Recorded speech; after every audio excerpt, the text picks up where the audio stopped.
mics are on. I didn't want to scream that.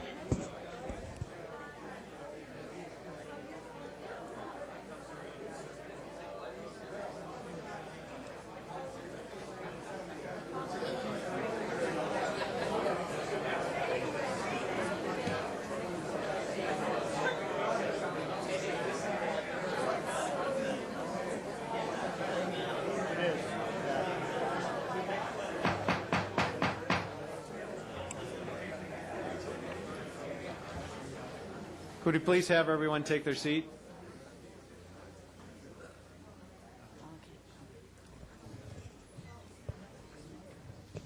I'd like to reconvene the April 26, 2011 City Council meeting. And may we have roll call, please? The record will reflect that all members of council are present. Thank you. Thank you very much. Do we have a closed session report? Mr. Mayor, the council met in closed session to discuss the matters reflected on the open session agenda at Roman numeral 2, and no reportable action was taken. All right, we'll proceed to the Pledge of Allegiance, followed immediately by the invocation by Mr. Frank Carpenter. And Council Member Hill will lead the Pledge of Allegiance. Please join me in saluting the flag to our country. I pledge allegiance to the flag of the United States of America and to the republic for which it stands, one nation, under God, indivisible, with liberty and justice for all. If you could remain standing for an invocation, please. Oh God, we thank you for this place of beauty by the sea, where we are privileged to live and work and serve our community. We thank you for the ocean which caresses this fair shore as an ever-changing backdrop to the city we adore. We thank you for these civil servants who lead us so nobly. Grant them wisdom as they guide us through our second century. We ask your blessing on this meeting. May our conduct ever be respectful and considerate, even when we don't agree. May we be diligent as stewards while we meet here once again for the good of all our citizens and this amazing place. Amen. Amen.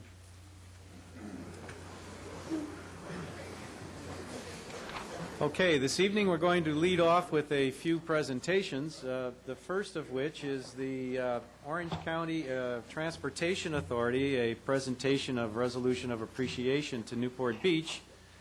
And leading that discussion is Don Hansen. Good evening.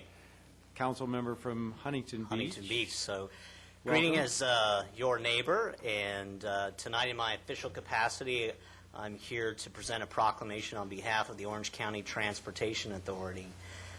March 31st marked the sunset of our original sales tax measure, Measure M, which has provided this county and this region with a significant amount of infrastructure investment.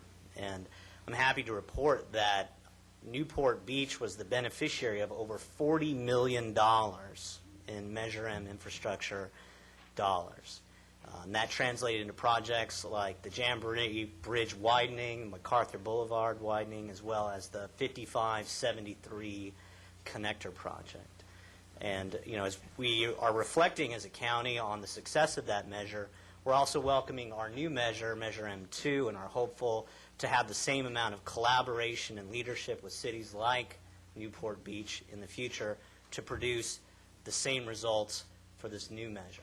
So I have a proclamation, Mayor Henn, to present to the city on behalf of OCTA to thank Newport Beach for its leadership and collaboration of both its staff and city officials in delivering these projects, and to wish us a successful launch of Measure M2 and a bright future for that project as well. Let me come down and get that. Great, thank you.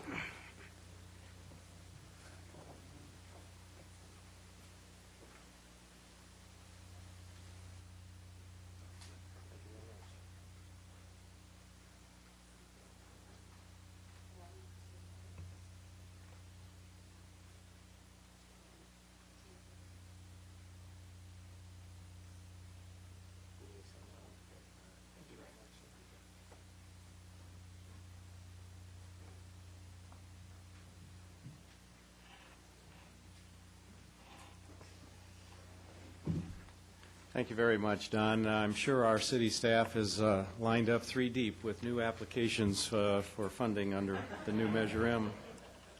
I hope they are, anyway. And then we have a presentation for a resolution of appreciation for, excuse me, that's the wrong one. A presentation to the city of Newport Beach by Scott Paulson, president of the Friends of OASIS. Scott?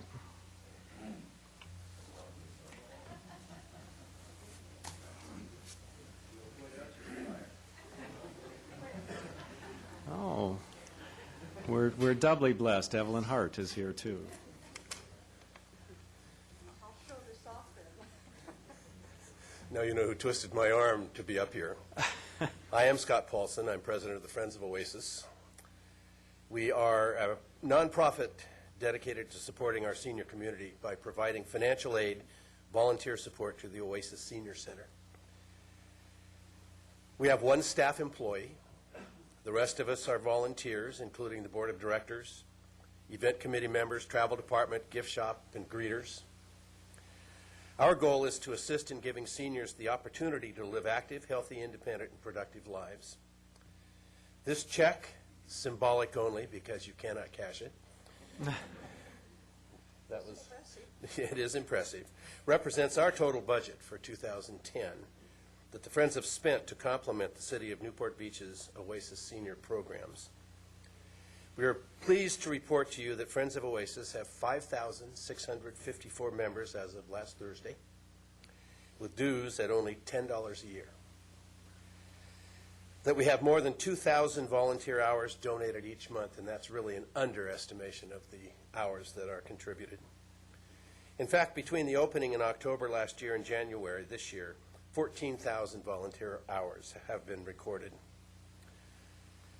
We are here to present a big thank you to City Council from Friends of OASIS for making our senior center the best and for providing us with the leadership that Laura Detweiler provides to us. I call her my boss, and I feel blessed that she's in that role, and the staff at the OASIS Senior Center. So a symbolic check for $390,000 we're happy to present to you, Mayor Hansen.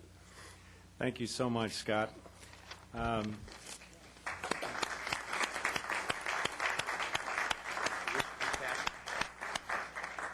Scott, I imagine 2,000 of those hours are your volunteer hours. Some of them are.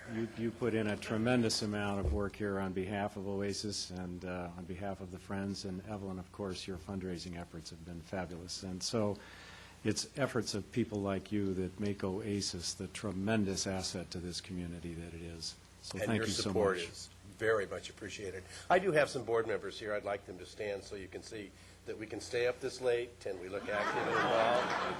Ed.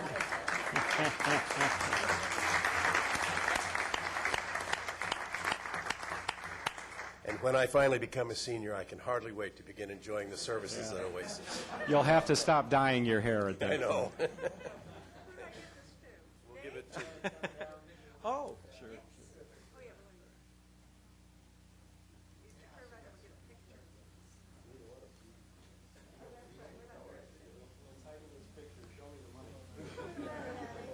Did Evelyn really dress for the occasion?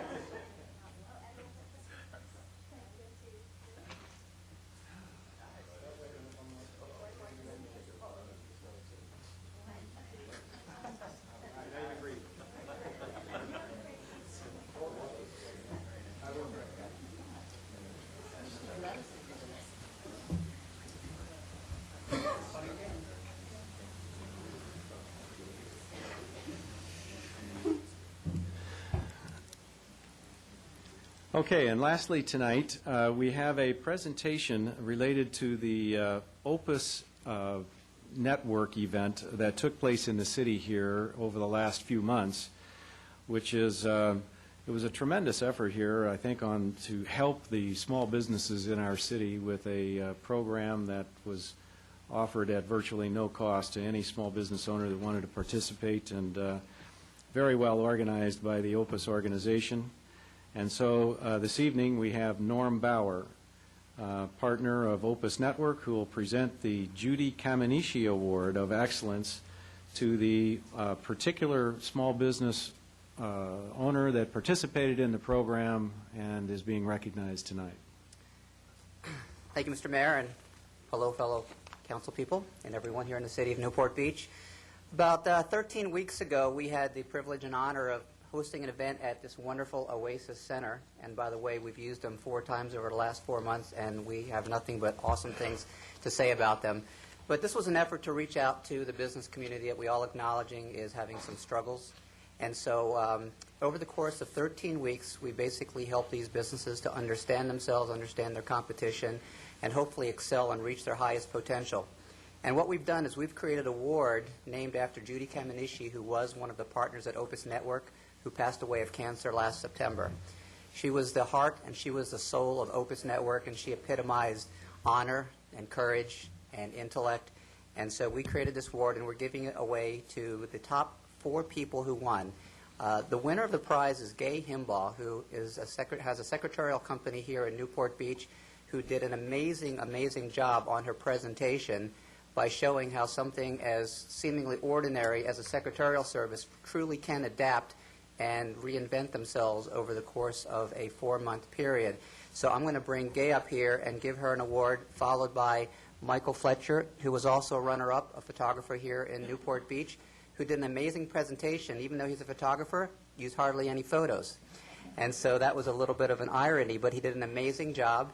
And then we have Millie De La Cruz, who taught us that we have horrible diets in our lives, and it can be overcome by proper dietary restrictions and nutrition and vitamins. And do we have Dr. Phillip Yoo here? Is he here tonight? He's the 3rd recipient of our runner-up. So if I may, I'd love to bring up Gay Himebaugh, because she truly epitomized the way a business can transform themselves. Gay? So congratulations. Thank you, sir.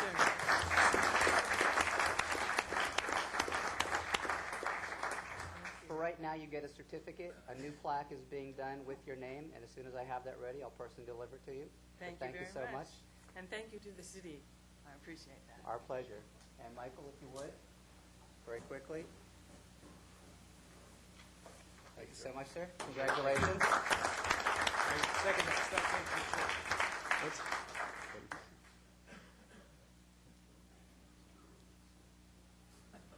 was so exciting. You all have to do this. Millie, congratulations.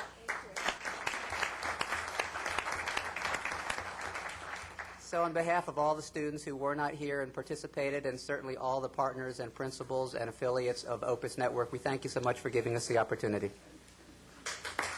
Okay, thank you, Norm. Norm, would you like to take a picture? Maybe we could have the 3 recipients.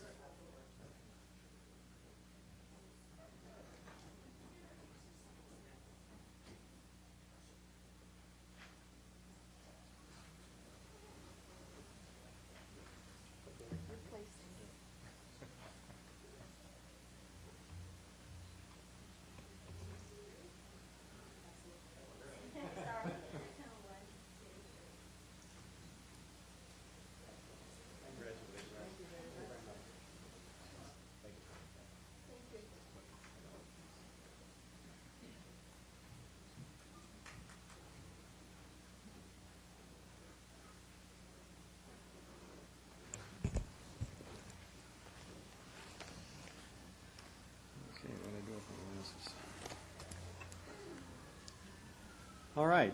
I think we're ready for the notice to the public. The city provides a yellow sign-in card to assist in the preparation of the minutes. The completion of the card is not required in order to address the council. Speakers must limit comments to 5 minutes on agenda items. The council has a discretion to extend or shorten the time limit on agenda or non-agenda items. As a courtesy, please turn cell phones off or set them in the silent mode. Now is the time for council announcements or matters which council members would like placed on a future agenda for discussion, action, or report. All right. Councilmember Hill, did you have any announcements? I would just like to remark about 3 events that I attended since our last council meeting, which I thought were noteworthy of importance to the city. I had the great pleasure of attending the Corona Del Mar joint meeting of the Residents Association, their bid, and their chamber. And I'm sure we have another council member that will chat about that, but an absolutely organized group of people. I had the great honor of representing the mayor and the city at the Newport Ensenada Race kickoff dinner, and on behalf of the city and the mayor, accepted a fantastic poster, framed poster of the event, and was able to give out some gifts from the city to our visitors from the city of Ensenada. So that was a fine event and a great experience. And this morning, the Newport Beach Chamber held its annual Scholarship Awards breakfast, giving awards to the, I believe, 12 top scholars of both Newport Harbor High and Corona del Mar. And as our guest speaker said, certainly an event I would never have been invited to when I was in high school. So 3 events that I think speak well of the quality of life in our city. Thank you, Mr. Mayor. Okay, Councilmember Rosansky. Nothing, thank you. And Mayor Pro Tem Gardner. Just another word on the Corona del Mar Residents Association annual meeting. We had a very good discussion on cycling safety and good back and forth between various residents about how we can improve safety through Corona del Mar. Very good. Councilmember Dale? Yes, in reference to the wonderful breakfast that Councilman Hill discussed this morning, it was for the high school students, and the school community was very appreciative of the piece that the Daily Pilot ran this morning. So if you missed the event, you can still see a photograph and a write-up of each of those very exceptional students and the colleges that they're all headed to. And then secondly is, for the 3rd year in a row, since its inception, I attended the Orange County Victims' Rights March and Rally and at the courthouse in Santa Ana. And that's an event that is put on by our district attorney, Tony Rakakis. And every time I see the district attorney, he always makes a note of saying how solid our police department is and how much they really help with convictions and getting information to his office. And one of the items that the district attorney would like for cities to consider doing is an ordinance that would create restrictions for registered sex offenders in parks. And so it would, in effect, create a child safety zone. And it's my understanding that our police chief is taking a look at that. There's different variations of it, but he is studying that, and that is something that may be coming to the council for our consideration. So thank you. Okay. Councilmember Curry. No items. And Councilmember Selich. I have nothing this evening. Okay, I had a couple of things. I know it's been in the press, but I did want to note one more time here that our police department took first place in the Baker to Vegas 100-mile relay race, which is done in very high temperatures and in the middle of the night and so forth. This is for the 9th year in a row in their division. They won. And I guess our chief of police actually ran a leg in that race. Is that right, Dave? That's what he says. I take his word for it. Well, we'll arrest him for lying if that's not the case. But I'll have to see if maybe I can challenge him to a little race myself one of these days. But in any event, I also was able to attend 3 events, actually, for the Newport Ensenada race, one of which was at the new Tesla dealership over on Coast Highway, which was quite interesting to get a close-up look at those cars. And then I wanted to announce that on Wednesday, May the 5th, the July 4th committee will be meeting in council chambers to review updated planning for the 4th of July this year, including, perhaps, depending on action tonight, the availability of a new loud and unruly ordinance to help us to control those crowds. I did want to let... Yes. I'm sorry. May 5th, I believe, is the date. So, with regard to that, I do regret that personally I will not be able to be here on the 4th of July this year. I have an unavoidable family conflict and that I have to be out of town, but I will be at the meeting and helping to make sure that the city is organized to the best possible ability to do a good job controlling that event this year. And then on May the 7th, that's a Saturday, from 9 until 10:30, I'll have a Meet the Mayor, another Meet the Mayor opportunity for at the Community Youth Center. and hope to be able to see as many residents as I can at that, to be able to talk about anything on their mind regarding the city of Newport Beach. Okay, and so with that... Mr. Mayor? Yes, sir. Would you mind explaining to us why you were out of the city limits last weekend? Well, I wasn't going to do that, but yes, I ran in the Boston Marathon last Monday. And I finished. 3 hours and 57 minutes. Mr. Mayor, that's a good segue to just to remind folks that the Orange County Marathon is this Sunday. Oh, yes. It's early in the morning, and it does go through lots of parts of town. So if it's going through your part of town, you have received some notification. But just so you know, it should be clear most of town by about 9:30 or 10, but be aware of that's happening on Sunday. And I had one other comment I want to make. A lot of folks hopefully will be ever more interested in the city's budget this year, and we start our budget meetings at our next meeting, which is May 10th. That's a Tuesday. We'll start those in the afternoon. We'll also have some evening meetings, but please feel free, if you can't attend the meeting, to watch it or review the staff report associated with that. This is an important time for the city as we adopt that budget or consider that budget. Thanks. Very good. Thank you, Dave. All right, time for the consent calendar. All matters listed under consent calendar, items 1 through 9, are considered by council to be routine and will all be enacted by one motion in the form listed below. The council members have received detailed staff reports on each of the items recommending an action. There will be no separate discussion of these items prior to the time the council votes on the motion, unless members of the council, staff, or the public request specific items to be discussed and or removed from the consent calendar for separate action. Members of the public who wish to discuss a consent calendar item should come forward to the lectern upon invitation by the mayor and state their name and item number.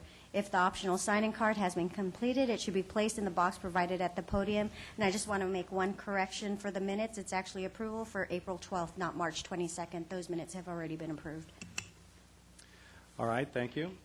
So, do we have any items to pull? Councilmember Daigle? No items to pull, but I did want to comment on number 7, where we're having a new pet shelter, the Humane Society, and I was comforted to know that they have a lot of volunteers, so there would be a lot of eyes and ears. If there's any sort of monkey business going on there, they would certainly let us know. So thank you.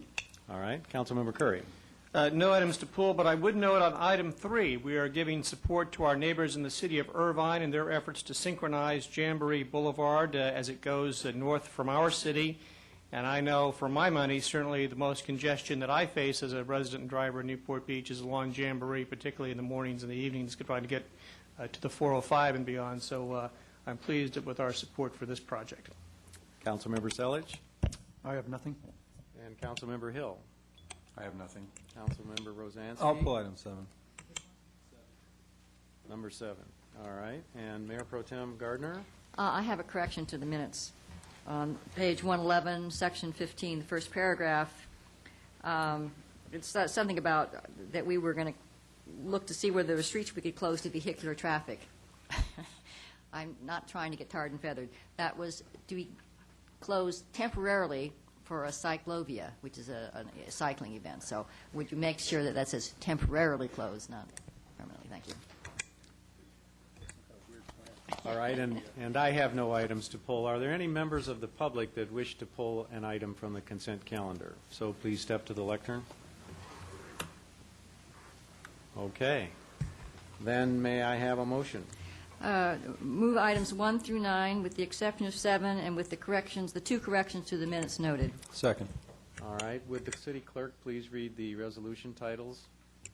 For item 3, it's resolution number 2011-33, a resolution of the City Council of the City of Newport Beach supporting an application by the City of Irvine for the Orange County Transportation Authority's Measure M2 Traffic Signal Synchronization Program funding for the Jamboree Road Corridor Project. Item 4, resolution number 2011-34, a resolution of the City Council of the City of Newport Beach relating to the business license tax procedures for special events. All right, thank you. Can we please vote on the consent calendar? The motion carries unanimously. All right. Item 7, Councilmember Rosansky. Yes, thank you. I don't think we need a staff report here. I did want to just make a couple of comments, and I know there's a couple ladies in the audience that did want to speak quickly. I did visit the shelter, the proposed shelter, this past week, and I was impressed with the services that they provide there. I think it's in many respects similar to what we've had, and in many respects it exceeds what we've had in the past. One thing I will note, they are open to volunteers coming down and walking dogs, or they have a fostering program for small cats and things until they're ready to be adopted out. So I encourage any Newport Beach residents that want to get involved with the animal shelter. That's something they really couldn't do at the old shelter, as the prior shelter didn't encourage volunteerism at the shelter. And so I'm happy to see that we were able to find a suitable location for the animals that we pick up in town. That's not, up at the county. They have a fairly low euthanasia rate, and I'm confident that the folks that currently attend or work with our animal shelter to keep the euthanasia rate down will transition over to this new shelter, especially in light of the fact that they do accept volunteerism. And so I'll make a motion that we approve this agreement with the Orange County Humane Society. Second. Okay, there's a motion and a second. Any further council comment? All right, do we have any members of the public that wish to comment on this item?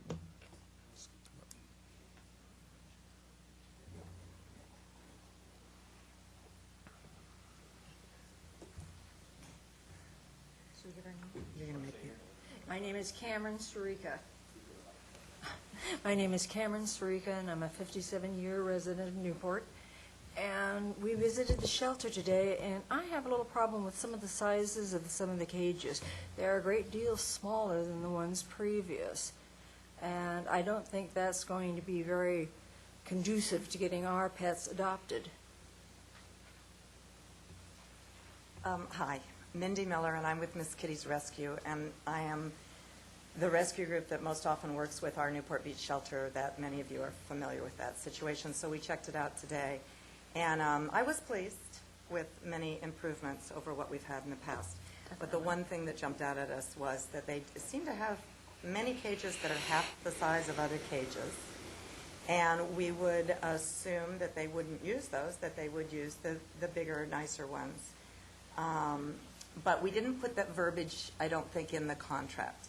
And we did a good job of rewriting the new contract and adding verbiage. I know there were specific words we had to add, like using litter, not just a litter box, but I mean, it had to be pretty detailed. And I've spoken with several of you, and we worked on that, and we've come out good. But nobody thought about the size of the cages, so is it too late to perhaps indicate that cages need to be a minimum size of such and such in the verbiage? Dave? We could certainly give that a try.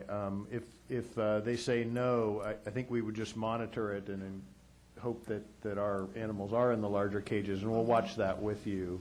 But we'll give it a try. If they say no, we need to execute the contract and get the shelter services going. I didn't want to stir things up too much at this point, but it was a note that I happened to notice. Yeah. Okay. Thank you. Terrific. Thank you. Thank you, ladies, and thank you for your work with the shelter, Mindy. Are there any other members of the public that have a comment on this item? All right, Councilmember Rosansky, are you still satisfied with? Yes, with the direction that staff will monitor the situation and make sure that somehow we don't wind up with the smaller cages for the animals that we bring there. All right, then if we'd please vote. Motion carries unanimously. Okay, it's time for public comments on non-agenda items. So if anyone has a comment on a non-agenda item and would like to step to the lectern and make it, that would be great.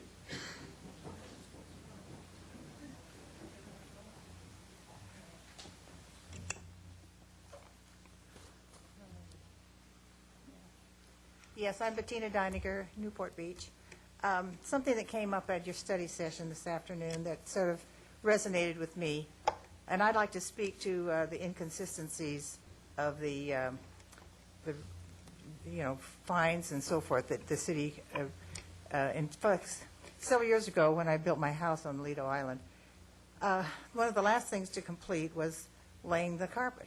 And the manufacturer sent a man to put the carpet into my house, and he had to come on a Saturday because he was an employee of the carpet company. And out of the blue, here came a city employee into the house and said, asked him if he had a business license. Well, since he worked for the company, he didn't have a business license, but she insisted that he buy a business license right then and there, or he couldn't finish the job. So he paid $75 for the business license, and he finished the job, okay? Fast forward a couple of years, and my daughter was building a house, and one of the inspectors showed up and looked over the house and said, you have to move an interior stud, a non-bearing wall, 1 inch, or he wouldn't sign off on the inspection. Okay, they did that, and one would think, most people would think that the city was really doing a good job here and very due diligence.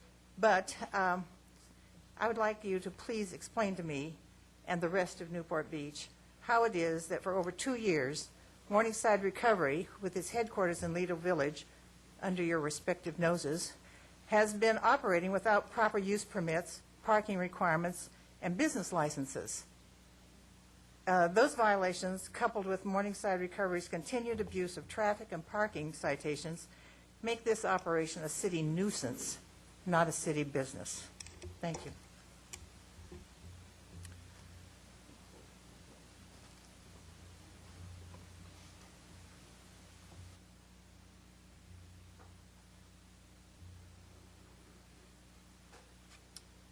Mayor and members of council, my name is Willis Longyear, and I'm from Lido, and too lazy to move, I guess.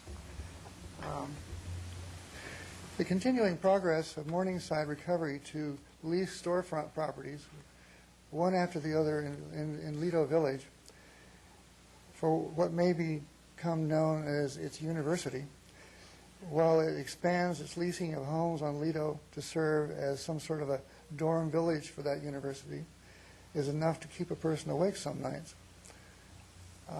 The fact that the city allows Morningside to take possession of those commercial properties without a required business license and in violation of zoning codes in the absence of use and construction permits, and the fact that Morningside is allowed to completely remodel and move into at least one of those homes in violation of their normal zoning codes months before required ordinance go into effect are all the stuff of nightmares. I understand that months after the fact, the city finally is becoming aware of this invasion of Lido Village. The question is the city going to solve this problem by requesting that Morningside's paperwork be cleaned up so that it can be granted appropriate variances? Or are all these arrogant disregards of normal city regulation going to be treated as they should be by not granting the required dispensations and require that Morningside vacate those properties by dates certain? Thank you. Thank you.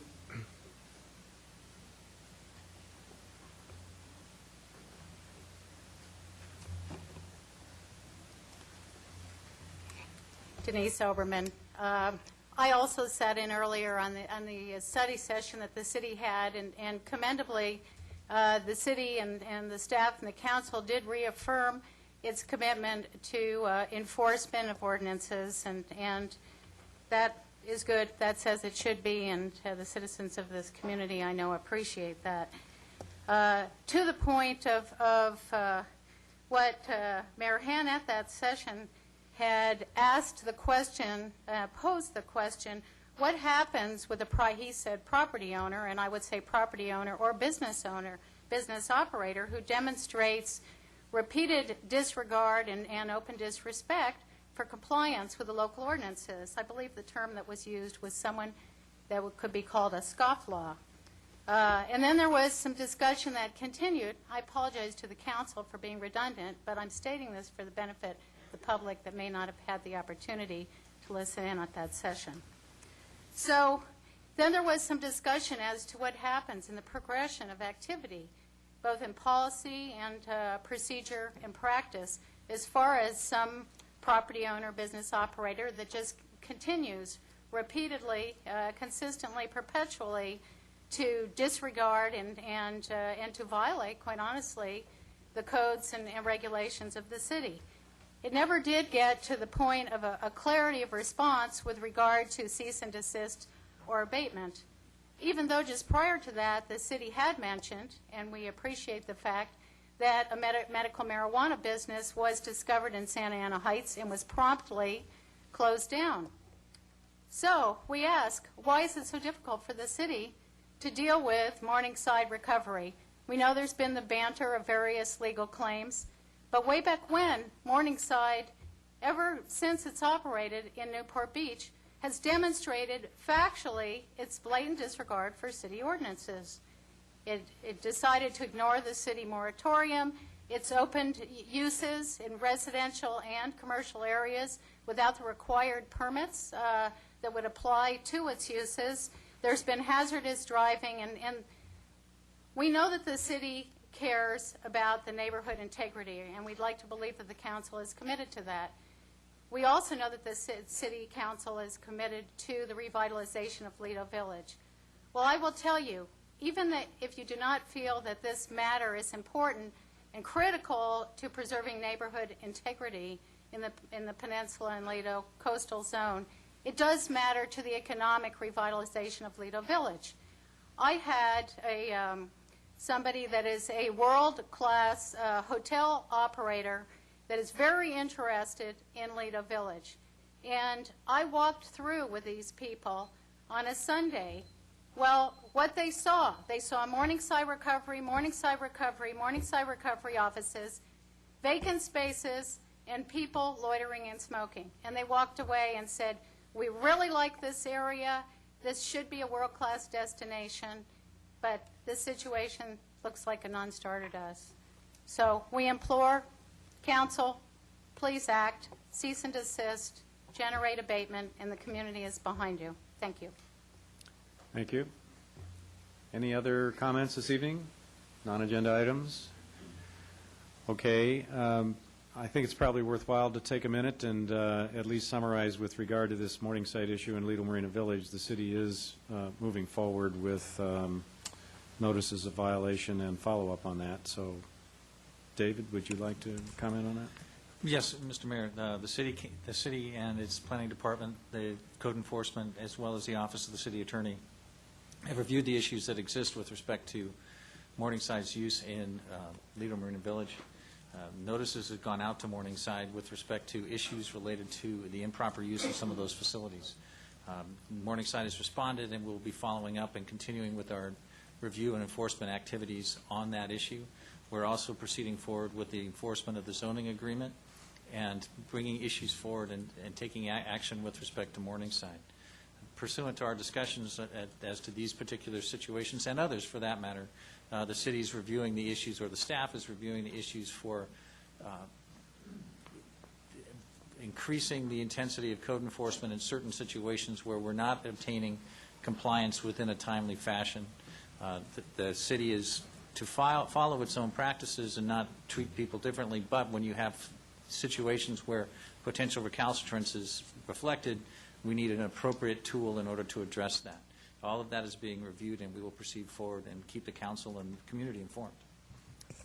All right, good. I'm looking forward to some more information and recommendations on that soon. Okay.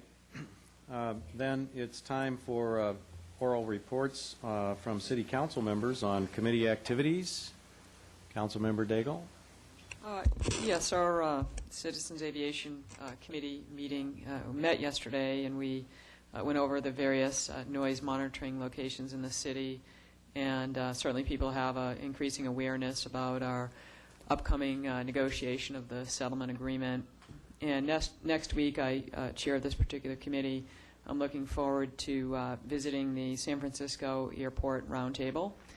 They really wrote the book on aviation, advocacy surrounding aviation. They have a lot of stakeholders. They have over 45 cities. They have airlines. So it's a really big group of people that's been going on for over 30 years. And they also have San Franciscans are very sophisticated citizenry in a number of ways, particularly when it comes to advocacy. So I'm looking to learn a few things from them. And so I'll be reporting back on that trip and what their roundtable is currently doing. Thank you. Councilmember Curry. And Councilmember Selich. No reports. Councilmember Hill. No reports. And Councilmember Rosansky. Nothing, thank you. And Mayor Pro Tem Gardner. The Tidelands Resource Management Committee met for the second time, and we had a presentation by a subcommittee of the Harbor Commission, which was doing some visioning of individual sections of the bay, particularly focusing on piers and docking and sizes of boats and that sort of thing. It had some very interesting configurations and suggestions for Mariners Mile and Lido Marina Village, which we will be pursuing as we continue our work. Very good, and I have no reports. So it's time to move on to public hearings, and unless, Dave, did you have anything? All right, so the first public hearing is on the Newport Theater Arts Center electronic sign. Thank you, Mr. Mayor. And for the audience's benefit, we have about, 6 public hearings tonight. One of those, item number 14, there's been a request by the applicant. This has to do with, a T-Mobile telecommunications permit. The applicant has asked for a continuance on that one until the next meeting. But as is typical with our public hearings, we'll make a brief staff report, and then the council is welcome to ask questions. Then typically the public hearing is open. The applicant speaks first, if there is an applicant, and then public comment continues from there. Some of these will be much briefer than others. I don't want to scare you with the 6, or down to the 5, but our first one is about the Newport Theater Arts Center electronic sign, and I'm going to ask Jim Campbell to make the brief presentation. This is a public hearing. It's regarding a proposed sign at the Newport Theater Arts Center. It necessitates an exemption from the zoning code due to its nature, and I can turn it over to Janet Brown for a brief presentation. Thank you. Good evening, Mr. Mayor and members of the council. The updated zoning code includes a new provision in Chapter 2010 regarding the applicability of the zoning code, which states that City Council may exempt city-implemented projects from by adopting a resolution at a notice public hearing. This is a request that you find that an electronic changeable copy sign proposed at the Newport Theater Arts Center be exempt from the sign standards per this new provision in the zoning code. Electronic changeable copy signs are considered to be an animated sign, which is prohibited per the sign standards.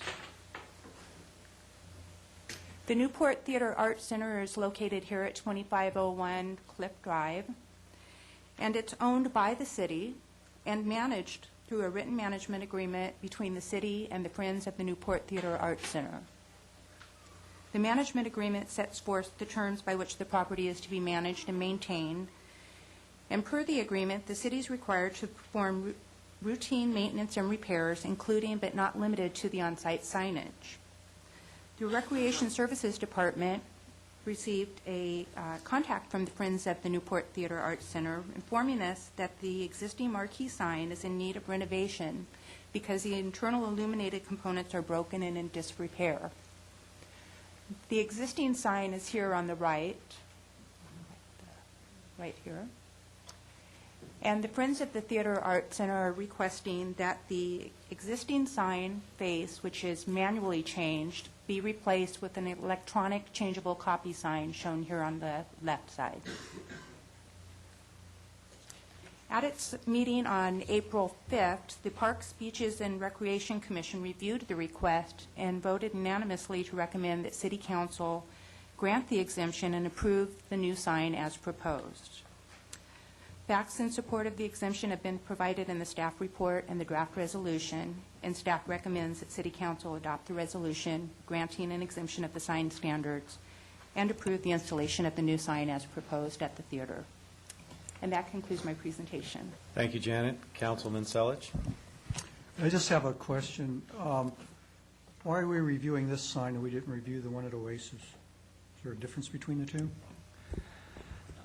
There really is no difference between the two, but that sign was authorized as part of that project prior to the provisions of the zoning code being applicable. So it went through the CIP program, and the code didn't require that level of review.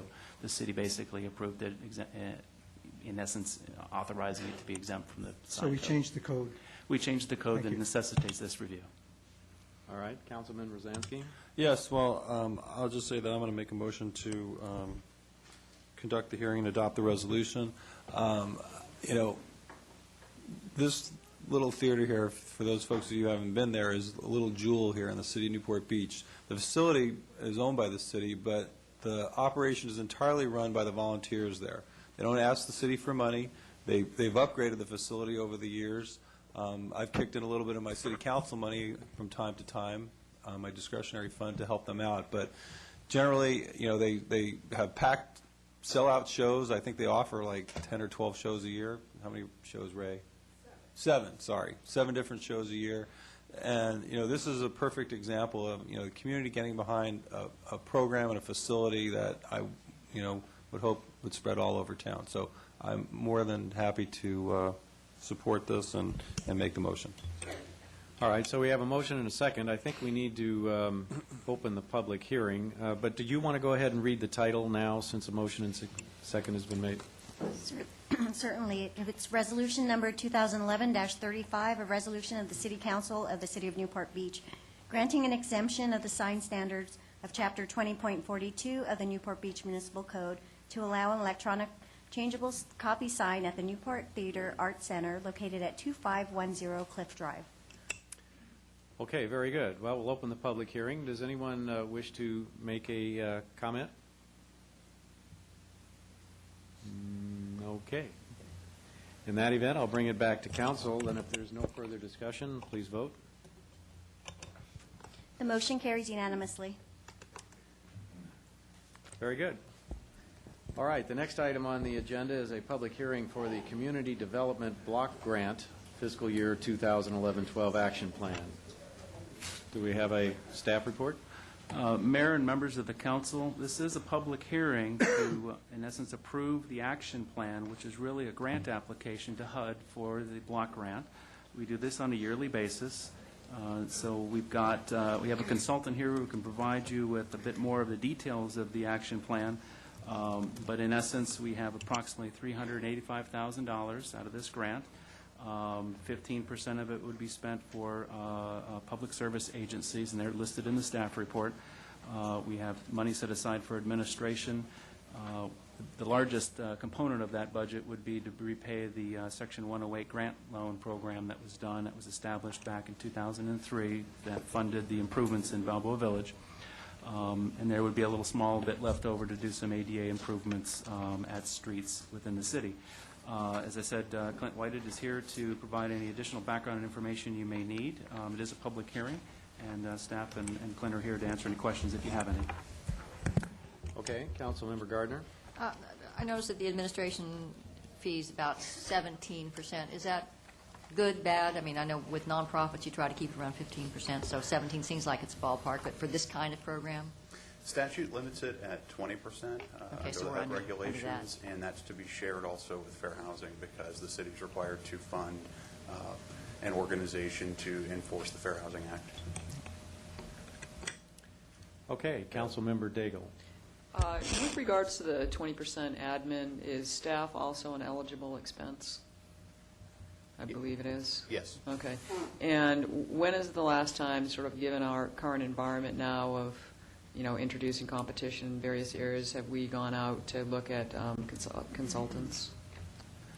In terms of managing the overall project? Right. I believe we did this. Clint, you can help me out here. We did Prior to the last fiscal year. Prior to the last fiscal year, we did a competitive bid process, and Clint's firm was the lowest bid and one most knowledgeable and the one selected. We will look to do that type of a program every other year, if you will, to make sure we're competitive and keeping the costs down. Okay, thank you. All right, Councilmember Curry. Are we obligated to include this fair housing component? Is that part of the requirement for this program? Yes, sir. Okay, we have a new vendor for that this year that we're proposing? Yes. Okay, thank you. Councilmember Hill. I noticed on handwritten page 18 that obviously HUD is anticipating reduction in the program this year. We've based our plan on last year's amount. Is there any crystal balling as to what that reduction might be this year? HUD actually released an estimate about I believe it was Friday of last week, that looks at 16%, but they're waiting for their final appropriation from OMB. And do we have a plan as to how we'll redistribute that reduction? We have noted in the action plan a plan to administratively amend the action plan subsequent to council approval, depending on what the allocation ends up being. Essentially, what would happen is public services, which is the 15%, would be reduced proportionally to their recommended grant. And then in terms of capital improvements, we would obviously fully fund the debt service on the Section 108 loan. The balance is slated for the sidewalk, curb, and gutter improvements.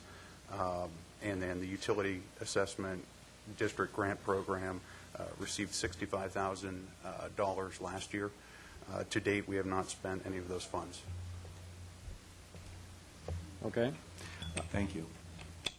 All right. I had a question that I was asked the other day and didn't have the ability to answer very well, and that's this Section 108 loan money that's this CDBG money is being used for.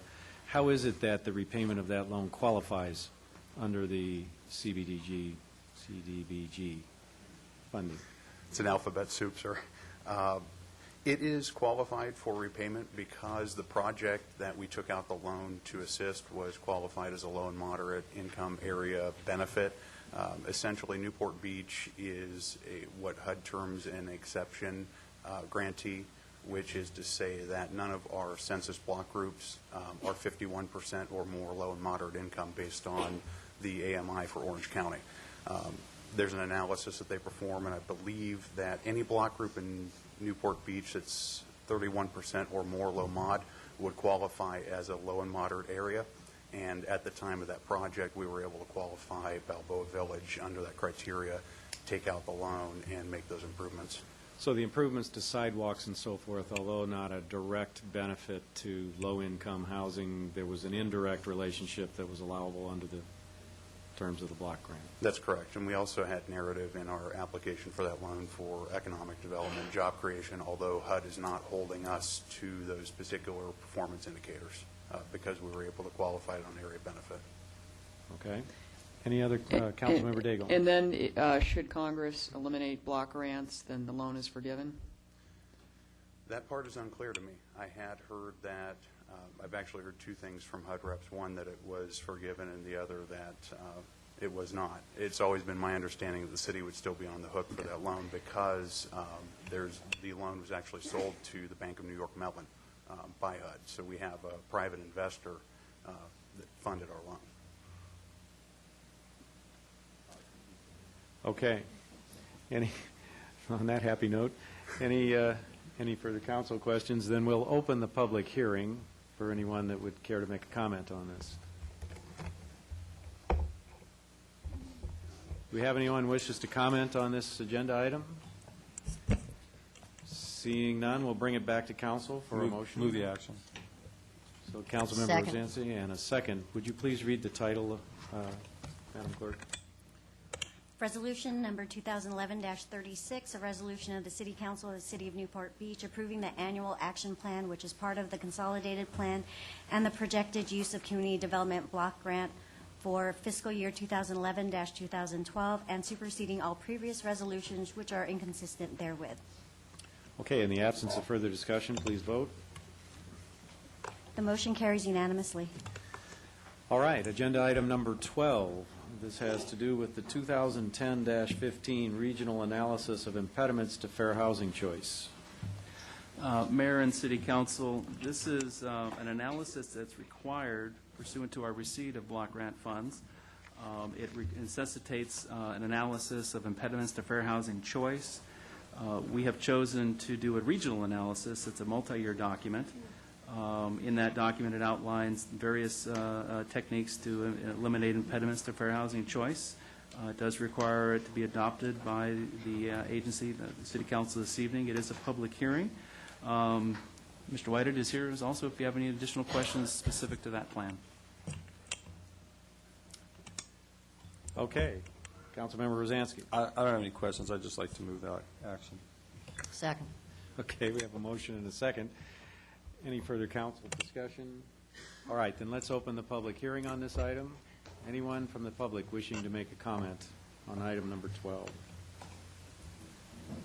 Seeing none, I'll bring it back to council and for a vote. The resolution attached to this item is Resolution Number 2011-37, a resolution of the City Council of City of Newport Beach approving the 2010 to 2015 Orange County Regional Analysis of Impediments to Fair Housing Choice in connection with the Community Development Block Grant Program and superseding all previous resolutions which are inconsistent therewith. And the motion carries unanimously. Thank you. All right, item number 13, this is a development agreement annual compliance review, actually, for two development agreements, one the Newport Harbor Lutheran Church and the other the Hoag Memorial Hospital development agreement. And so, Jim, I'll turn it over to you. Certainly, Mayor and members of the City Council, this is an annual development agreement review for two development agreements, as you indicated, Hoag Memorial Presbyterian and Newport Harbor Lutheran Church. Well, I'll talk a little bit about Newport Harbor Lutheran Church first, because I think a lot of folks here maybe want to talk about Hoag. But Newport Harbor Lutheran Church did enter into a development agreement back in 1997. There really hasn't been any reportable activity this year. They've started discussions about expanding the school there with some portable buildings, and we will be working with that group to ensure compliance with the development agreement. But we do find that Newport Harbor Lutheran to be in good faith substantial compliance with the provisions of that agreement. The same can be said with Hoag, although I think there has been some recent correspondence. Go in a little bit of the background. In 2004, the City Council did adopt a development agreement with Hoag Hospital, and that all related to the expansion of Hoag Hospital, which has been occurring over the years since. And in 2007, the City Council adopted an amendment to that agreement. And again, as with all our development agreements, it requires an annual review. In this particular case, it's supposed to be scheduled in April, so we're here in April. We did take a look at the provisions of that development agreement. We do find Hoag to be in good faith, substantial compliance with the terms of that development agreement.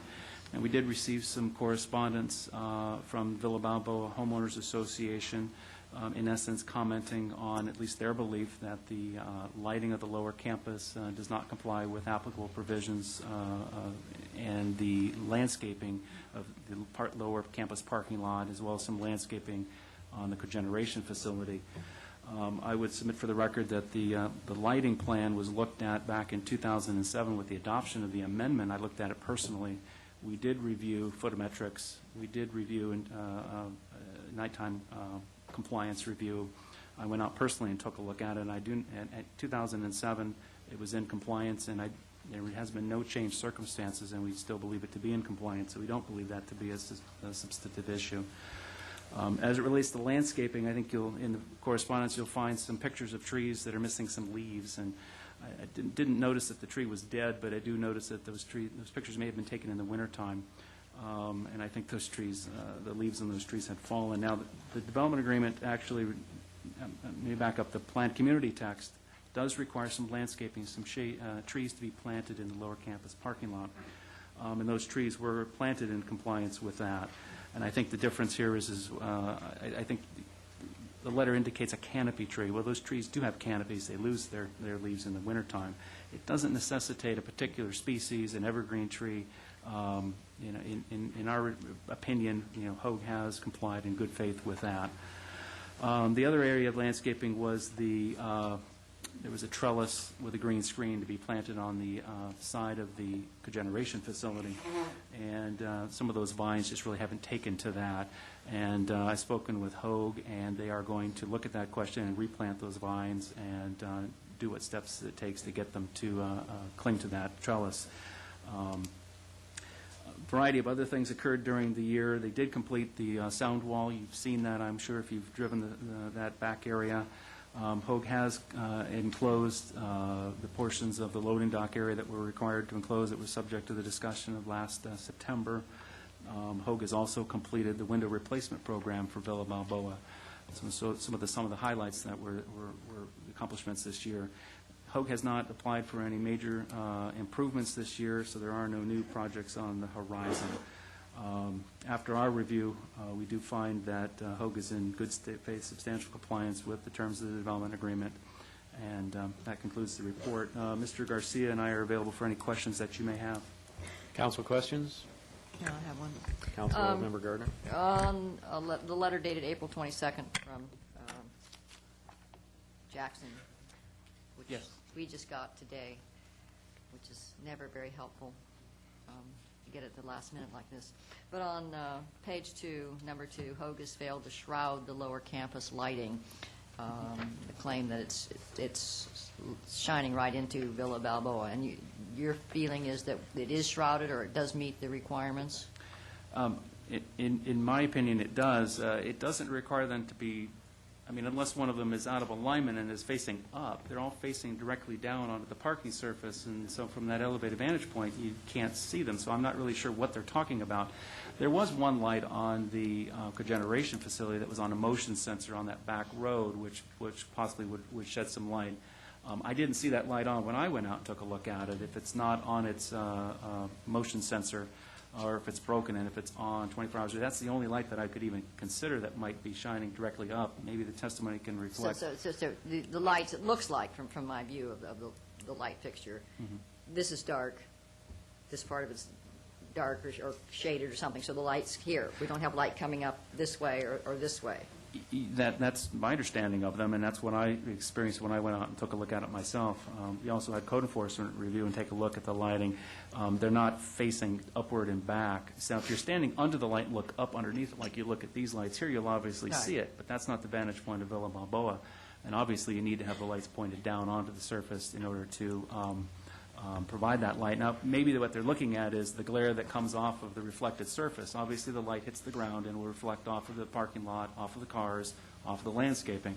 And that might be what they're referring to, but that's not a violation of the code.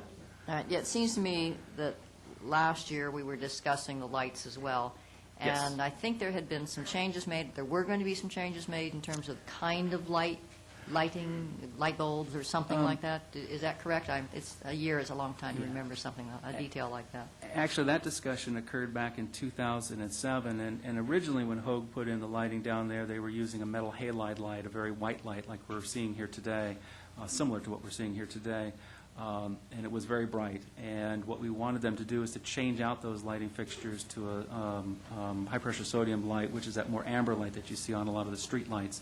It's a little softer light, and we reviewed the photometrics for that, and we were looking at the bright spots and the dim spots to make sure we're not overlighting it, not underlighting it for security, and making sure the spill doesn't go off the property.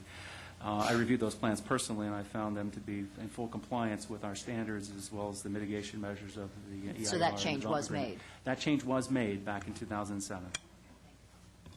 All right. Councilmember Selich? Jim, just to make sure I understand correctly, you said that Hogue planted the proper number of trees in the lower parking lot, and they're all alive, even though they're not creating a full canopy, but they planted the number that was required in the plan? That's my understanding, yes. We reviewed those plans. The trees were planted. The requirement just talks about a flowering tree. It doesn't use the word canopy. I'm not sure where that term came to, and that's what's referred to here in the letter. Maybe they can enlighten me as to where that term comes from. I think the intent of those was to provide some visual screening as well as some shade during the summer to provide, reduced heat island effect, if you will. Now, a flowering tree typically are deciduous trees. They do lose their leaves in the wintertime. And I think that's what we're seeing in the photographs. I didn't notice any of the trees to be dead. I'm not an arborist, but if there are dead trees, they'll need to be replanted. Hogue understands that. I've spoken to their staff, and they are going to make sure and replant the vines that are required on the cogeneration screen. And if there are any dead and dying trees, they'll replant those. So, again, after taking a look at those issues, reviewing both of these letters, which are basically indicating the same issues, I don't see these to be substantive issues that can't be resolved, and I don't think that finding that they're not in compliance is warranted. Again, we do feel that they are in good faith substantial compliance. Okay, thank you. Okay, other questions from council? Seeing none, we'll open the public hearing, and we'll start with offering a chance to the Hogue people to make a statement.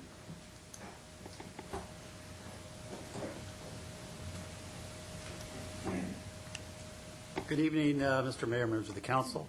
Thank you. I'm Dennis O'Neill. I'm here representing Hogue Memorial Hospital Presbyterian. We've read the staff report and, of course, agree with the conclusions and recommendation findings contained therein. We have no formal report to present other than to request your acceptance of the staff recommendation. Thank you very much. Any questions for Mr. O'Neill? Okay. Then can we hear from other members of the public regarding this item? Anyone wishing to make a comment on this item should come down now. And clarifying that this could be on either item, the That's Newport correct. Harbor Lutheran or the Hoag one. That's right. Hi, my name is Eric Turner. I'm a resident at 200 Paris Lane at Villa Balboa.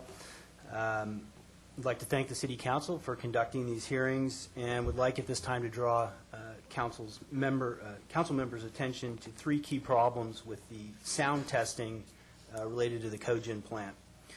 The first and most important problem is that the vast majority of the noise from the plant is generated by its 4 cooling towers.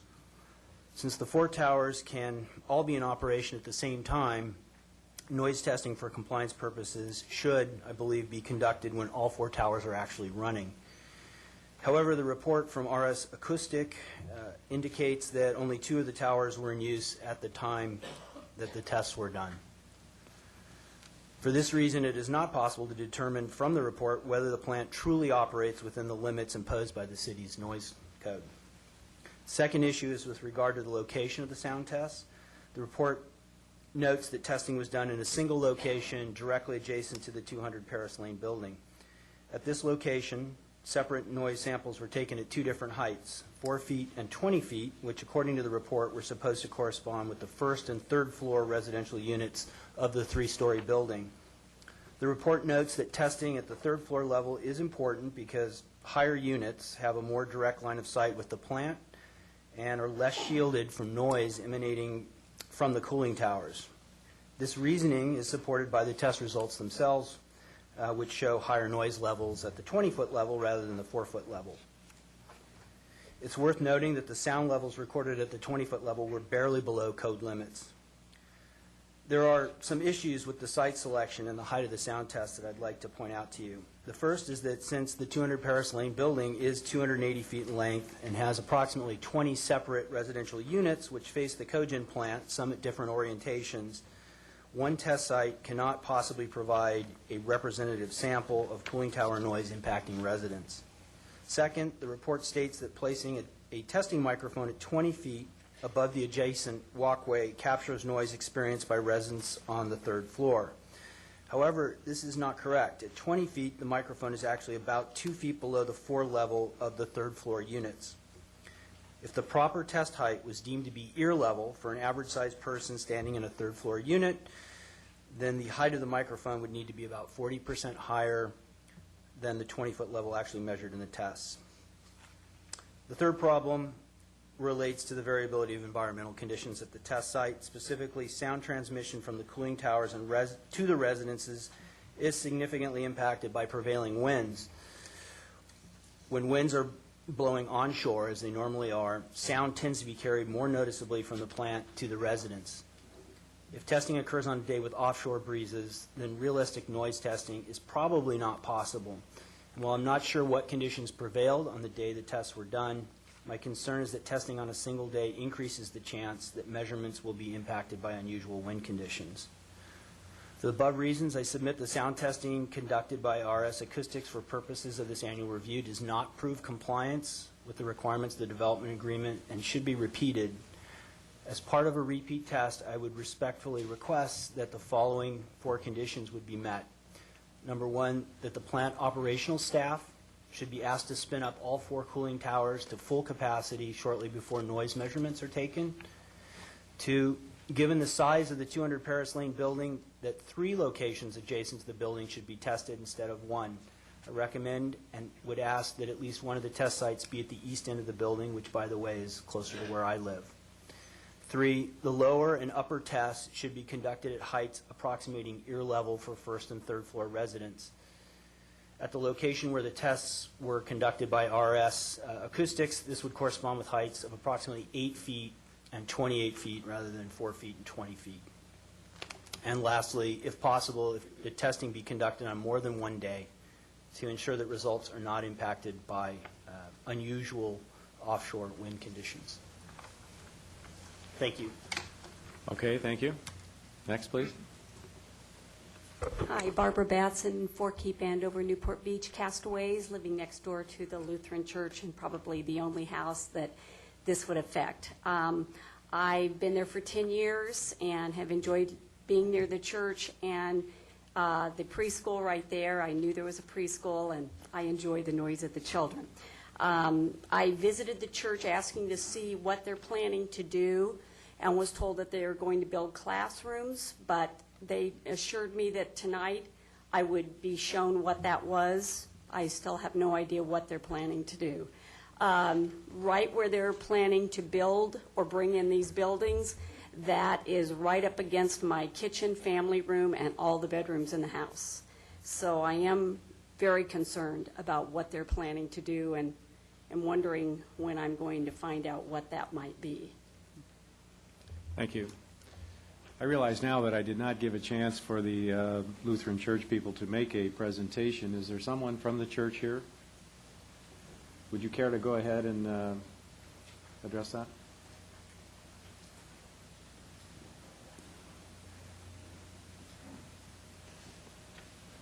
Good evening. My name is James Miller, honorable council members.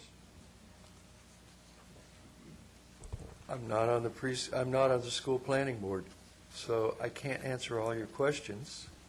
And I didn't come here prepared to do so, but I'll try to do what I can. The last time I was here was in about 1997 when we had this agreement. We entered into it. I've been a citizen of Newport Beach since the 80s and been going to this church since then. And we're pretty excited over the church that we're finally getting a chance to use this development agreement and do something with the opportunity that we agreed to back then. The reason that I came tonight was primarily to thank the staff of Newport Beach.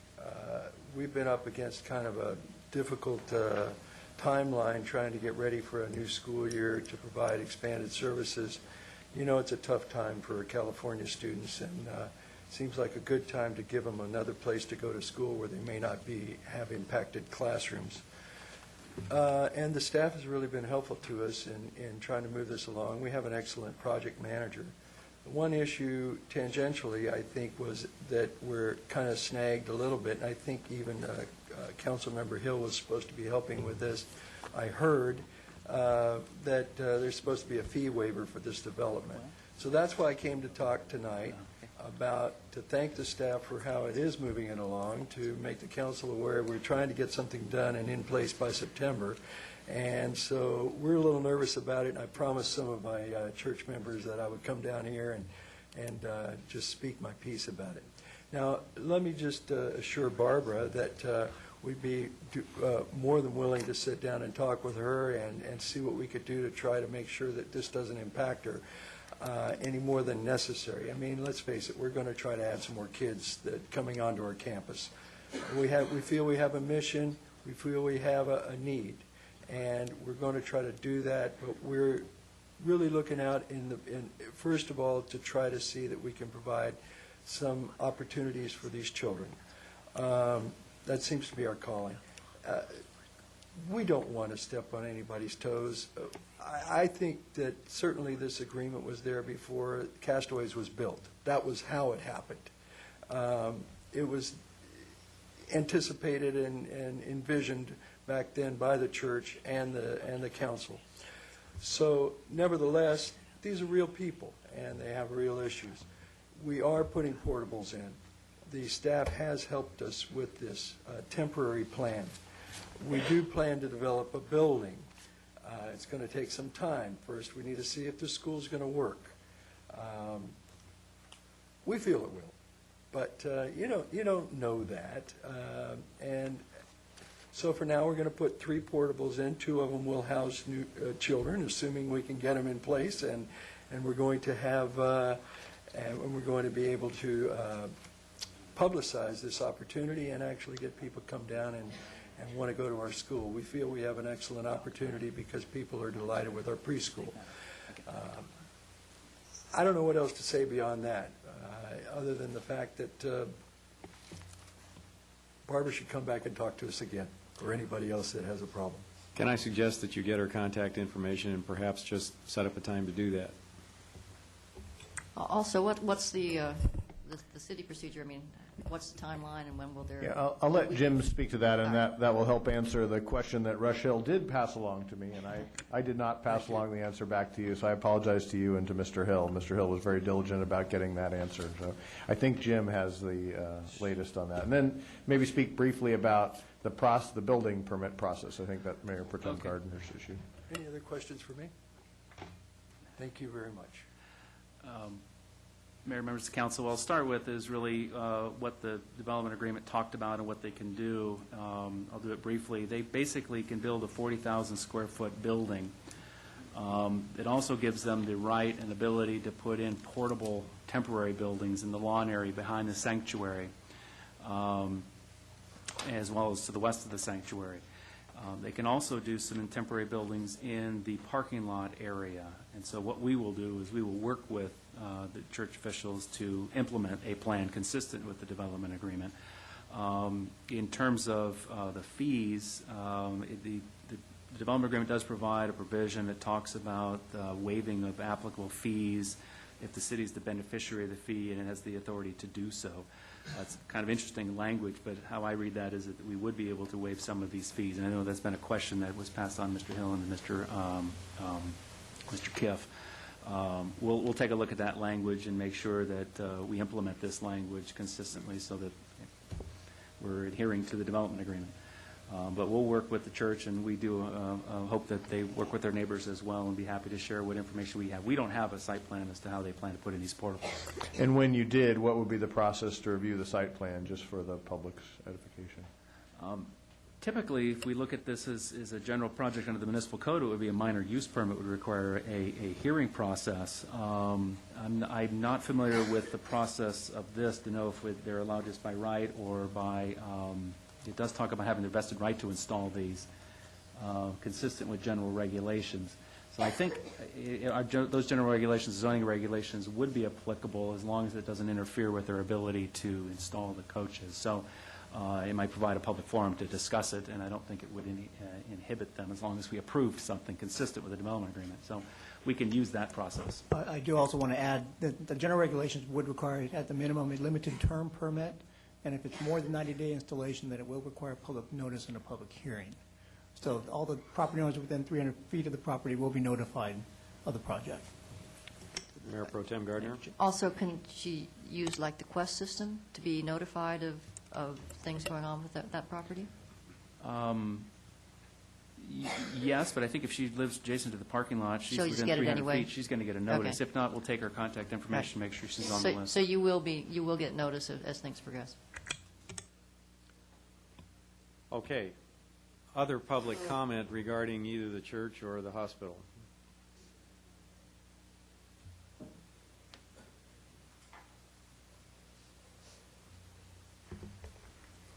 Good evening, council members. My name is Dick Runyon. I'm a resident of Himebaugh, adjacent to the Hogue development. Just quickly, in a response to one of the questions raised in the council about the lights, there are lights in the temporary buildings that do come on automatically that are unshielded and do directly reflect back, and I'd be happy to work with Jim to point those out where they are. I'd like to speak to three different issues this evening. First is to the issue of the cogen plume reduction. As I know you're aware, the development agreement requires that those effects be automated rather than manually controlled, which is what's being done now. It's been almost 3.5 years, and that still has not taken place. There's no indication of the timeline in either the staff report or the Hogue report on when they intend to take care of that. The firm that reviewed the report on the effectiveness of the plume reduction, XIII is the name of the company, found ostensibly that Hogue was in compliance and so stated in its letter. However, their report shows the only thing they did was to review the data that Hogue generated and self-approved. I would submit that that's not an appropriate way to get an independent review. I would suggest two things. First, that the council require that they do automate that process. There's no reason not to do so. It is not technologically difficult. And that a compliance review be done independently rather than merely review the data that Hogue self-authenticates. It doesn't, to me, appear to be an effective review. And finally, the data that were submitted were done on CD, which I think is a great idea to save paper. However, there was no way for the public to get access to that CD data. We would request that when Hogue submits in that way, that they make multiple copies of the CDs that cost 25 cents or so a piece, so that members of the public could have access to that. I would submit that Hogue is not in good faith compliance in a lot of the amount of the time that they've had and haven't acted. To the cogen situation with the lattice screen, I heard the report from Jim, and I understand that Hogue is going to address that. I think you all saw the pictures of that. That, too, has been well over 3 years, and there's been no change in the amount of vegetation. And incidentally, the requirement is for flowering vines there. I'm not certain, to Jim's comment earlier, that the trees have a requirement of being flowering type of trees. I'm not aware of that. It may be. But we are concerned that no progress has been made on that. I'd also like to draw your attention to the landscaping in the parking lot, and I've heard the comments have been made. The canopy of trees issues that was brought up was a promise that was made by Hogue at a homeowners meeting at Himebaugh that there would be a canopy of trees that would cover, in essence, the areas where the cars were, obviously not the entire parking lot. The amount of trees that are planted there now will never be able to accomplish that. There need to be more trees than there are there now if the cars are going to be covered. So I would suggest that what be done there is, instead of the small triangular islands that are there, that there be strips, perhaps 3 feet wide, which is the width of the triangular islands, and some cross strips. And yes, that can be accomplished, but not with the trees that are there, that are planted there now. I'd be glad to work with Jim. I think the number of trees that were required according to the data submitted by Hogue have not been planted there. And then finally, to the lighting in the parking lot. Lighting in the parking lot, and to Council Member Gardner's question before, I did bring up last year. I do bring it up again. There has been no change in last year, and that's why you got the commentary from the legal firm that represents Himebaugh. I would submit this. That parking lot is totally unoccupied from 8 p.m. to 6 a.m. There are no cars there. There are no people there. There's no traffic there. Yet the lights are on. I've suggested before that they simply put a gate across the entry to that lot. Nobody could possibly get in. There wouldn't be any safety issues, and they could turn the lights off. It's vastly wasteful to run those when there are no cars to protect. It's not a used car lot. It's not the Mercedes dealership, which has millions of dollars of cars. Nothing happens there. There's no need to have those on all night long. It could be solved with an electronic gate. The electronic gate could be closed at night, wide open during the day, traffic could flow, and it would solve that problem and the wasted energy. I also noticed, which hasn't been mentioned previously, that the staff report recommends that the project become exempt from CEQA. I would submit that that is not in the best interest of the committee to have that happen. I do ask that because of the issue that was brought up by Eric Thurner and the inadequacy of the testing, that we defer and continue approval until Hogue does comply with both the spirit and the requirements of spooling up those cooling towers so there's an accurate measure of the noise level. That has not occurred. Thank you very much. Thank you. Do we have further comment?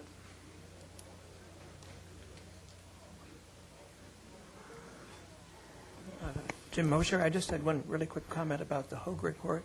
The council might want the city staff to clarify the comment at the bottom of handwritten page 21 that Hogue seems to have $150,000 earmarked for improvements to the Sunset View Park and is waiting for the city to claim those funds. Thank you.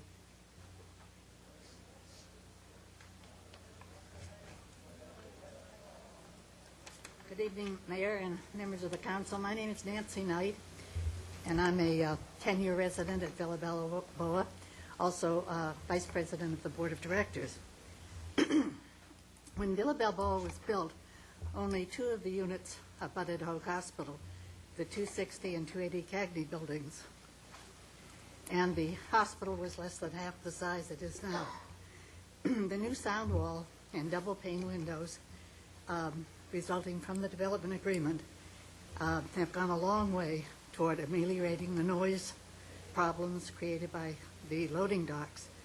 There remains, however, a problem for those in the 260 building, which would be helped if that wall were just another 50 or 75 feet longer, because there's a secondary loading dock, and there's been no attempt at all to soundproof or diminish the sound.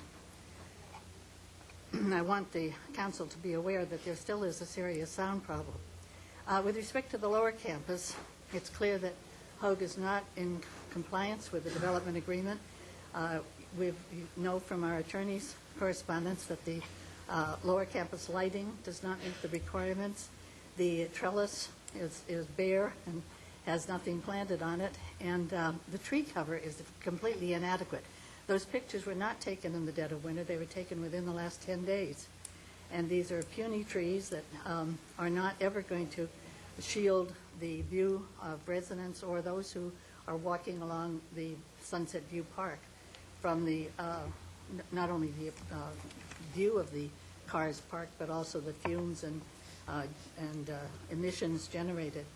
I think these deficiencies can be remedied, and I would respectfully request the city to continue this annual compliance review until August to give the Hoag a chance to remedy these agreements, to conduct the proper sound testing at the cogen plant, to plant some vines on the bare trellis, and to check on the lighting.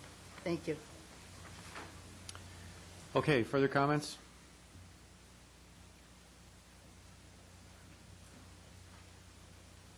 Good evening, Mr. Mayor, members of the council. My name is Ross Robato, and I reside at 260 Cagney Lane, Villa Balboa. I've been there for 28 years in that building.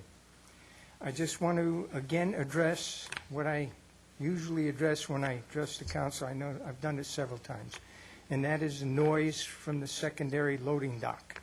Why this was never considered at the original agreement, I'll never understand.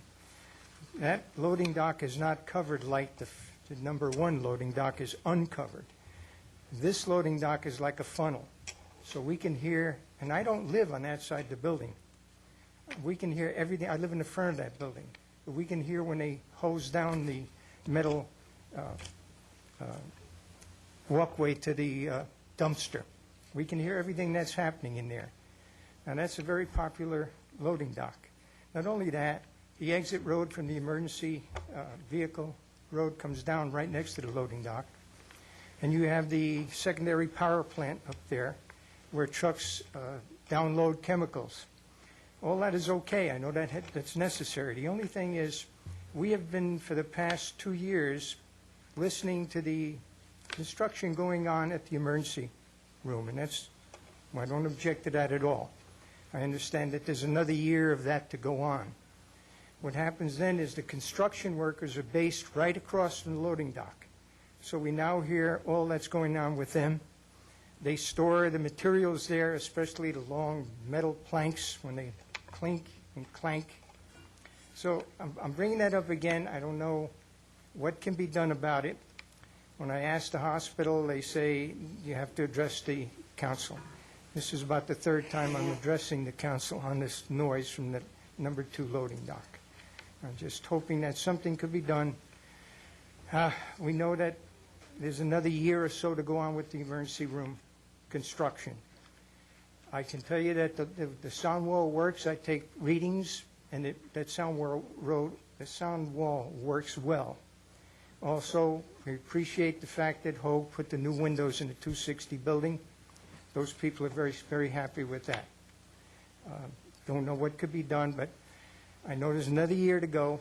And after that, I guess the only thing that we can do is code enforcement.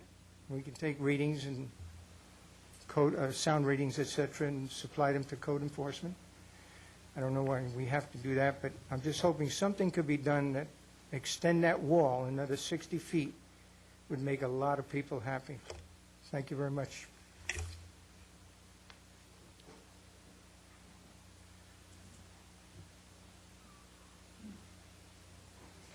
Can I suggest anyone else that wants to make a comment, if you want to come on down and get a little closer to the microphone, it'll save a little bit of time. Thank you. Good evening, Mr. Mayor and council members. I've seen you before. It's nice to see you again. Thank you for listening. My thanks go to you, the city, Hogue, and everybody at Villa Balboa for trying to work on all of these concerns and projects. I'm a resident of Villa Balboa. I live at 260 Cagney Lane, and just as I presented last year to you, my concern is still the sound wall. Schuler, S-C-H-U-L-E-R. Can you hear me? Yes. That's okay? Okay, good. So my concern is that I do thank you for the sound wall. That part has been great. The concern is, though, like I mentioned last year, the sound wall goes over to the greatest height in front of my unit, and then it drops down 4 or 5 feet, and then it extends across that way. And the part where it drops down and shows visibility for me, my particular unit, I still can see the loading dock, the blue trash compactor, the plumes or smoke that go up at the back end of that trash compactor, the puffs that go up very high. I can see the black trash bins and the brown boxes, and I can also see the ramp where the deceased are brought down. I can see the cars pull up from the mortuary. The gentleman gets out with the gurney, goes up the ramp, and a little while later comes down the ramp with a deceased person on there. So I look at all of that, and it's a little bit hard. It's very discouraging. And so I'm just requesting, if at all possible, you could take another look at that. I don't think it would take that much. I'm not a scientist or an engineer, but if that wall were to be extended a little bit farther, for my part, just a little bit farther. I know I have other residents who have difficulties at the end and want it extended even further. So I appreciate your time and concern with all of this. Thank you. And I do say that also I'm looking forward to Mr. Brooks. Thank you. He came and spoke to us the other night, and we were reassured that the trees out there by the parking structure would be starting to be cut down that have grown up too high and obstruct the view for that beautiful harbor. They're coming third quarter. So he has really been a good listener and been available to listen to our concerns. So I thank everybody so much. Mr. Mayor, can I ask a question? Ms. Schuler, what floor do you live on? Second. The second floor. Okay, thank you. So if you ever stand down at the loading dock and you look right up, you would be looking at my condo. Perfect bird's eye view of all of the loading dock. Thank you for your concerns, for your help and your time. Okay, other comments? All right. Is anyone from, Mayor Pro Tem Gardner? I had a couple of questions based on some of the comments. Do we know in the parking lot what kind of trees they are? Because different trees have different periods when they're leaves. Those Hong Kong orchids look dead part of the summer, but then they thrive at odd parts of the year. Do you have any idea what kind of tree? No, I didn't have an opportunity to. Do you know? Carrie Brooks may know. I did not have an opportunity to take a look at the landscape plan specifically to get the name of the tree. Sorry. Good evening. The trees in the field. Your name is Carrie Brooks? Carrie Brooks, I'm sorry, Hogue Project Manager. The trees in the field of the parking lot are Tipuana tipus. They're a great kind of flowering tree, which was one of our mandates. And they're good kind of broad massing canopy type tree, but they are briefly deciduous but flowering, a nice yellow bloom. The trees on the fingers of the lot are an African sumac, I believe, which is an evergreen shrub, a bit denser in growth, but a little bit different in characteristics. So those are the two major trees we have in addition to the palms out there. Okay.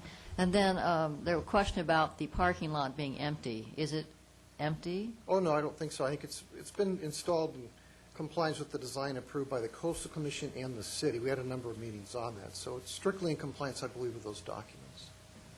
Is that what you're asking? No. There was a comment made that, hey, the parking lot is empty. There are no cars in there, so why do we need lights? Is that an accurate statement, or is that parking lot used? It's used at times, and probably that will vary over time as we use, the lower campus and the upper campus. So I'm wondering, if it isn't used a lot, would it be possible perhaps not to eliminate the lights, but not to use as many lights? I don't think that's our intent. I think our intent is to keep it illuminated and safe in case whoever uses that space. So, we've gone to great extent to put the high-pressure sodium lamps in place there to reduce the level significantly, because it was metal halide, which was legal at the time, but at great cost, we put the high-pressure sodium to take the light level down very significantly in that area in order to keep it illuminated. How often are the 4 towers all working at once? That I don't know. I can't answer. I can find out. Any idea? I mean, if that's a rare occurrence, then it seems to me it's not as important of a measurement as if it's something that occurs every day, that they're all going. I don't know that, but I'll find out. Okay, thanks. And with regard to the vines, is there any problem replanting the vines? No, I actually walked that this afternoon. The vines on the upper portion of the screen have done well in coverage, so they're doing pretty good. The vines on the lower portion are not. One is actually dead, so we'll replace the vines. And I've contacted the landscape architect. He'll make a recommendation on the replacement for a more vigorous vine that should do a little bit better there. So. The Australian monkey vine, I've got one. It'll take over the world. Okay.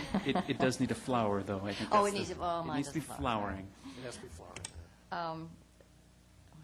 Yes, and then the sound measurements. I'm also wondering to take a measurement at 4 feet. I mean, that does seem a little odd. I can't speak to the protocols of the engineer, but he's a professional qualified, and he, based on mandates that he felt were appropriate and prudent, completed the sound test to satisfaction of the staff. Okay. Thank you. Okay. Mr. Mayor, one note I want to make is that we do this sound compliance annually. So Hogue does submit this report taking these sound measurements. And I do recall in one of the prior meetings, we did have all 4 fans running. We did find it to be in compliance. Unless those fans are out of need maintenance, they shouldn't be making any more sound.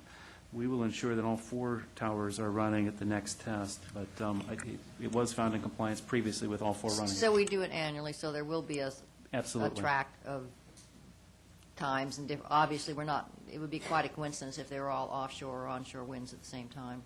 So. Yeah, I can't speak to whether you'd get different sound acoustics depending upon the wind direction, and I'm not qualified, but we can have the acoustical engineer address that in the report next year. Okay. Okay, does Hogue wish to make any other statements in response to anything that was said here? No, thank you. Okay. I think what we should do, I would entertain a motion on the Lutheran Church development agreement. Let's see if we can't come to a quick conclusion on that. Move acceptance of the report. Second. All right. Any further comment on that? Please vote. Motion carries unanimously. All right, then I'd like to move on then with regard to Hogue. If there's no further comment or question, Councilmember Rosansky, did you have something? Well, actually I didn't, but I will. I'm glad to see that despite the difficulties we had last year, that we made significant progress with some of the elements, most notably the trash compactor and the loading dock area, and I thank Hogue for taking care of those issues for the residents. As you can see here tonight, a lot of them are claiming that there's a lot less issue with sound problems on that side of the building, although I guess there is still, in their mind, an outstanding issue with the other loading dock and anything that can be done there. I know it's not part of the development agreement, and I don't believe there's any outstanding conditions that would require them to do anything there. Anything that you can do would certainly be appreciated. As for the light issue, Dick Runyon here was talking about that. I would appreciate it if staff would get with him to see which lights he's talking about that still remain unshielded. And this is probably the 3rd time now that we've heard about these lights, and it seems like a simple matter to just go out there and. If I remember correctly, yeah. I'd be more than happy to join the group and make I'll do my best determination of King Solomon here. I'll get a BB gun out. We'll take care of that light. But I think those are the lights that were on the, I remember that issue from before. There was an unshielded light bulb on one of the construction trailers, and I did not notice it when I went out there, but that doesn't mean it wasn't on, so we'll get that squared away. Well, it seems like a simple matter to resolve one way or another, and probably not very expensive to resolve either. So hopefully we can deal with this issue this year as our topic du jour and get some resolution for the residents there. So that being said, It's hard for me to say one way or another with regard to how the sound measurements were taken. I'm assuming we used a reputable firm, that they knew what they were doing, and that the sound measurements were accurate. However, I would suggest that next year when we do repeat this study, if we do that, that some of the comments that were taken into account tonight hopefully will leak through into the requirements, and maybe we'll do a little bit extra. Yeah, what I will do next year is we will meet with Representative Hogue and the acoustical engineer in advance to make sure that protocol is squared away. We can also hire a third-party review at Hogue's expense because, I think Councilmember Daigle included a provision in the development agreement that Hogue pays for these reviews, all administrative time. So we can do that type of a review a little more, utilizing a separate sound consultant to test and review that study. Well, certainly some of the questions that were raised with regard to how many of those fans that are running. I mean, if one's running, it's one thing. If four are running, it's got to be noisier. Whether that would trigger a problem, I don't know. But we can definitely review that protocol in advance so that we don't have these questions. So with that being said, I will make a motion to adopt the resolution. Second. Okay, Councilmember Curry, did you have something more to say? Okay. Do we have any further? I guess not, so please vote. Oh, I did not vote. Motion carries unanimously. Mr. Mayor? Yes. I would just like to take advantage to make a comment to thank and compliment Hogue for being such a major part of the quality of life of Newport Beach, and the quality of health care that you bring to the community, and the amount of money that you have spent in being a good neighbor.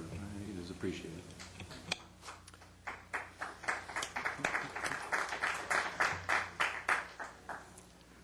Okay, thank you very much. We'll move on to item number 14, and, well, it wasn't pulled. It's intended to be continued, so I think we need a motion. Until that would be May 14th. May 14th. I'm sorry, May 24th. May 24th. I'll recuse myself. No, second. All right, so we have a motion and a second. Is it required that we open a public hearing, Mr. City Attorney? You're not currently conducting the public hearing. There may be some people who wishes to address it, but you're not currently conducting it. You're continuing a public hearing until May 20th. All right. Do we have any further discussion at council for this motion? If not, is there anyone from the public that would like to make a comment? We're going to continue the item. All right. Seeing no comment, please vote. With Councilmember Daigle recusing herself, the motion carries. Okay, we're on to item number 15, which is the Malarkey's Irish Pub appeal. And what I'd like to do, I suspect that there's a number of people in the audience here that are interested in this item. And what I'd like to do is start off by offering Councilmember Hill a chance to make any comments that he wishes to make. And then we will have a staff report. And then we'll hear from the applicant following any council comment on the staff report. And I have allowed the two individuals to make a presentation for a maximum of 15 minutes in opposition to the granting of this. And that would be Joe Reese and Drew Weatherholt. And I've done that on the basis that they are speaking for a number of other individuals in the audience that would otherwise be wanting to make a comment in opposition. So Is that 15 minutes combined or each? combined. One presentation for 15 minutes. The two of them will make it. And so with that then, and then we'll bring it back for council discussion and action. So with that, Councilmember Hill, did you wish to make any comment to start us off? I'll just make a brief comment that, that as it's probably known, I have a quarter of a city block on the peninsula, and I get the problem that's being discussed. I probably spend over $20,000 or $30,000 a year in cleaning up my property and replacing etched glass and kicked light fixtures and all of the body parts that are left laying around the building. That happens at 2 o'clock every morning. So I get the problem. I understand the problem. And I voted for a new ordinance in this city to give the police department the power and authority to control some of the issues that exist after 11 o'clock at night. And I found, much to my amazement, that during the Planning Commission meeting that there was testimony that the police department felt that this ordinance was not applicable. And that surprised me. And so I felt that it'd be worthy of additional comment and additional discussion to use this project, if you will, as the lightning rod to further define this particular ordinance and how it would be appropriate or not appropriate. And I think that worthy of discussion. All right, thanks. And let's proceed with the staff report. Excuse me. Mayor and members of the council, this item, as indicated, was heard by the Planning Commission back on March 3rd, 2011. It is a use permit application by Malarkey's for an expansion, primarily an outdoor patio and indoor expansion. I'm going to turn the presentation over to Jaime Murillo, the project planner. He knows this project inside and out, and we'll both be here to assist the council through the discussion this evening. So, Jaime. Good evening, Mayor, members of the council. This is an application that was brought forward by the owner and operator of Malarkey's Irish Pub. This is an existing bar that was approved back in 1976, and which is located at the northwest corner of Newport Boulevard and 30th Street at 3011 Newport Boulevard. The establishment is located directly behind the Landing Shopping Center to the north and west. There are residential properties consisting of single-family and two-family structures to the southwest on 30th Street. And directly across the street on Newport Boulevard, there are commercial businesses. Two in particular are the Rudy's Pub and Grill and the Newport Beach Brewing Company. This is the existing floor plan of the existing establishment. It's just under 5,000 square feet in gross floor area. However, only 1,150 square feet of that is used for net public area or customer area, which is shown here in this hatched area. The net public area is centered around a large bar, and there's not much opportunity for sit-down dining. The existing certificate of occupancy limits the maximum interior occupancy to 91 persons. As you can see from the existing floor plan, a lot of the space within the building is used for office and storage space. The applicant stated that he doesn't need to use so much office space and is proposing to remodel the existing floor plan to expand the net public area to accommodate additional sit-down dining. The proposed net public area is 565 square feet and would bring the total interior the interior maximum occupancy to 166 persons. Along with the expansion, the applicant will be required to install a grease interceptor, install fire sprinklers, and upgrade the restrooms to provide increased fixtures and ADA compliance. This is a zoomed view of the interior expansion. As you can see, it would allow for 3 new booths and 11 new tables for sit-down dining, increasing the occupancy in this area to 68 persons. In addition to the interior expansion, the applicant is proposing a 782 square foot outdoor dining patio expansion on the north side of the building. The patio will be limited to 49 persons maximum and will close at 11 p.m. To provide sound attenuation from the vehicle traffic noise on Newport Boulevard and to attenuate the noise that may be generated from patrons within the patio, the applicant is proposing to surround the patio with a 9-foot, 8-inch high glass barrier. As you can see from the site plan, the patio is located on the north side of the building between the existing building and the neighboring shopping center building. The orange lines here and here show that patio will be screened from view from the residential properties on 30th Street, and will also be providing noise buffering from those residential units as well. As part of the conditional use permit request, the applicant is requesting the approval of off-site parking. This off-site parking is located here in the blue shaded area. This off-site parking lot was constructed by the applicant earlier last year in anticipation of this application. It's more of a technicality. The parking lot is an extension of the existing parking lot. However, because it is located on a separate parcel from the subject restaurant, the approval of an off-site parking agreement is required. As proposed, a total of 47 parking spaces will be provided within the on-site parking lot. That does meet the code requirements during the day when the establishment operates as a restaurant, and in the late hours when the establishment operates more as a bar and the patio is closed, there will be a surplus of 4 parking spaces. And lastly, the applicant is requesting the approval of a comprehensive sign program. They've already performed some of the exterior improvements. They've painted the building and added the cornice along the top of the building. However, they are requesting a sign program to allow the 3 wall signs on the front of the building, the 1 projecting sign, and 4 small awning signs. And on the 2 secondary frontages, they are requesting 1 wall sign and 2 awning signs. This application was reviewed by the Planning Commission at the March 13th, 2011 Planning Commission meeting. They did receive extensive testimony from both the people in support and in opposition of the project, as well as testimony from the police department. Generally, the Planning Commission was in support of the project as proposed.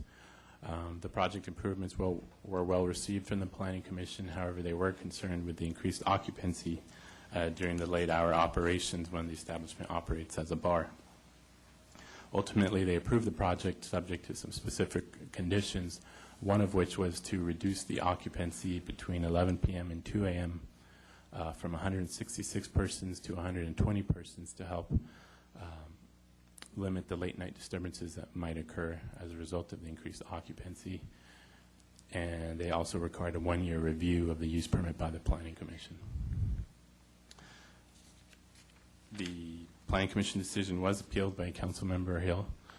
In the appeal, it was stated that a need for clarification for the need for the condition that the Planning Commission imposed restricting the occupancy during late hours, given the fact that the operator will be subject to the operator license, and a request for discussion of when the operator license is effective for these types of uses. So regarding the increased occupancy concerns during the late hours, the primary concern presented by the police department and staff wasn't so much that the operator license wouldn't be able to maintain or control the late night operations that occur on site, but it was really the issue was with the secondary effects that occur when patrons leave the establishment at the close of business. In this particular location, the PD felt that the close proximity of this establishment to Rudy's Pub and Grill and the Newport Brewery really compounded the issue that occurs in this triangle area between the 3 establishments. As noted in your staff report, the maximum occupancy for these 3 establishments combined would lead to a potential of 479 patrons exiting these establishments currently. That results in a significant demand for law enforcement in this area. The police spends a lot of time patrolling the area during these late hours, just trying to maintain the chaotic environment that does occur and trying to make sure people can go home safely. A lot of these problems are outside the control of the operator. Once they leave the confines of the property, it's difficult for the operator to manage the disturbances that occur. So based on that fact, the police department believed that any additional increase in occupancy would only exacerbate the existing late hour disturbances that are occurring. And based on that testimony and information, the Planning Commission felt the need to reduce the occupancy during the late hours to 120 persons. They believed that was a number that was manageable by the police department. But during the day, they were allowing the 166 occupants and basically to afford the operator the ability to operate a successful restaurant during the day. With respect to the operator license, staff does believe it is an effective tool. It does allow staff in the police department to essentially control any potential disturbances that are under the direct control of the operator. It provides us flexibility with hours of operation, noise disturbances that are generated on site, parking and security. It allows us to apply preventative measures such as requiring security plans, as we did in this case. We can do a parking management plan. But most importantly, it provides the city with the ability to apply corrective measures, such as modifying, suspending, or revoking a license for noncompliance with the conditions of a use permit or conditions of an operator license. And it allows us to address any problems that weren't anticipated at the time of approval. But again, just to reiterate, in this situation, given the close proximity of Malarkey's to the other two late-hour operations, there's an existing problem, and allowing any increase in occupancy is only expected to exacerbate that existing condition. But that concludes my report. Staff's available for any questions, as well as the police department. Okay, does council have any questions of staff at this juncture? Okay. I have a question regarding the operator license. In this situation, presuming, let's say, that it just goes forward as it was approved by the Planning Commission, and then there were problems. The operator license is by ordinance applicable to this situation. It's not a matter of whether or not it's applicable. It is. That's correct. The use permit actually requires the applicant to still maintain an operator license. Yeah, and does that authorize, for example, if the police department determined that there were problems and they met with the operator and the problems didn't get resolved, what flexibility does the police department have then by virtue of this operator license? Could they, for example, say, okay, fine, you can only be open until 11 p.m. for your entire establishment? Do they have the flexibility to impose that? That's correct. Oh.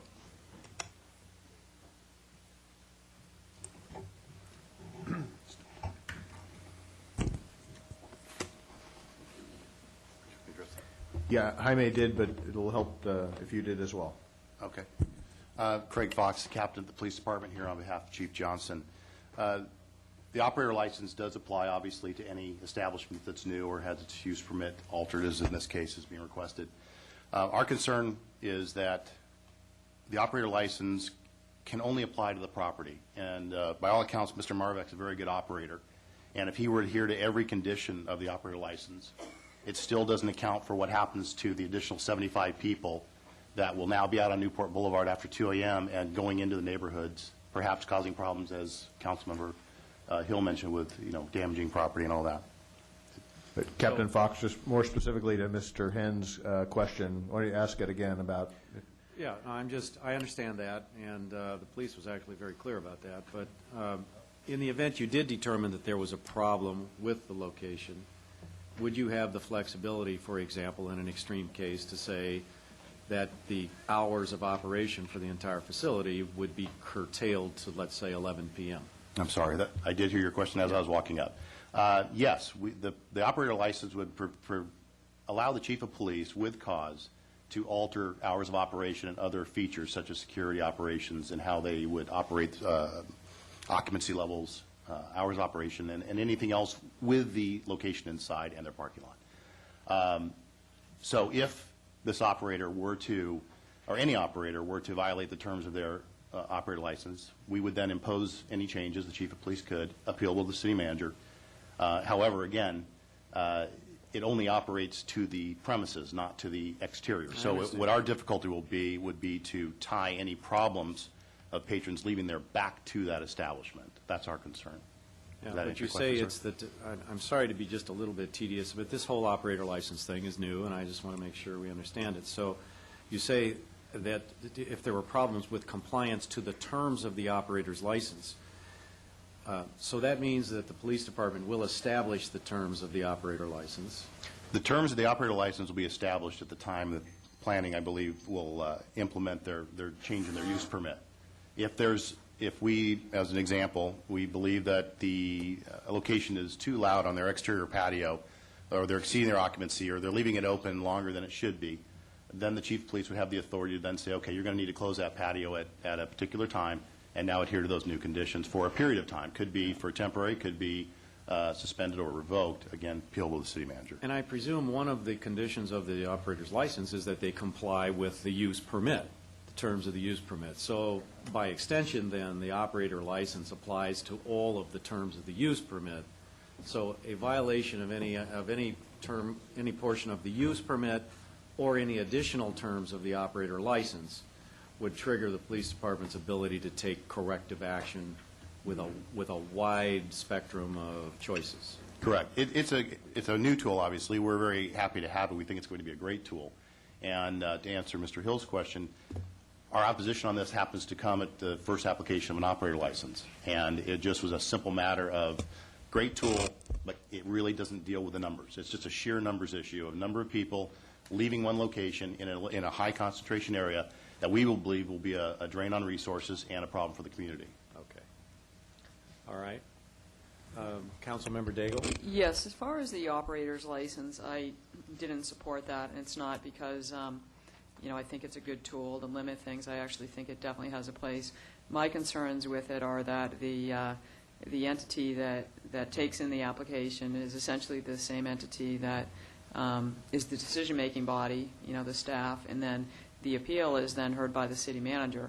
And so if people in the community, be it the business or the residents, are dissatisfied with the conditions that are placed on it, they have no ability to appeal to the people that elected them. And so I find the whole appeal process to be really flawed in that way. I think that the city council ought to have the final say, so that aspect of it made me uncomfortable. And certainly when you start to apply open meeting laws, I just want to make it clear, and perhaps the city attorney can clarify it, that when the chief of police is making his decision, he cannot receive input from the city manager, who is the appeal body, nor when the chief of police makes a decision and he's made a decision, can he brief, in an ex parte way, can he brief the city manager of his decision? So that communication, and the city attorney can clarify that for me, given who's decision-making and who is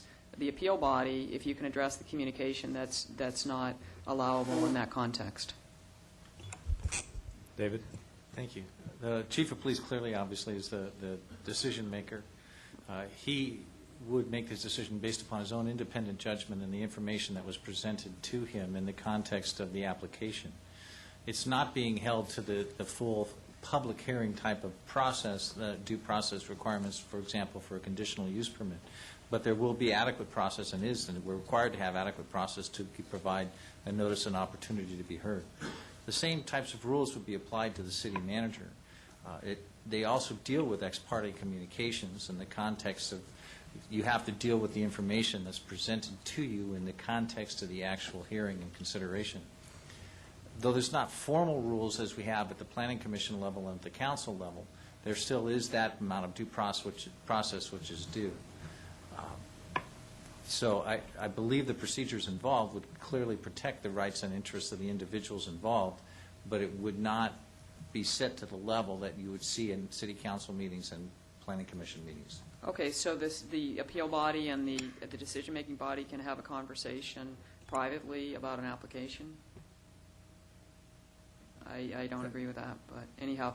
The second concern that I have is really one of dueling banjos, where, let's say, the police chief makes a decision with one set of conditions, and the city council, through a use permit, has another set of conditions. We want it closed at one time, police wants it closed another time. And I just see, again, there's not going to be a way to reconcile that. I mean, there just has to be, at the end of the day, one ultimate authority for this, and it would seem to make more sense that it's the city council. So I see that. I appreciate what you're doing. I definitely think that we need to have strong conditions. My concern all along with this has been who hears these appeals. Okay. Councilmember Selich? Yeah, Captain Fox, you said that the police department's concern is not the primary operation, but the secondary effects in the neighborhood, and you mentioned that it's 75 additional people out in the area. Is that correct? Their original occupancy, I believe, was 91, and they're going up to 166, I believe it is what they're Okay, proposing. so there's 75 additional people out there, but are all 75 going to be troublemakers? Or what percentage of them do you expect are going to be causing problems? I'd be taking a guess at it. I just think the sheer number of 75 additional, so 166 people potentially leaving one location, as Mr. Murillo stated, in that triangle of locations that happen to be a very busy stretch of roadway from my experience working patrol. 75 additional people we are concerned about. I don't know what the percentage would be, but odds are that there will be additional problems based on that number. But you don't have any rules of thumb you use? I mean, with all the bars and places you have in town, the 10%, 5%? I don't know. Okay. Okay. Councilmember Curry? Let me ask the practical question of what exactly would happen if they have a operator's permit, and indeed we have issues down the line. Now, there, as I understand, the applicant's required to have security at closing time. Is that correct? Correct. So he's required to have people there who is monitoring the situation and mitigating any of these situations. Would the situation be improved if the closing times were staggered between his establishment and the others? Would that be helpful? I imagine it could be helpful in that you're not having a large number of people all at the same time coming out generally in the same square block. His security would be responsible for his property. The problem is once they leave his establishment, his property, they then become the police department's concern. But then if we found that over time that there was an ongoing problem at this locality, though, that the chief has the option to modify, as I think we just had this discussion, the operator permit to either restrict or otherwise modify how the facility is operating, right? Yes, sir. That's if. So we do have a regulatory follow-on, if you will, to deal with issues if they, in fact, in actuality, present themselves. Issues on the property, yes, sir. The difficulty is patrons that leave the area, leave his property, and would go into the neighborhood. You don't really know that they're his patrons versus Rudy's versus the brew pub, though, do you? No, you don't. It'd just be more patrons hitting the streets about that time. Right. So sort of if you got here first, you sort of get to put your people on the street first, and they sort of get first right to puke or something. I don't know. It's, Okay. All right. I think we probably ought to move on then in the absence of any further council questions. So, Mario, would you care to make a presentation then? This is the applicant, Mario Marovic.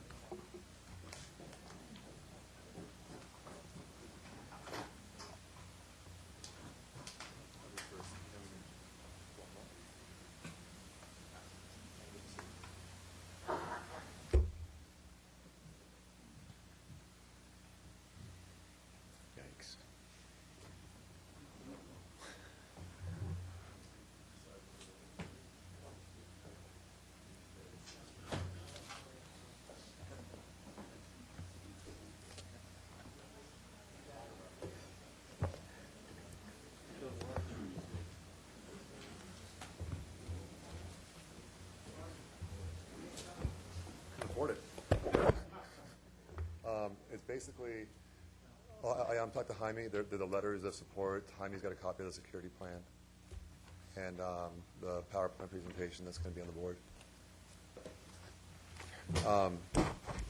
Mr. Mayor, ladies and gentlemen of the City Council, I want to thank you for giving me the opportunity to present this evening. I'd like to start my presentation with a short video, if it's okay with the City Council. Sure. Would it be possible to dim the lights?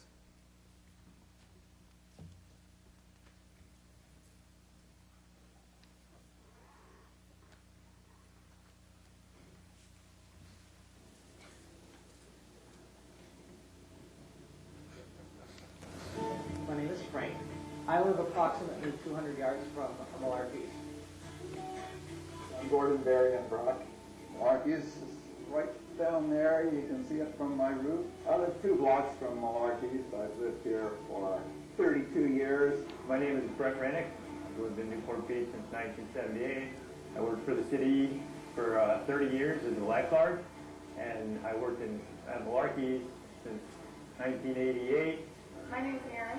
Hi, I'm Kaylin. She's been over with me for 6. Exactly. I think so.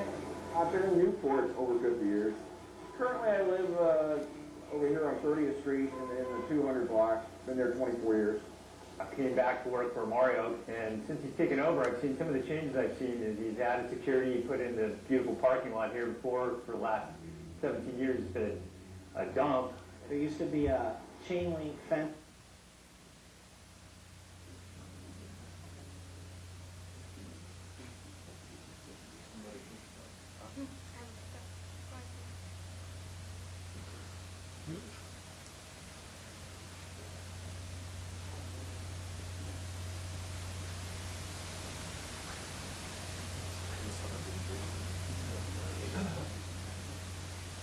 Let me just twist it.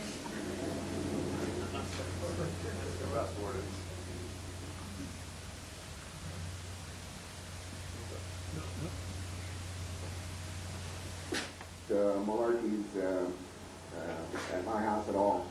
I've never had any problems with Malarkeys. I've gone to Malarkeys, of course, over the years many times. More recently, I've gone there more for dinners and breakfasts. The staff and the customers are all great here. That's why we come here. I think everybody who's grown up in Newport has been in Malarkey's. It's a great place to come. And now, you know, we've got a nice menu. The menu's improved, the quality's improved, so the food, the emphasis on food has improved. I would go there much more often when they have more booths. The focus on dining is superb. It's great. An outdoor patio would be fabulous. I think we don't have enough of them here in Newport. Yeah. People are always looking for a nice place to sit outside, have a good meal. This is the proposed area for the patio. You can see it's on the north side of the building, which would be nicer to have the more open with the landscaping over here. But after meeting with the neighbors and the police department was to move the patio to this side of the building, which is not as a desirable location as the other side, but we are trying to be a good neighbor and have it on this side of the building next to a commercial building and a big wall. And we got a giant wall back there, which would be much less impact on the neighborhood. What's also you got to think about is like the track record of the individual that the city's getting involved with. And with regards to his track record, you can see the other facilities that he has done. He's always improved those. And, you know, a lot of us in the city, or residents in the city, in this small little sub-market of the city, are for this project. And I'm for anybody who's going to come in and put more of their own dollars into the city and not the city putting dollars in. They're putting their own dollars in, improving the product for the residents of the city of Newport Beach. So I'm for this project. I'm Steve. I'm a 24-year resident, 30th Street, and I do support Malarkey's. My name's Gordon. I'm a Newport Beach resident. I have been for many, many years, and I'm a supporter of Malarkey's. I support Malarkey's. I support Malarkey.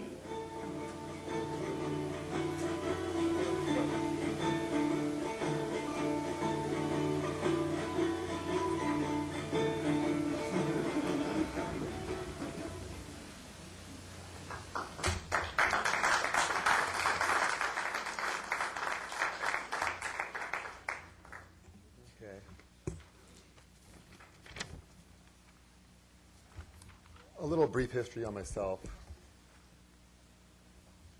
I'm very vested in the Newport Beach community. I'm married. I live with my wife, Ashley, my 2-year-old daughter, and I'm Newport Beach. We're homeowners. My mother and father live in Newport Beach. They're partners of mine at Landmark Steakhouse. They're also partners of mine at the District Lounge, and we do own a commercial building in McFadden Square together as well. I'm a second-generation restaurateur. And where I'm at today, I still work with my parents in a few projects, but I spun off on my own to do my own thing. I got my undergraduate from the University of Southern California with an emphasis in entrepreneurship, and I got my MBA from USC as well. Strangely enough, my undergraduate business plan was on opening up a restaurant lounge. I never planned on executing that plan. After my grad degree, I moved to Silicon Valley, went to work with Silicon Valley Bank, and realized that not seeing daylight and working in a cubicle was not conducive to my personality type, so I moved back to Orange County, and in the last 7 years, I've opened up 5 new locations. One thing all 5 of the locations have in common is each one of them was an underperforming business that I've added value to and improved. I currently own 6 businesses in 3 different cities, 3 Type 48s and 3 Type 47 licenses, and I employ approximately 200 people in 3 cities throughout Orange County.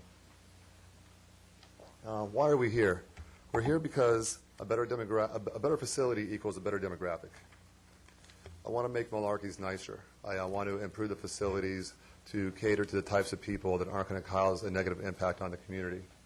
And I'm here because I want to accept the March 3rd Planning Commission's approval for the Malarkey's remodel expansion, except for I do not want to accept the condition to reduce the occupancy at 11 o'clock from 166 to 120. It will be very difficult to operate in that manner. In addition to closing the patio at 11 p.m., asking 46 patrons to leave would be very difficult to execute. It's not something, as an operator, I think is feasible. And I want to propose more conditions. I want to propose a condition that at 1 a.m., it's exit only. No other patrons are allowed in my facility at 1 a.m. So in addition to all the conditions that were already put in place, one thing I've noticed is if you cut admission at 1 o'clock, you usually have approximately 50% of your patrons that leave between 1 and 1:45. The Newport Brewery closes at 1. Obviously, if we have people leaving at 1, we have people now that want to take their space in the facility. If we cut the admission at 1, by 2 o'clock in the morning, we will probably have less than 50% or approximately 50% of the 166 in the facility upon closing. And I think that would address a lot of the police concerns about a lot of people leaving the facility at closing at one time. Thanks to Jaime's great presentation. He's talked about a lot of the benefits and what we're trying to do. And I want to have Malarkey's be a positive impact on the community. We want to improve the facility to be more upscale. We want to add fixed booth seating that is more conducive to a comfortable dining experience. I want to employ an executive chef. I've currently already got advertisements out looking for a top-notch executive chef to ensure a high quality and a creative menu that will differentiate myself from the immediate neighborhood. Obviously, we talked about the new ADA restrooms. Currently, the restrooms are so small and insufficient. Many of the councilmen have actually walked through the project. Even if I clean them up, they're so small that you can't walk in without trying to get around somebody who's standing there, in like a doorway. Part of the infrastructure is adding a grease interceptor, adding fire sprinklers. That's all part of the conditions of approval because the occupancy going from 91 to over 99, it triggers a fire sprinkler condition. And I want to create new jobs. I want to implement a more extensive training program. I already have a training program, but with the additional space, I'm going to have additional training program. With the additional menus, we need additional training.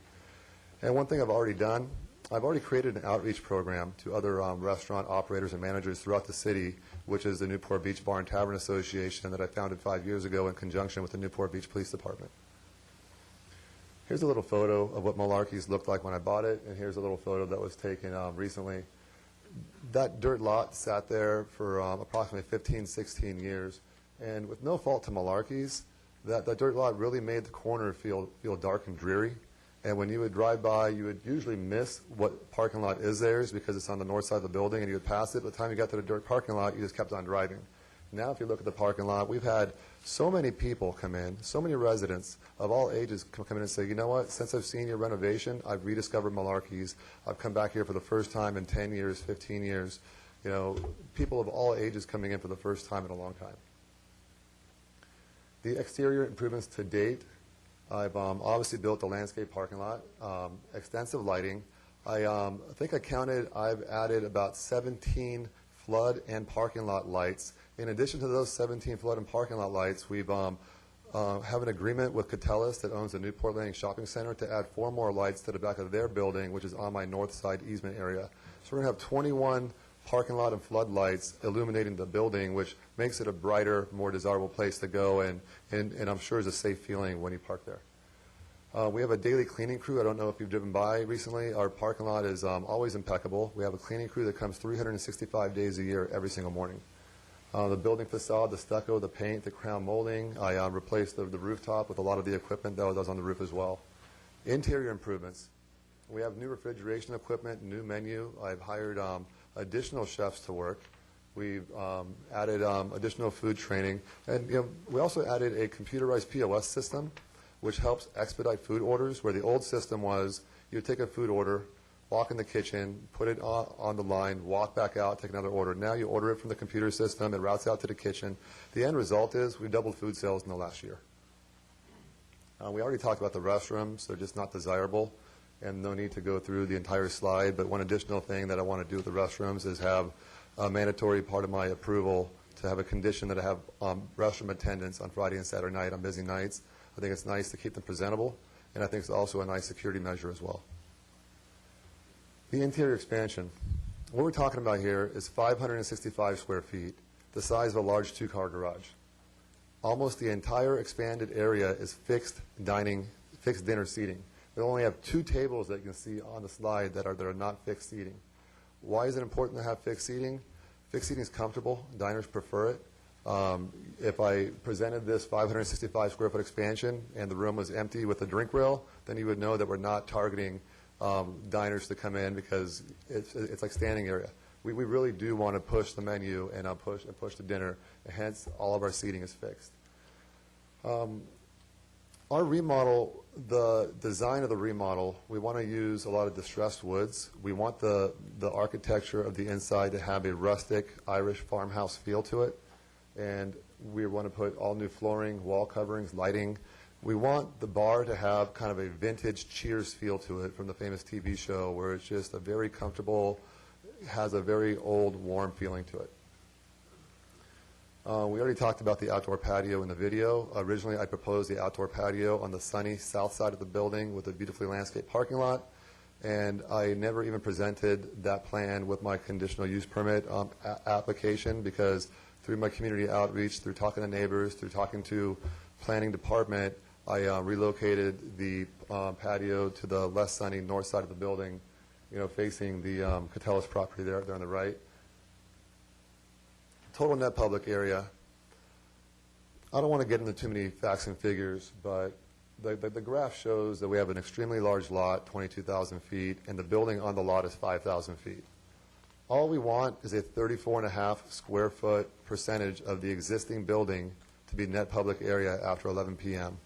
If it was any other facility, that number would probably be double. They'd probably be asking for a 3,000 to 3,500 square foot net public area for the same size building. Currently, we have 1,150 square feet. We're asking for 1,715. What's your seating? I saw the booths. How many sit down? The booths, Jaime, did you say there were about 60-something seats, 65 seats? There was 3 booths, which could seat 18 patrons for the building code, and 11 tables, which can accommodate 50 seats for the building division. Okay, so 60-something, and you got your requested occupancy is 166? Correct. Thank you. Well, sorry, let me clarify. The original plans that were submitted showed a higher number, but we had a building engineer take a look at the plans, and 166 is the number that they calculated to be the allowable maximum. And a little comment on the 166 number and the 565 square foot expanded number. If I wanted to, by reducing the patio by 100 square feet, I can add 200 square feet to the interior net public area, adding another 35 to 40 occupants. I didn't maximize what my parking and building and ratio, everything allowed me to do. I went for a very conservative plan when I presented to the city. I just went for the minimum plan that I thought would make this application feasible for me as the operator. Back to the signage. The signage is unique because the building sits in the middle of the property, and you can visually see 3 sides to the building. If that was a 22,000-foot dirt lot today and you're going to build a new building on it, you would not put it smack dab in the middle of the property. You'd probably tuck it in the back, have it be 2 stories, and actually increase your building size and your parking size. So because we're in the middle, it's unique. You have 3 viewable sides. I traveled to Dublin, Ireland, London, England. I went to Boston and New York to compare traditional Irish pubs to American version Irish pubs. And that's how I came up with the proposal for our sign program. And a little known fact is most of the pubs in Ireland are not green, but a lot of them are red. But because the crab cooker got the corner on red buildings, we chose the green one.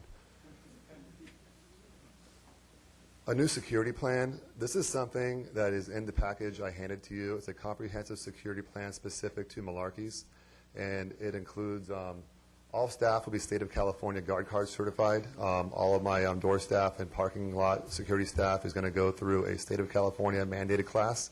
They're going to be live scanned, and the background check will be done to ensure that there's no criminal history on any people that are working for us. We're going to require a minimum staff ratio of 1 to 50, meaning if there's 65 people in the building, you need 2 security guards. If there's 150, you need 3 security guards. Currently, with 91 people, we exceed the minimum.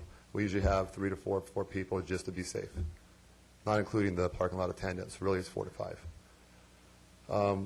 We are proposing bathroom attendants on the weekends. Parking lot attendant, we're already doing. We started doing that about 3 months ago. I want to keep a daily log of all activities, so if there's any issues that arise and a situation comes up 4, 5, 6 months down the road, we're going to have a daily log to refer back to. And all bar service and bartenders will be LEEDS class certified by the state of California. Currently, I comply with all of these, even though I don't need to. This is the way I run my establishment. And currently, none of these is a requirement of the existing CUP. This is all something that's going to be extra as part of my approval. Mario, does the bathroom attendants, you mean there will be someone in the bathroom working for you the whole time? Or? Every Friday, Saturday night, I think it'd be nice to have a bathroom attendant, making sure the bathroom's clean, handing out towels, making sure soap stock, toilet paper stock. So somebody goes in there and tries to make a mess and throw towels on the floor. They're going to pick the towels up, put them in the trash can, wipe the sinks down. And I want to make that a condition of approval that on Friday, Saturday nights, on large occupancy nights, I'm going to have bathroom attendants. Letters of recommendation. Police Captain Greg Mays and Police Chief McKinley from the city of Fullerton both wrote me letters of recommendation based on my performance. In 2009, I took over a facility in downtown Fullerton called the Rock and Taco Cantina. It was a very undesirable location. The police department did not want that location to continue operations. When the when I was able to acquire the facility, the police department did not want me to reopen it. And the letter of recommendation from Captain Mays is in your packet. I believe he said, I'm going to put you under a microscope, and he's going to watch my every move. Now, I've proven myself to the city of Fullerton. I took a very undesirable location with a 2 o'clock in the morning permit with live entertainment and dancing, which I'm not asking for malarkeys. I made a very strong food focus. We serve food up until after 11 o'clock at night. We have very few to no issues with the city of Fullerton, and I got letters of recommendation from the captain and the chief of police. Another letter of recommendation is from a Newport Beach police sergeant that retired with almost 30 years of service. He spoke for me at the Planning Commission hearing, and basically he feels that it's a good application. He's worked on and near the peninsula for nearly 30 years and cannot recall any incidents that he's had with malarkeys in the 29 years that he's worked here. District 15. This seems to be a big topic. You hear a lot of statistics about there's X amount of alcohol licenses per residence. District 15 has the largest amount of commercial to residential on the peninsula, which means that it spans from 20th Street to 37th Street. It includes Newport and Balboa Boulevard, Lido Village, Newport Landing Center, Cannery Village, McFadden Square, and all of the surrounding commercial areas. It's a skewed statistic because there's a very low percentage of residences in District 15 in comparison to commercial establishments. So when you hear the statistic, there's X amount of liquor licenses issued in District 15 per residence, you got to keep in mind that there's a very large amount of commercial in proportion to residences. I'm not going to go through every one of these CUP comparisons, but the gist is there's a lot of things that the current CUP does not have that the new CUP will have. A lot of things that will benefit the community. I'm going to do a good job at malarkeys no matter what, but if I ever leave or sell the facility, you're going to be left with a lot of no's on that CUP list. No security plan, no ABC LEEDS class training, no mandatory guard card training, no restaurant operator's license. There's a lot of things that are coming to the table here that I'm willing to accept as an operator, conditions and restrictions, in order to make this application go through. The applicability of the operator's license, I believe that was touched upon earlier with Captain Fox. One of the key things here is the second one, the Newport Beach Municipal Code. I read that as a license can be revoked, suspended, or modified if impacts emanating from the establishment for which the license was issued has substantially interfered with the peace and quiet of the neighborhood. I read that as if my patrons create problems and it can be linked back to me, I can lose my license. I can be revoked, modified, or I'm suspended, and that's something that I'm willing to accept.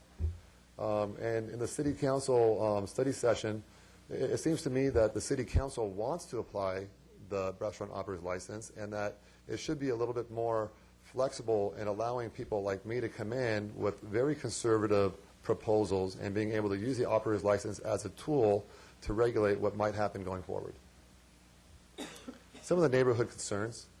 Some of the concerns were originally, I'm going to ask for a parking waiver. Not true. I actually have 4 excess parking stalls after 11 p.m. Loitering, noise in the parking lot. I recently added the exterior security guard, eliminated any noise and loitering. Any customers that leave the building, I think that the restaurant operator's license would obviously apply to that. Vehicles exiting 30th Street, well, the parking lot's already built. There's going to be cars in my parking lot regardless if this plan gets approved or not, so people are going to be parking those stalls and they're going to be driving home whether it's down 30th Street or not. Some of the questions were, Malarkey's is a bar, it's not a restaurant. Well, Malarkey's currently has an ABC restriction on food, a condition on food that means you have to serve food no earlier than 9 p.m., which means right now I'm mandated by the Alcohol Beverage Control to serve dinner up to 9 p.m. And I want to extend that to 11 p.m. I want to add more food service. The seating that I'm adding is fixed seating. It's dinner seating. So we serve breakfast, we serve lunch, we serve dinner. Now we just want to serve more of it. We want an ability to cater to more people for our dining facilities and have them stay afterwards, enjoy a comfortable seat, and enjoy the evening. Noise from the patio. We did have a sound technician come down in Planning Commission, and he testified that there won't be a noise concern. Here's some mock-ups of some signs we're proposing to put in. We can make these as part of the condition of approval. These currently are not there. We just, photoshopped them, and something that we want to do for the neighborhood, something I'll probably do anyway. But just something not only for my patrons, but for people walking down 30th Street to kind of bring to their attention. There might be a giant shopping center to the right of you, but you're about to enter into a residential neighborhood. Lack of disturbance. We've had, you can see from the packet in front of you, we've gotten hundreds and hundreds of people that have supported our project. A lot of them are in very close proximity to Malarkey's. Mr. Paul Riley is an appraiser. He actually pulled out his measuring stick and measured his bedroom door to our front door at 250 linear feet, and he said he has never had an issue with Malarkey's waking him up at night. Here's a aerial view of some of the supporters that we have for Malarkey's. The green depicts all of the supporters, residents that signed petitions and wrote letters of recommendation. The red are 2 neighbors that are opposed to us, and the yellow are neighbors that have property owners or are mixed, where one might be in support, but the residents are in support, the property owner might not be, or vice versa. So those are mixed. And the triangle one on the right is a condo where one condo is in support and one condo is not in support. But as you can see, I mean, I put a lot of time into this. I went and I knocked on a lot of doors and I talked to hundreds and hundreds of Newport Beach residents in close proximity to Malarkey's. And one of the things you hear from all of them is, I don't have any problem with Malarkey's. Conclusion, a better facility equals a better demographic. If we build a nicer place, we're going to cater to a better demographic that is not going to cause any problems. I want to accept the Planning Commission's approval on March 3rd, with the exception of the condition to arbitrarily ask 46 patrons to leave the premises at 11 p.m. in addition to closing the patio at 11 p.m. I want to add an additional condition to not allow entry into the establishment at 1 a.m., to have it be exit only. So if anybody comes over from the Newport Brewery when they close, want to have a sign on the front window, no admission after 1 a.m. And this project is not about money. Malarkey's has been a very profitable business for 35 years, the way it is. I have not taken $1 of profit from this business since the day I took over, not one. Every dollar has been reinvested back into the facility. If I get this approval and I end up doing the improvement, I'm not going to see another dollar of return for approximately 3 more years. I don't know how many investors or responsible business owners you know that buy a business. I'm not going into a vacant, I bought a business, put money into it that made money, and I'm not going to make money for 3.5 to 4 years because I want a better facility for the neighborhood. If I don't get my approval, I'm not the loser because I'm going to start making money tomorrow. I'm going to stop reinvesting in the facility not because I don't want to reinvest, because financially I don't need to make a profit. The only loser is the community. The community wants this project to be approved. The community is here in the audience supporting me. And I want to do this for the community. I want to have a place that I can be proud of, and I want to own this place as long as I can possibly own the place. The District Lounge in Newport Beach, I own that business, and I own the building. I'm planning on never selling it. I've never sold one business that I've ever owned in my life. I still own the family business that I grew up in, and I still own the 5 establishments that I've opened in the last 7 years. I'm not planning on selling any of them. I've got a long-term business plan. I want to be a long-term operator. I'm not going to turn and burn. Okay. Thank you, Mario. Very good presentation. That's, I do want to admonish, I have some order, please. I do want to admonish the audience, this is not a popularity contest here where you need to clap your approval. This isn't Dancing with the Stars, so let's just please be civil about this for both sides. So with that, do we have questions for Mario while he's at the podium? I can't see all the brush. Did you have yours pushed there? No, I think it's just his heavy thing. I think you've got all your voting buttons pushed there, but Rush. Okay. All right, Nancy. Mario, at one point there were some issues with Landmark, and they seemed to either all the neighbors moved away or you resolved them. And because I haven't heard the complaints, and it seems like things have settled down there. However, I mean, you're making your pitch on the fact that you are really a good manager and that you're going the extra mile. But the idea of that you wouldn't open, I mean, the doors wouldn't be open after 1, people couldn't enter after 1 and everything. There was an incident a while ago at the Landmark, some overcrowding. And so, I mean, that sort of thing makes me say, all right, can you really control that sort of thing when an organization that's been in place for quite a while still had an issue with something and had a citation? You want to comment on that at all? What is the exact question? That you want to talk about how something like the Landmark got a bit out of control, so you would have an overcrowding situation? Or? You know, Landmark, when you first got elected a few years back, you came in and talked to me, and you know, we talked to the police department, and I believe it was Lieutenant Frizzell at the time. He called a meeting with myself and some other city officials, and he sat me down. He goes, you know, Mario, you need to be the role model for the community. He goes, I know your track record. I know you come from a second-generation restaurant family. And with Landmark, he gave me some specific instructions. He said, you know what, let's add some security to the back parking lot. Let's ask people to keep it down as we're leaving the facility. We have valet parking in the back. And the issues, the noise emanating from Landmark was people walking into their cars in the street and slamming car doors and whatnot. So by adding additional security to the back of the building, that's why you haven't heard any problems with on Landmark in the past few years. And I have the kind of the business practice that I have is sometimes you take 2 steps backwards so you can take 3 steps forwards later. So, you know, we took a hit. We started calling last call earlier at Landmark. We stopped letting people in at 1 o'clock in the morning. We turned the volume down. And much like Malarkey's, we started letting people trickle out.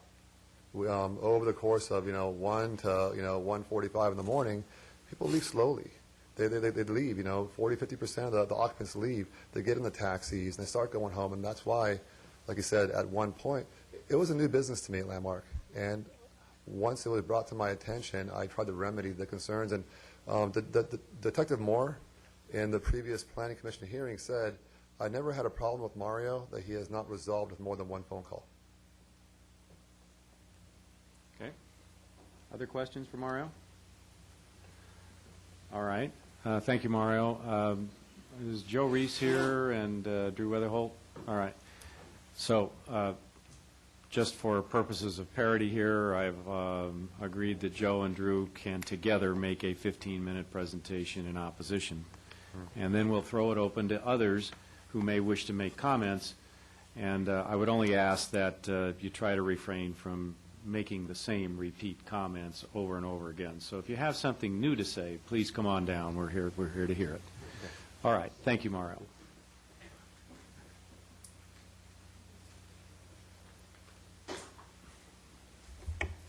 Joe, you and Drew are the red squares on the, is that right? Okay. Okay. Thank you, Mayor and council members, for allowing us to speak here tonight. And thank you for meeting with us and discussing the issues and concerns that we had or have as residents. I like Mario. Mario's a nice person. I had a number of meetings with him. Drew has also. And we get along very well, and it's very cordial in the conversations that we have with each other. We just have a philosophical difference of opinion with it when it comes between what is a restaurant and what is a bar. And that's what I want to talk about tonight. I think it's unfortunate. Mario talked about that he wants to agree with what the Planning Commission did, but he doesn't agree with 11 p.m. to 2 a.m. I was hoping he was going to explain to us why he didn't agree with that. I never heard his explanation as to why he didn't agree with 11 p.m. to 2 a.m. and why he needed to continue to have those hours to be able to operate. What I heard in the video and what I heard Mario talk about is how he wants to make a great restaurant. Well, we support that. We support the expansion of the restaurant. We want to see that expansion of the restaurant to occur. And it's funny because last time we were here at the Planning Commission, he talked about his model and what he wanted to look like was a cannery restaurant. And we did a little research and we looked at the cannery restaurant, and I'd love for him to look like a cannery restaurant. The cannery restaurant closes at 11 p.m. The bar and the restaurant close at 11 p.m. I would love for Mario to close at 11 p.m. And we've had a number of meetings with Mario. And in the meetings, he talked about how he wanted to work together as a team and come up with a plan together that could be presented. The only compromise, and he wanted each of us to compromise, the only compromise Mario did do was with regards to the location of that patio. We had some early discussions about that, and he did agree to move it.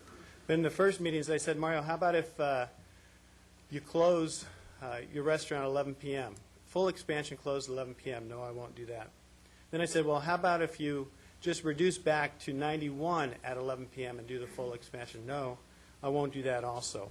And when we got done, there was really no compromise that was done by Mario at all.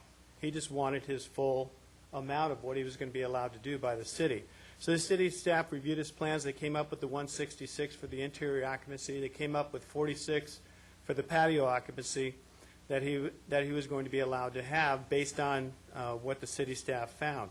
Well, the planning department, the police department both come back after they review the plans and they say, no, we only want to see the 46 on the patio. We do not want to see any interior expansion. And the reason for that is the negative impact it was going to have on the community, which I think is extremely critical. And I'll get into that why that is in a little bit as far as public safety. So they come back with this proposal, and it goes on to the Planning Commission. And the Planning Commission makes a decision that they believe that Mario should be allowed to have 166 until 11 p.m. on the interior for his occupancy, and he should close the patio at 11 p.m. with the 46. So here we are now at 11 p.m. he's to reduce the 166 down to 120.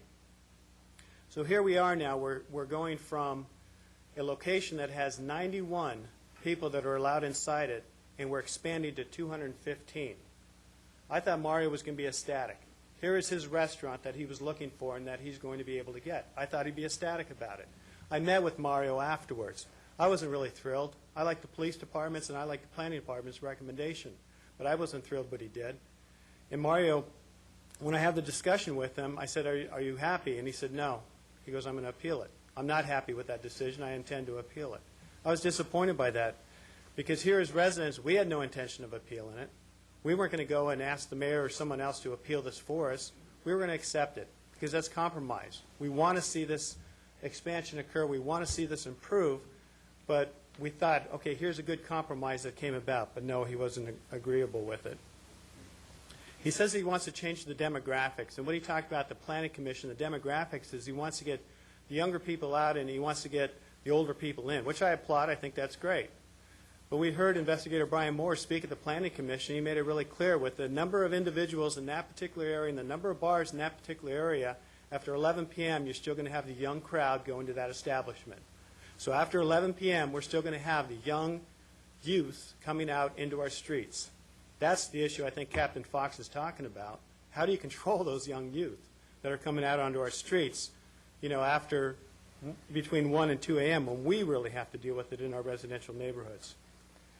He talks about how he has to reduce his numbers down and how it has a negative impact on him. He's got he's going to have to go down from 166 in the interior at 11 p.m. down to 120, and he has to eliminate the 46 on the patio. My recommendation is that the patio close at 10 o'clock. We require Chipotle to close at 10 o'clock, Gina's Pizza to close their patio at 10 o'clock, and Crow Burger to close at 10 o'clock. I don't understand why Mario gets to keep his open to 11 p.m. His should close at 10 o'clock just like the others so we have consistency. That would be my recommendation because it would give him more time to have those individuals migrate from that patio area into their bar area like he wants to. And it's not our responsibility to bear the brunt or to sacrifice our neighborhood in order for him to deal with his operational issues of getting the people out. To go from 166 to 120 on the interior, he's going to have to come up with an operational plan. My understanding is he came up with some operational plan for the landmark because he closes a couple dining areas in order to be able to do dancing and live entertainment. So somehow, some way, he's made that operationally work there. And I know other bars and restaurants have had to do that. They've come up to the same situation, and I know Mario is sharp enough that he could figure out exactly what he would need to do to change that. Now, what I want to talk real quick about is the zoning code, because I think this is real critical. 20.52.020F. The following findings must be made to approve an expansion of Malarkey's. The operation of the use of the location proposed would not be detrimental to the harmonious and orderly growth of the city or endanger, jeopardize, or otherwise constitute a hazard to the public convenience, health, interest, safety, or general welfare of the persons residing or working in the neighborhood of the proposed use. I would say that's the critical issue here. Up till 11 o'clock, we have no problem. From 11 to 2, we got a problem. That is detrimental to our community. I'll tell you why. Mario talked about, well, first I'll talk about the number of active ABC licenses we have in this reporting district, 15. There's 79. Per capita ratio, that's 1 for every 38 residents. Well, that's a high-density area. I don't know where Mario came up with his numbers that there's not that many residents in the area, but it's extremely high density in the area in which we live. But that's what we have, 1 for every 38. Orange County average is 1 for 542. So maybe it's skewed a little bit, but that's a big jump and a big difference from the rest of the people here living in Orange County. This is the real critical one. There's 946 reported crimes as compared to a citywide average of 162 reported crimes. That's a 483.95% above the citywide reporting district average. That's huge. That's how much more crime we're dealing with. So now we have an overconcentration of ABC establishments in an extremely high crime area. How can we possibly want to add to that and allow that to increase? And that I know that Jaime did speak about with regards to the number of patrons that are leaving between 1 and 2 a.m. Right now, you know, Rudy's Pub, Malarkey's, and Newport Brew have 494 people leaving. Well, that doesn't include Woody's Wharf, the Commonwealth, or Cassidy's, which are all real close, like a block or two away from this particular location. That's 75 more people we're dealing with, 565 more that are out on the street that we have to deal with. That's a major public safety issue for us as residents that live in that area when these people leave. Drew's going to show you a couple slides here real quick.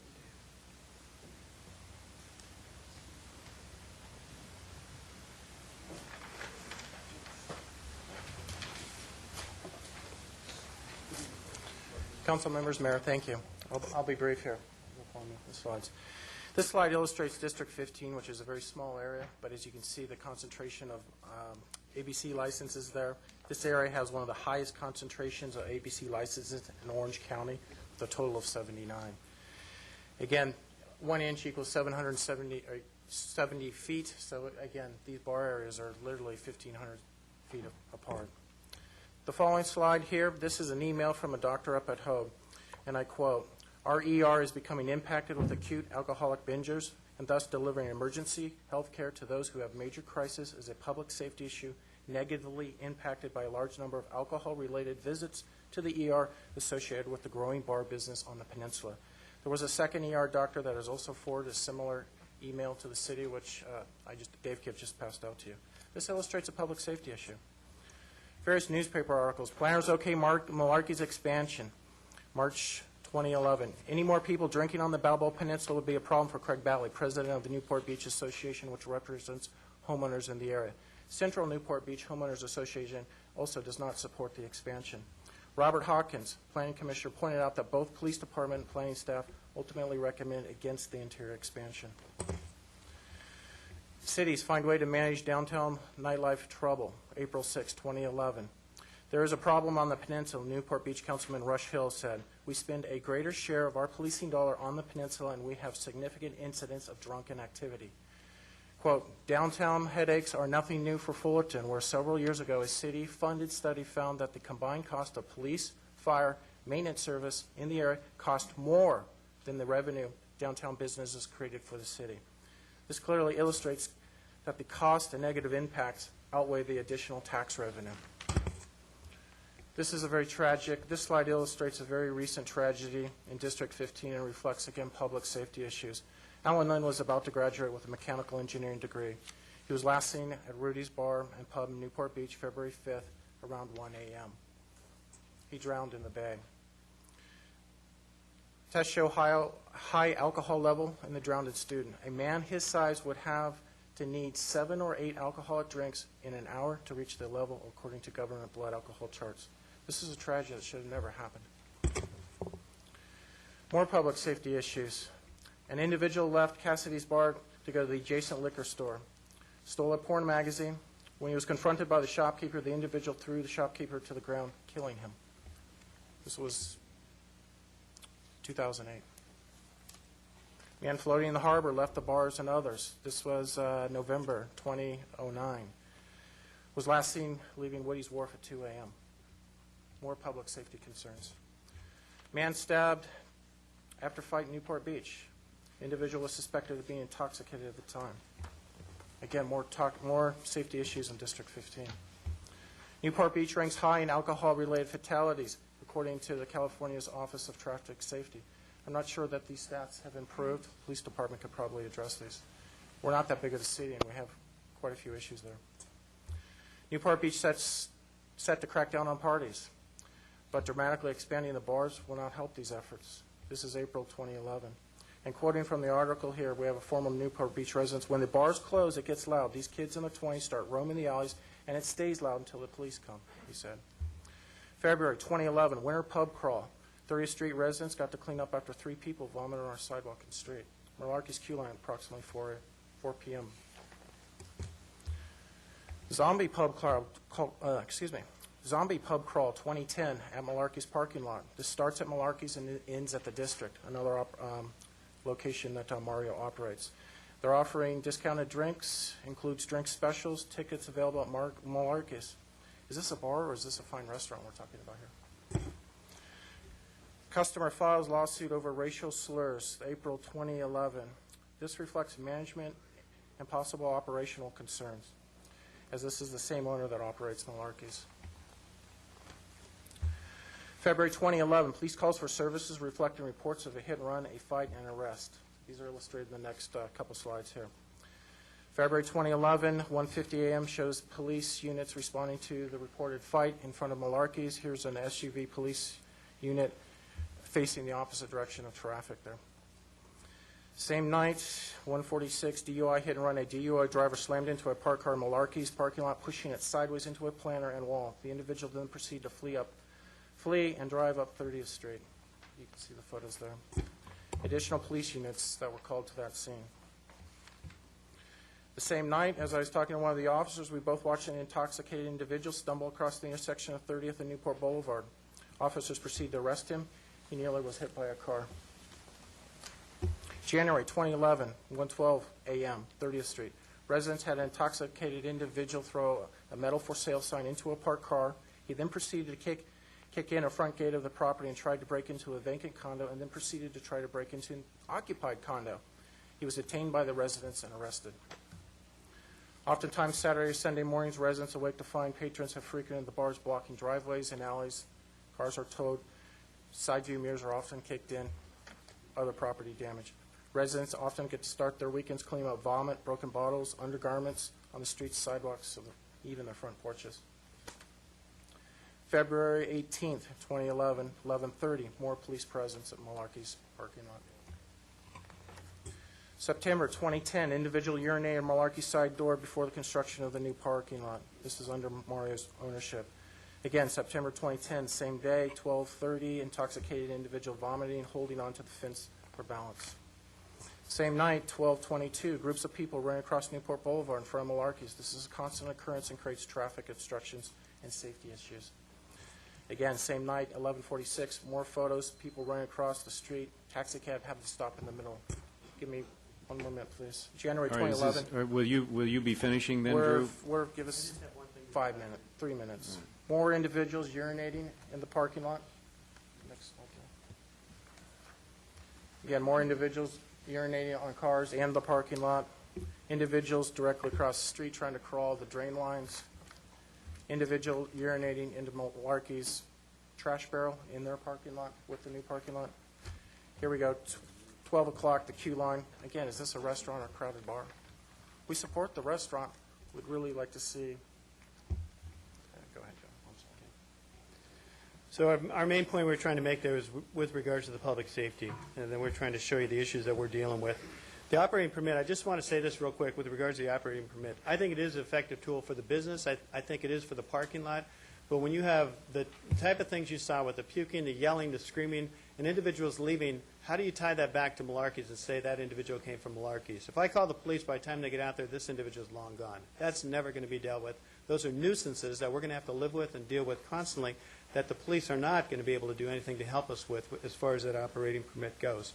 And just on two conditions, I would like to see some things looked at. One is in condition number 26 on page 27. It talks about TVs and amplified music should not, it talks about TVs and amplified music are allowed to be out on the patio area. However, they can't be louder than that can be heard right there on the patio. Well, Kroburger, Chipotle, and Gina's Pizza, they were not allowed to have amplified music or any type of device that provided any type of sound out on their patios. Malarkey shouldn't be allowed to do it either.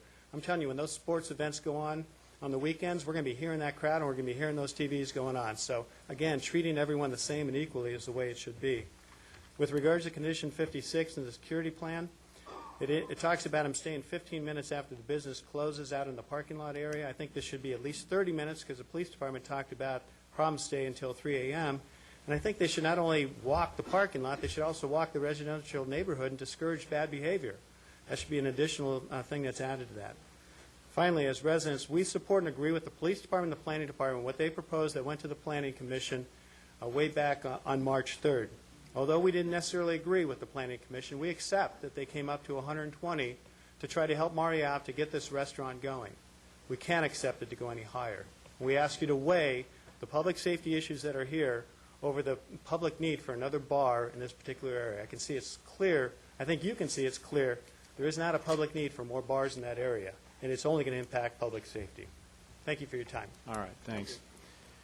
Do we have any questions of Joe or Drew before they leave the I have a couple questions for the professional staff, if that'd be okay? Sure. Based on the testimony. We do have other public comment that we want to get through. So yeah, my questions were just in your professional opinion, is this a bar or a restaurant or a bar serving food? I mean, it seems like with 166 occupancy, 61 are seats. I mean, I don't know if 105 people. I know when I have corned beef and cabbage once a year, I'm usually sitting down. I mean, how you see this operation? The current operation is really a bar. Okay. They do serve food. When I look at this operation, they will have the opportunity to serve food during the day up until, say, 10, 11 o'clock at night. I do see it more like a restaurant. But beyond 11 o'clock, it's a bar. Okay. And I wouldn't suggest that it's anything but that, although they will have the opportunity to serve food. So we look at the expansion during the daytime hours up till 11 p.m. as an opportunity to provide that additional restaurant use, which the neighborhood seems to support. After 11 o'clock, I wouldn't suggest it's anything other than a bar. Okay. And then two additional questions. What has been customary in the city in terms of closing times for bars, and is that generally working, and maybe the police can help out with this, or do you feel they should be closed earlier, or what is your professional opinion on that? Well, it's a little difficult to answer that question because we have so few bars opening, where we have the ability to condition them. We have had a few requests in the past, most notably Cafe El Faro wanted to go till 2 a.m. They did receive that. There was an amendment to the use permit. There was also an amendment to the use permit for the establishment across the street where Mama D's is currently. It was Krabby Kenny's at the time. They wanted to go till 2 o'clock in the morning.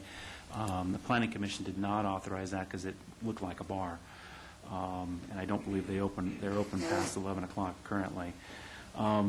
Having staggered operating hours is difficult because typically a bar owner comes in and says, hey, I've got a competitive disadvantage. I'd like to stay open later. To be perfectly honest, I'm not so certain that certain operators are going to come in and ask for that because of the operator license, so that might discourage additional late-night activities.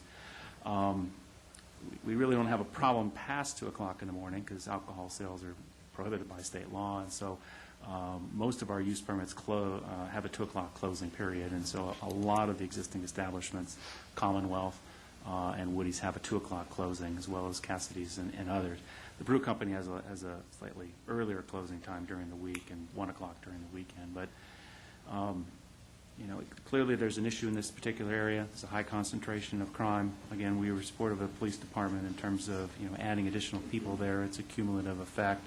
It's this nature of these 3 different operations, principally the brew company, Malarkey's, and Rudy's.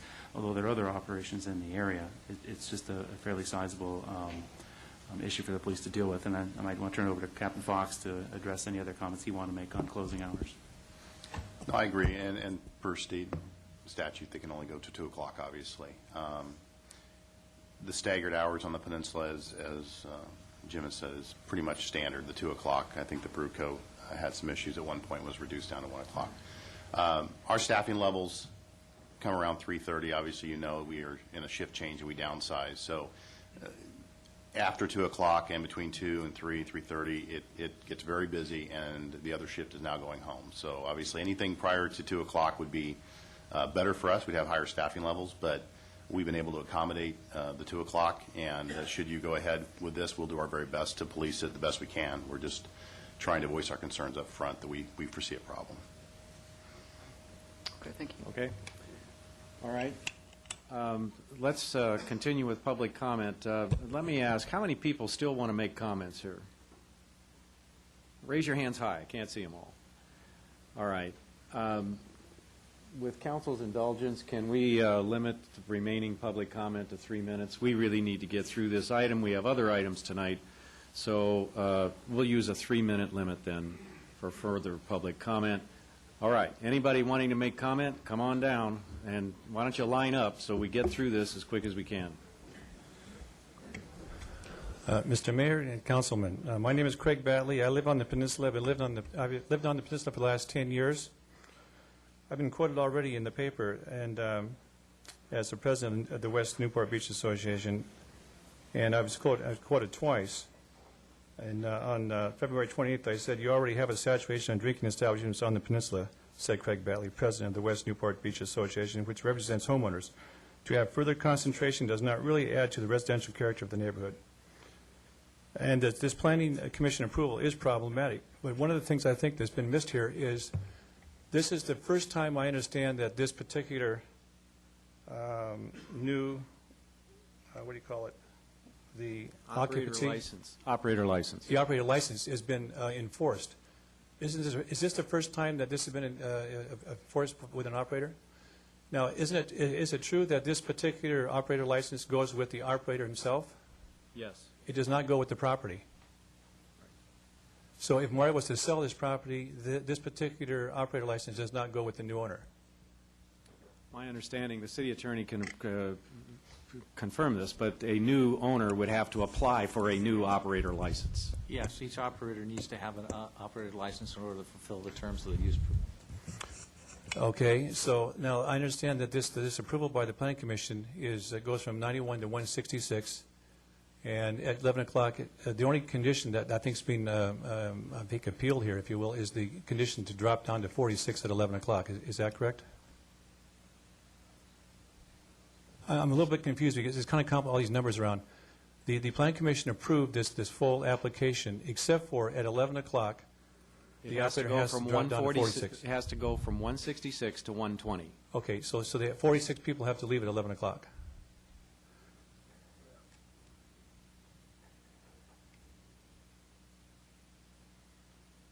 I submit that since this is the first time that this particular operator license has been enacted in the city, and we apparently have a pretty good operator, I could be persuaded to see how it goes with the caveat that the police department can shut the operation down, change the hours, do a number of things. I think this would be an excellent first case to have an operator of this caliber to improve this restaurant bar and to see how this all goes, because I think this is a precedent that can be set for the city in the future for future operators, and I'm totally in favor of that. So I could be persuaded to go along with all that, even though living in the neighborhood and representing the association, we don't want more patrons that are going to bars. But being on the peninsula, what can you do? One point of clarification, even though the appeal was filed because they don't like the 166 to 120 condition, the hearing is de novo, so any number of scenarios could play out. Everything is on the table, basically. Is that correct? Okay, next. I have a quick question. My name is Bob Rush, 25-year resident, most of that time spent in West Newport. As I was researching this situation over the last few weeks and watching it kind of progress, if anybody knows me, they know I'm a stickler for full disclosure. So with that in mind, I was looking at the different parties, the different aspects, arguments being made on both sides. I noticed that Mr. Marovic, the applicant, has a Facebook page. On that page, it identifies one of the activities was Rush Hill for City Council campaign. I think it's important that Mr. Hill identify if there's any relationship between he and the applicant, because the applicant's Facebook page is linked to your campaign website. So I know that if the applicant were to pull the appeal, there would be a charge of $4,000 approximately. You pulled the appeal, there's no cost to the applicant. Mr. Hill, respectfully, for the sake of full disclosure, could you reveal your relationship, if anything, if he worked on your campaign, or if he had fundraisers for you, if he donated money to you? I think my past experience with this body is that full disclosure has been resisted. I think now is the time really to speak to that, please, respectfully. Okay. If you wish. I met Mr. Mario, I would guess, in less than 30 days ago. And if you would do a lot of research, you would find I don't have a campaign website. You took it down. It's been down for quite a while. Oh, I got a PDF. I just gave it to the city attorney. Yeah. So I have never received, to my knowledge, if he gave me a donation, I have no knowledge of it whatsoever. No, I didn't say he gave you a donation. Okay, he has given me nothing. I have no relationship with him whatsoever. The city attorney has adopted. All right. Next person, please. Mayor, City Council, my name is Bruce Schoenberger, and I'm a resident here in Newport Beach for approximately 25 years. I live very close to Malarkey's. I live right across from Rudy's. I live behind Mama D's. This is my second home and my studio gallery. Nevertheless, I spend a lot of time there. These bars, you know, they all have their issues, and I think whenever we have someone that wants to enter our community and spend the kind of money that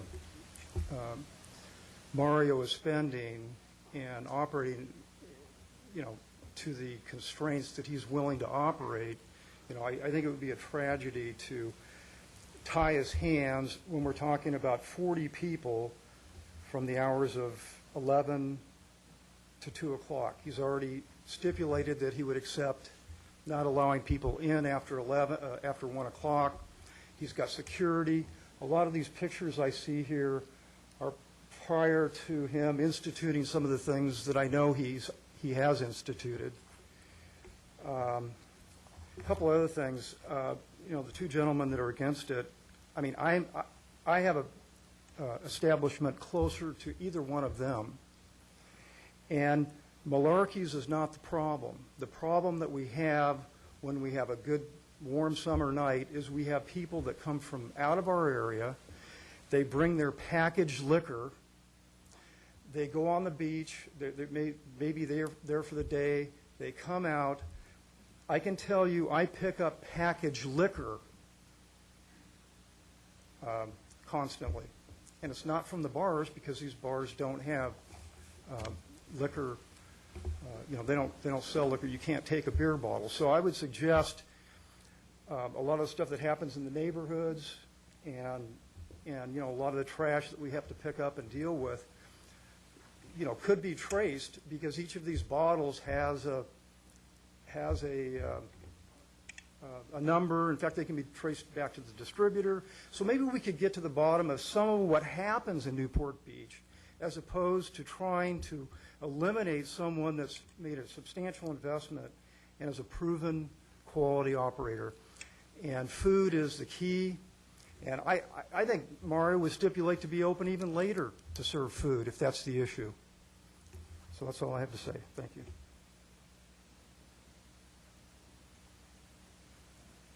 Hi, I'm Judi Deaton, and actually I sent an email to City Council earlier just regarding that, basically, that it would not be a problematic thing, their expansion, that it would be beneficial to the community to have a place where I like to eat late. I like to go to somewhere that's a more sit-down area.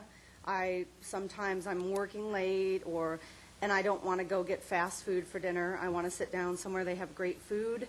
The other issue is, I would like to address kind of what Bruce said, is that there are lots of horrible pictures on here, and I wish we could get rid of them, because they, but it is what, I've only lived here since December. I researched the area before I moved.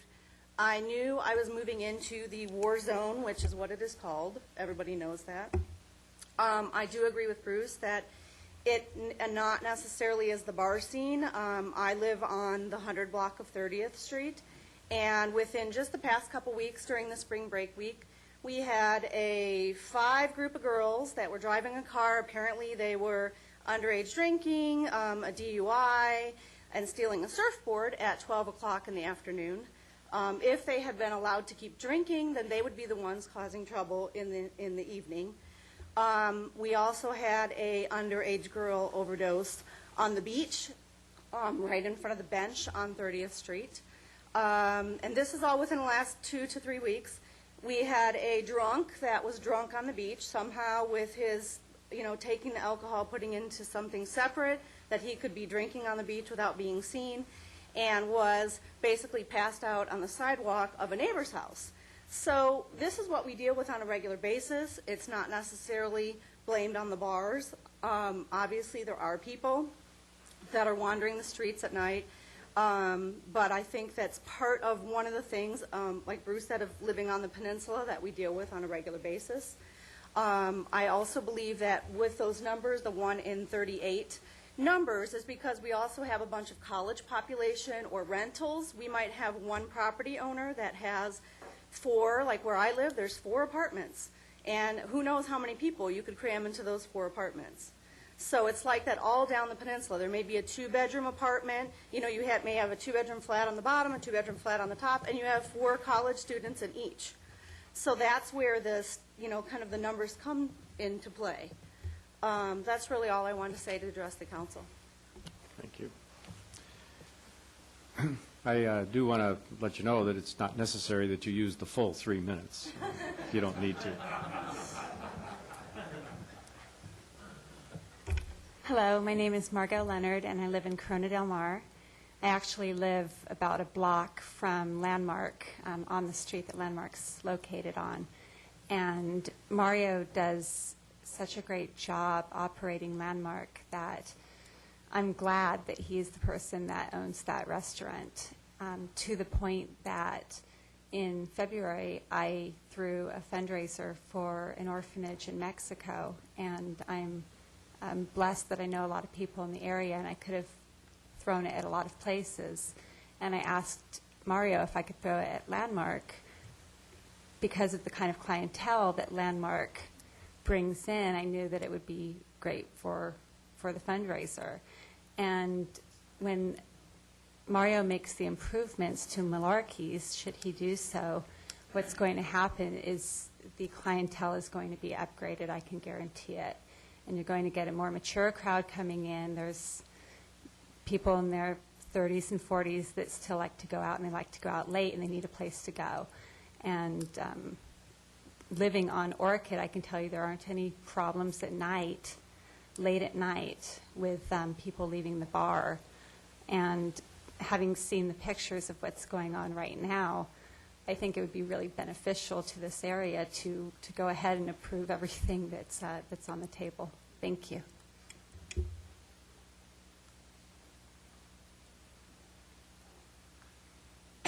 Good evening, Council. My name is Rick Loomis, and I've lived in Newport Beach almost 40 years.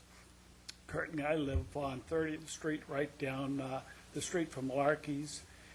And all I want to say is that with all the improvements that this guy has made on that property, I mean, it's been such a, it's remarkable. And I think it's extremely positive.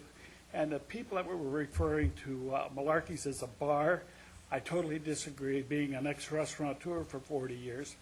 I've eaten in there, and it's anything but a bar. It's definitely a restaurant, and what he's trying to do is make it even better. So I strongly support him. Thank you. My name is Mogan Rogers. I live on 207 30th Street. My house was lit up green on the map, which I'm opposed Malarkey's. I love going there for breakfast, but I don't want to see them expand as far as more people after 11 p.m. I've had people spend the night in my house that don't belong there. I don't know which bar they came from. I'm not blaming Mario by any means. I had this at the last city council meeting. I've had people vomit, urinate, fights in my alley. We do live in a war zone, and I do know that, but I think he has plenty of people now. He doesn't need any more. Thank you.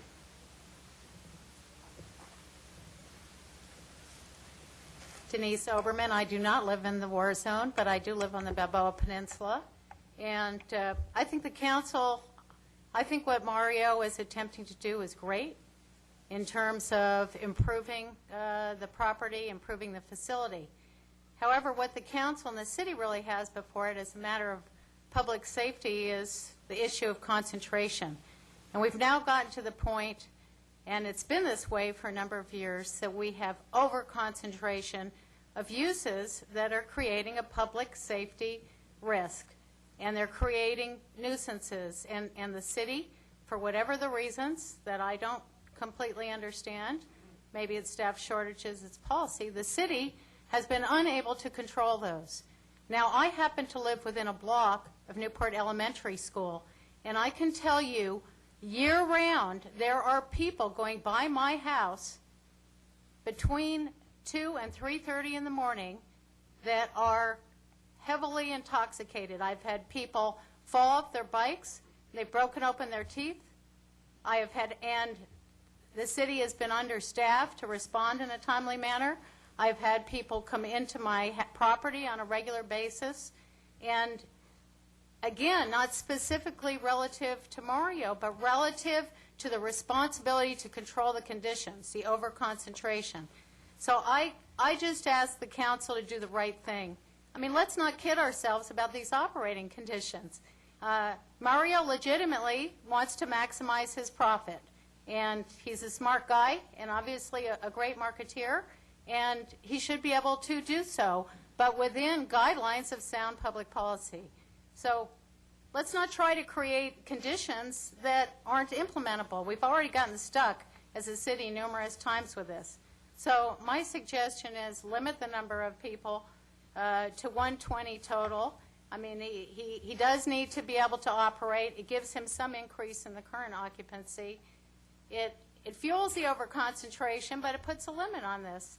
And close the patio down at 10 or 11 o'clock so there is consistency. We talked about enforcement consistency with other similar uses. And let's help to mitigate for this continuing growth in the concentration of issues, problems, disturbances that are burdening the community. And that really will be a win-win. he'll be able to operate a profitable establishment, as he's affirmed that he could even do with the 91 occupancy. It will help to make the community better, and also it will help to protect the public safety and the quality of life. Thank you.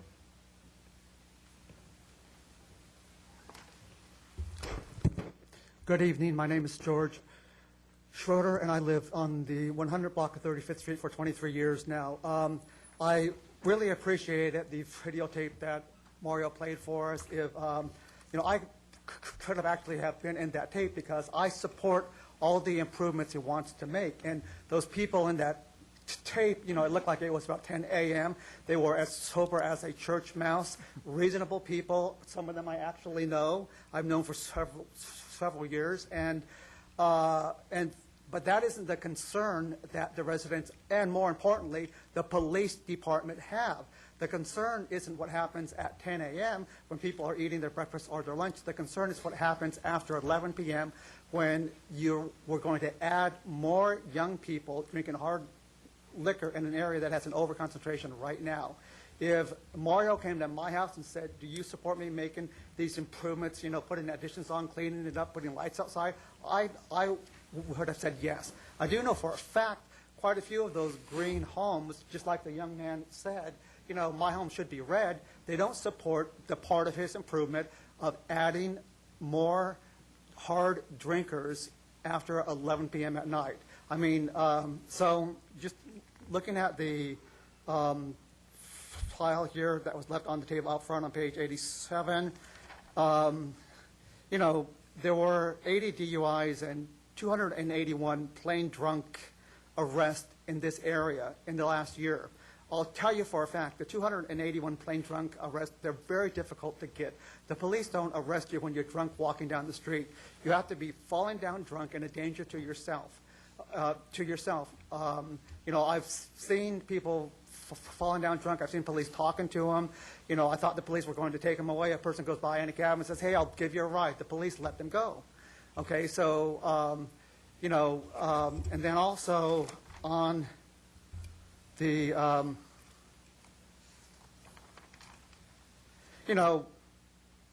Mayor Pro Tem Gardner asked him about what he did to correct the overcrowding issues he had at the landmark. And he kind of responded, but he did not respond specifically to that question. Okay, so we have an operator who has not abided by the use conditions of that location.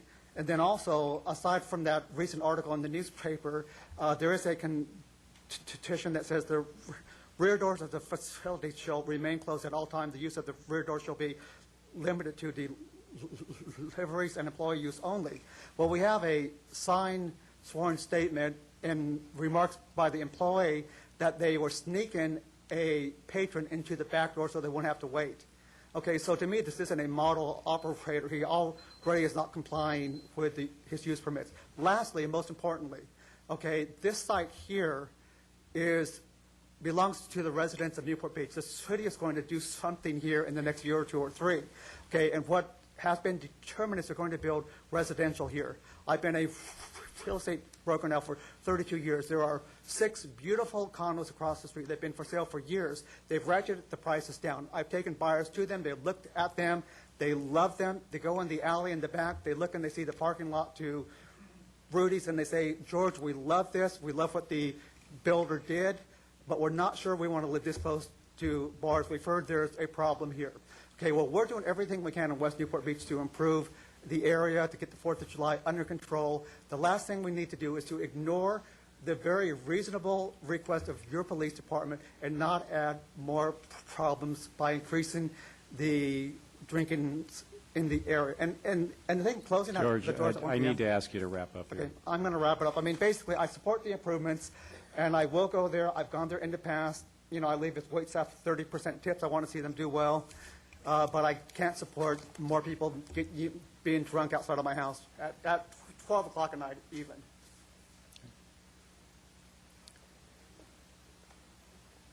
Hi, Council. Robert Compion. I'm a business owner, and I also own the office building that we work out of in Newport Beach, real estate developer, and we manage our own properties. And, I started going to Malarkey's after graduating from college in my 20s. Flash forward now, 25 years later, I rediscovered the peninsula. I take my family down here. My kids are been in the junior lifeguard program, two young kids. I go often to breakfast at Malarkey's. That's an amazing breakfast, lunch. I like to take my office down for dinner and drinks and have events. But if I was one of those, I think 46 that had to leave at 11, I wouldn't come back. To me, it's I can see where Mario is concerned at that level. I think that you've got that beautiful shopping center that's being remodeled, and if he's allowed to have the occupancy till 2, I think that he would really do these nice improvements and really complete it. As far as I'm concerned, it's the best of all worlds for you guys because you hold all the cards. He's going to take the risk and spend all this money. I don't know that I would do that. He's going to spend his time and money, and then guess what? With that operator's license, if there's some of these things that go on, all these hundreds of people that are drunk and walking around at 2 in the morning, if that happens, shut them down, suspend them, revoke them. I think all the bars, I know it can't be done, but they should all be on this merit system. He's going out on a line for himself and taking a lot of risk, and if it doesn't work out, shut him down. So I think he sort of has the burden. That's it. Thank you. Next.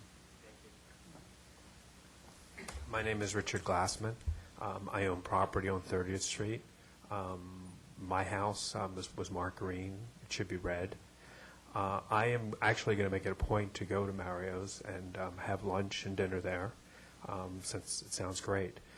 I'd like to say to you that I support the Planning Commission's recommendations of March 3rd, 2011. I support our police in terms of their recommendations. So I want to go on the record as saying that. And I'd like to just share with you something a little bit different. I'm a father. I've got 3 kids. They're all adults now. My 2 youngest, one's at MIT. He's doing his PhD in chemical engineering. The other one is at Princeton doing his PhD in structural engineering. And David, I had a wonderful opportunity to work with your staff over the years. I actually wrote you a letter, and I think it's absolutely great how your staff works at the street level, how they work in terms of engineering and all that. One of the interesting things I learned from my kids, and I think we can all learn things from our kids, is unintended consequences. And I think that we have a wonderful city. We have wonderful professionals. The Planning Commission has made a recommendation. The police department supports that recommendation in terms of what the allocation of people should be. And I just think we should listen to our professionals, and we should support the March 3rd, 2011 recommendation. Thank you.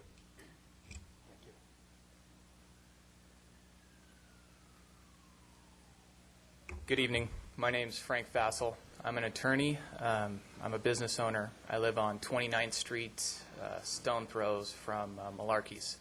I'm here to voice my support for the renovation. Since the renovation, I've started to go there. I'm now a patron. It seems to me, though, that the real issue here tonight is the occupancy. I feel that reducing the occupancy from 166 to 120 is a bad move. From a practical standpoint, how is a restaurant owner going to kick out 46 paying customers at 11 o'clock at night? Does he have them draw names from a hat? Is it based on the amount of their bar tab? How does that occur?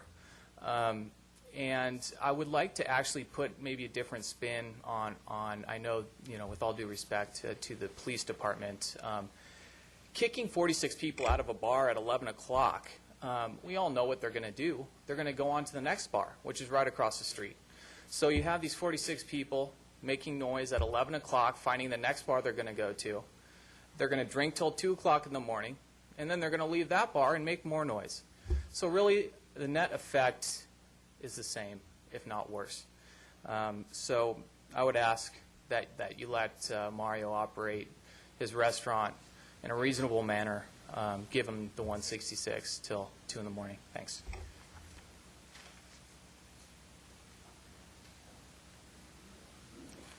Hi, my name is Meredith Fleener, and I live in Newport Beach. I actually live up on Santiago, about as far away from Malarkey's as you can get, with really not a bar in sight. And kind of embarrassed to say, I mean, we have arrests probably 3-4 times a week, it seems, on the street in front of my house that overlooks into the back bay. And I have bottles in my yard and things like that, and I don't have a bar nearby. So that was just a little side note. But 15 years ago, I was lucky enough to meet my husband at Malarkey's. And we then moved to Newport, and we now have 3 kids. I own a business down on PCH in the Mariners Mile area. I volunteer in our school's PTA. I'm on the foundation. I teach Vacation Bible School. I keep hearing about all the things that come out of Malarkey's that are, you know, the drinking and the urinating and whatnot. And I just want to say, I had no intentions of speaking this evening, but I just want to remind you that good things can come out of places like Malarkey's. And no, I wasn't there to have dinner when I met my husband. And you know, I hope none of the neighbors have anything bad to say about me. But I really commend what Mario has done. I appreciate people like Mario. I aspire to be, if you could see my store, what it was and what it is now, like Mario. I want to be a part of the community, and I admire what he's doing. So I fully support. Thanks for your time.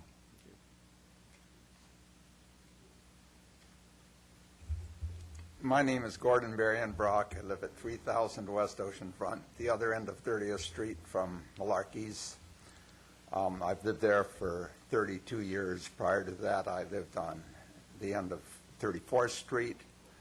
I owned both houses. When I moved down there, I was well aware of what the neighborhood was like. I had lived in the war zone for quite some time, and one of the things that I liked at the time was the fact that it was close to commercial property, that there were bars, restaurants, and other stores that you could walk to easily.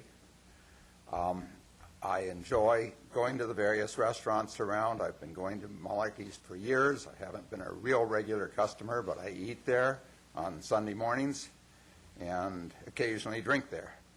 I'm very much in favor of all the improvements he's made to date, and I'm voting in favor of it and hope that you do vote in favor of it also. I also realize that closing a restaurant or cutting down or telling every 4th person they have to leave at 11 would be the kiss of death. So I hope you vote in favor of it. Thank you.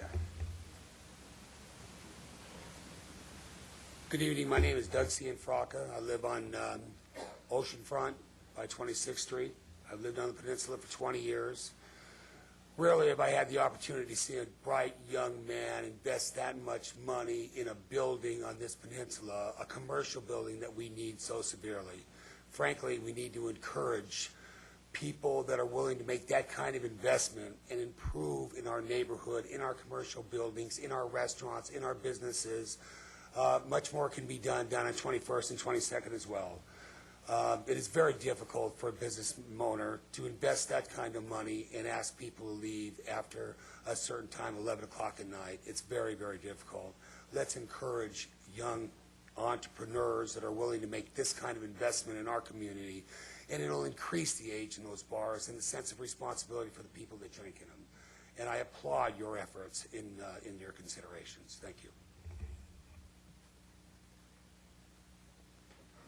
Hi, my name's Cindy Farney. I'm a resident of Newport Beach and a local realtor. I've been coming to Malarkey's. There's 3 generations of my family, and I meet my parents down there every Tuesday night for prime rib. They're 80 years old, and I can tell you right now, the way he's been fixing it up so nice, they would come down at 11 o'clock for prime rib because they're night owls still at their old ripe age of 80. And I met my boyfriend there and my cousin, and he met his wife there. It's our cheers. And a lot of people in the community feel that way. And I firmly believe I go to all of Mario's other establishments, and what he's going to do is raise the bar and the demographics. And there are going to be people my age and older that are going to want to go there later, and it's not going to be the craziness that you see in your neighborhoods. and I think that you should let him go through with the complete project, especially when he's putting that much revenue in our city that obviously needs it right now. Hi, I'm Oliver Fleener, and yes, my wife did a great job, but I wanted to come up basically from a very a business-oriented perspective. I mean, we heard a lot of personal things about alcohol and such. I'm a commercial real estate broker. I've been leasing property here in the area for over 15 years. I have anywhere from 500,000 to 1 million square feet of office product available. And I can tell you from a historical basis, vacancy rates are up. They've doubled. We're at 20%. Rents are at half. And if you're any kind of an investor, you're not going to be putting money back into projects that are basically not producing a return. So when you have an owner like this wanting to invest, I wish half my owners would, so that way we can try to help prop up some of the business around here. Just by way of review, I used to list the Lido Village over here when Tornado was trying to do some work with it. It was very, very difficult trying to get any kind of tenants to come down here, to get any kind of business, and what you would call a thriving idea. I mean, there's been a lot of concepts. I know there was a meeting here a few months ago about what we could do to redevelop this. The concern I have from a business perspective is that when City Hall moves up to Newport Center, what's going to happen with this? What's going to happen with Lido Village? What's going to happen with some of these surrounding buildings around here? So when the city has an opportunity with a small little business like this to give them a little bit of reinforcement, I think it sends a bigger, broader message to some of these other developers that want to come in. Just by way of review, again, this is probably the most prime, best real estate in the world. You have more money here. I mean, you have an ocean view, and yet we have empty buildings across the street there. You got a guy just down the street here that actually wants to invest, and we're having this big discussion on whether he can spend money to do it or not. I mean, I'd like to see you guys do it just, again, from a bigger, broader business perspective. Thank you.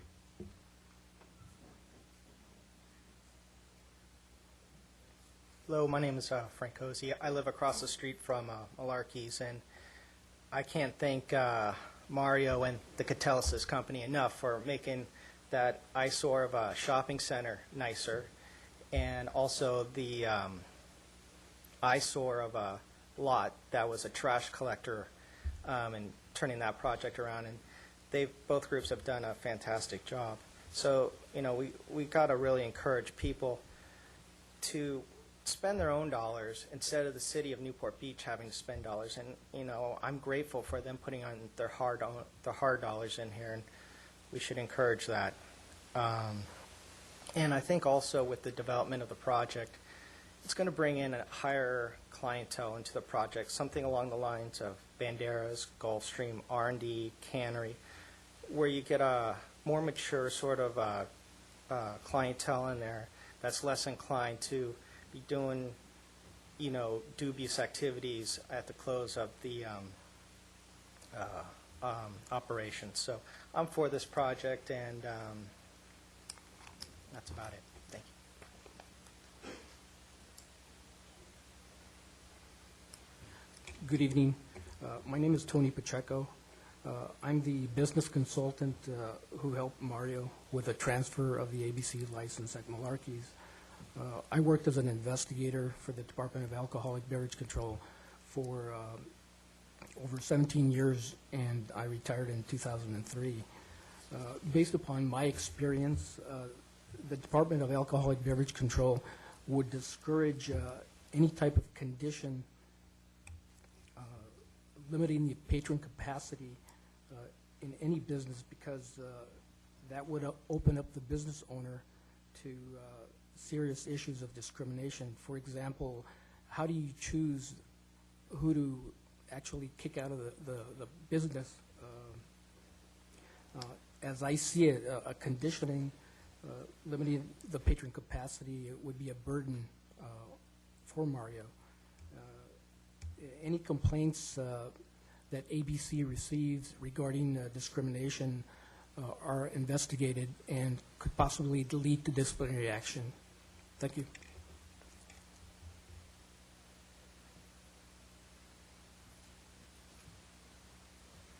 My name is Brenda Martin, and I live on 30th Street, and I have for about the last 10 or 12 years. And indeed, as I spoke at the Planning Commission, we've had a lot of throwing up and a lot of war zone activities, but they really haven't come from the restaurants or from Malarkey's, as far as I can tell. They're generated mostly after the bars close at between 2 and 4, or whatever has been the biggest disturbances in our immediate neighborhood. It appears to me that we've given out several new licenses for alcohol that are all going to be closing at 11 o'clock. And now we're cutting some of his people back to 11 o'clock. It sounds like we're going to have the problem at 11 o'clock, which indeed is what triggered Mr. Weatherholt's problems with this, because they were accosted between 10:30 and 11 standing in front of their house, which was no indication that this was being dispersed from Malarkey's. But it appears to me that we're going to end up with problems for the police department that they're not able to control, obviously, at the late hours after the other later bars close. It's going to be starting now at 11 o'clock. So I don't see how we can confirm the new licensees, put 200 or 300 more people piling out of the 3 new facilities with liquor licenses. How are we going to manage all that? So our police have a problem addressing our issues when we call for help around our residents, when it's the tenants and the young people that are drinking heavily and throwing up and going crazy. So to then punish Malarkey's, an icon in Newport Beach, by not letting him upgrade our system in our neighborhood and enhance our availability of nice places to eat and drink, is just, we're going to end up with all these 300 new kids or younger people just drinking beer and piling out on the street looking for somewhere to go, or going home and really getting after it and turning us back into the war zone. I certainly support Malarkey's upgrade. I think it'll help us all. Thank you.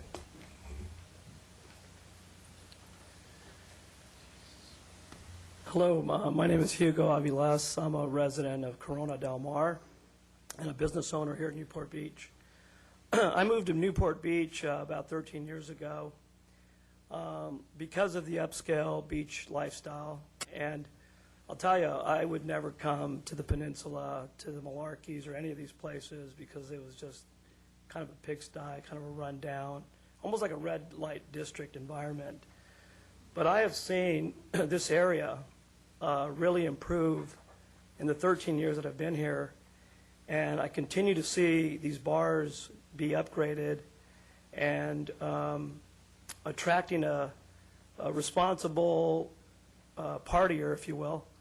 And I am now bringing my kids down to the peninsula and enjoying what Newport Beach really has to offer.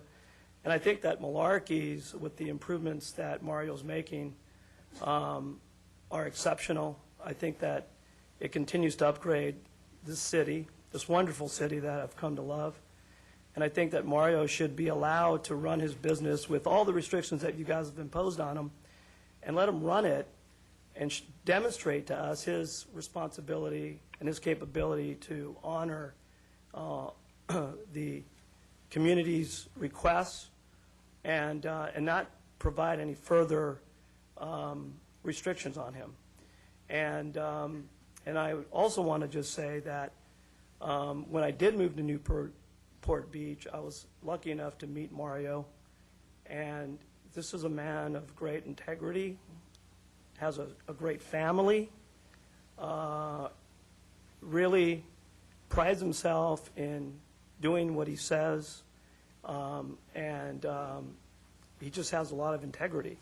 And I can tell you that at least people that I've met in the bar business, many of them don't have integrity, and Mario certainly does, and his family. So I certainly support Malarkey's 100%. Thank you. Okay, it's almost 11:15. Do you guys have something new to say? Yes. All right, let's have actually, it. Brian Harrington, I sent an email out. Thank you for your 2 replies. I appreciate that. I think a lot of things that we're forgetting is the bigger picture. What created Newport Beach. And in my email to the city council, I show a couple pictures from the 30s and the 40s, and when Cannery Village was being built, and when this whole city was being built. It was built on tourism, people coming down here and staying here. And I'm sure there's plenty of people in here that have rental properties that rent them out. I live on 10th Street. I don't live near Malarkey's. I've got neighbors that party till 2, 3, 4 o'clock in the morning. I pick up puke. I pick up lingerie. I've had people stay at my house that I don't know. It happens. That's what you get. I'm the demographic that is what I'm looking for. I get off work at 9, 10 o'clock at night, and my options are really limited. I can go to Harborside and look at fish guts and stuff like that, or this is it's a nice place, and this is what he's trying to do. And I think that he didn't have to build a parking lot. I mean, he's already, since he's taken it over, I think everybody's already seen that he's trying to make this better. And I think that the people that are complaining about this, I think they've already seen that it's getting better. So, but the whole thing is, this place is built on out-of-towners. People are going to keep coming, and, with building the landing, what are these people going to do at 11 o'clock? I mean, they're just going to go ramble around the streets, and if there's a decent place for them to go, then, they're going to go there. So hopefully, I'm all for it, and, I mean, literally, this thing should have been solved with one slide, the before and after. I mean, that should have answered this whole question. He's got the backing of doing this with the district. You guys, everybody's seen what he can do, and I'm with everybody else. And somebody else brought up a point about, how many people we're talking about here. What is the percentage? Nobody knows. 43 people, what are the odds? You take 5%, 6%. We're talking about 3 more people, 3 more drunks. And then what about when we want to do something with Lido? When are we going to do something with that? The fun zone is dead. I've grown up here my whole life and watched this town slowly, businesses jumping out left and right because they don't want to stand up with rules and regulations and with people. And now we're talking about 40-something people who are all going to be drunk leaving this place. I mean, come on. It's we're talking about maybe 3 or 4. You can't get rid of the unruly, but he's obviously put in security measures to take care of that. We've got an amazing PD. I see him fly up and down my street every day, and so I literally 100 miles an hour. It's got to be 2 seconds for them to get to the point to the up and down because I see him fly past me every day. So I'm all for it, and I think we should all just look at the bigger picture. And we need people back down to the beach, and let this be a start. Let's give him the chance to do it, and if he screws it up, then pull his permits. So thank you. I'll make it real quick. I worked in public safety for the lifeguard department, and our busiest area was the pier to 30th 2nd Street. That's where the majority of our calls were for medical aids, people down, drunk publics, and all that. So that's just the nature of the area, whether it's bar-related or not. I'd also say that Mario's an operator. We've been friends for 20 years. I've worked for him at both Landmark and Malarkey's, and he made me go to Leeds class. I was not given a pass, so that's it. All right. Mario, I'm going to give you one more chance here. You want to come up and say anything? But yeah, please. It's 11:15. 15 more minutes. Yeah. I really don't know where to start. You don't want to go backwards, though, so that's... Let's start by saying I do have a Facebook page. I have 900 friends on my Facebook page, and I'm even friends with the Elvis site. I don't know Elvis. And I met Rush Hill for the first time, I think, after I met you, Mayor Henn. I met you first. Mm-hmm. And it's the first time I've ever had any interaction with Rush Hill in any way whatsoever. Just want to clear the air on that, because it seemed very accusatory from that gentleman, because not only have I not met you, you own a business in a building next door to me. I haven't seen you. So that's that. As far as what Joe Reese and Drew Butterhole had to say, I did try and meet with them on multiple occasions. On some of those slides they brought up, I personally find offensive. I did not build that parking lot and remodel my building to encourage people to urinate there. As soon as a urination issue was brought to my attention, I implemented an outdoor security guard, and it does not happen anymore. I specifically told Joe Reese that one of those slides was a random traffic stop by the Newport Beach PD from a guy they pulled over from the street, and they titled it, "More Police Presence at Malarkey's." They knew that going into it, and they still added the slide in. That is not nice. They definitely knew that was happening. The hit and run in my parking lot, that was not my customer. I've got the police case number. It was a person that was not at Malarkey's. They drove through our parking lot. They hit a parked car. My security guard chased them down and got their license plate number. I'm sorry. If there's an accident in a municipal parking lot, should we come in here and yell at you guys? It was not my customer. They did not come from my facility. It was an accident. It hasn't happened before. It hasn't happened since. I do run a respectful establishment. As soon as I found out there was any issues with urination, I put out a security guard. You know what? It doesn't happen anymore. It does not happen.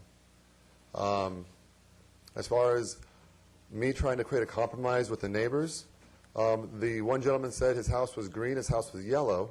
Yellow indicates when you have about 500 pages in front of you, you can track his address down. I got a signed petition from the gentleman that lives in the co-unit. I don't know if he's the homeowner or if he's a co-renter, but I do have a letter, signed petition, so I was not marking greens from anyone that I did not have a signed petition from. That's documented.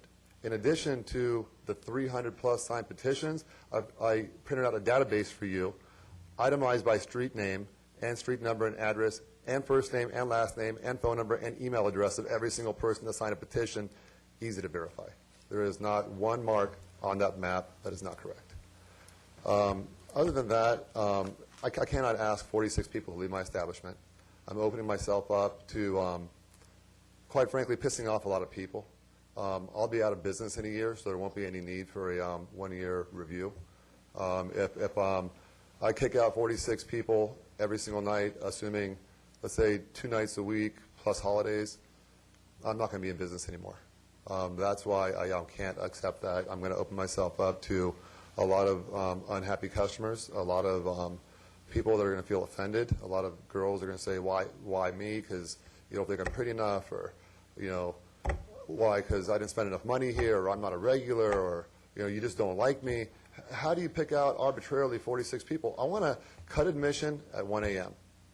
At 1 a.m., I want to have a natural reduction of occupancy between 1 and 1:45. I've done that. I've studied it. It will reduce by approximately 50% every time you do it. I will not replace those people from the Newport Brewery when the Newport Brewery closes. Right now, I could.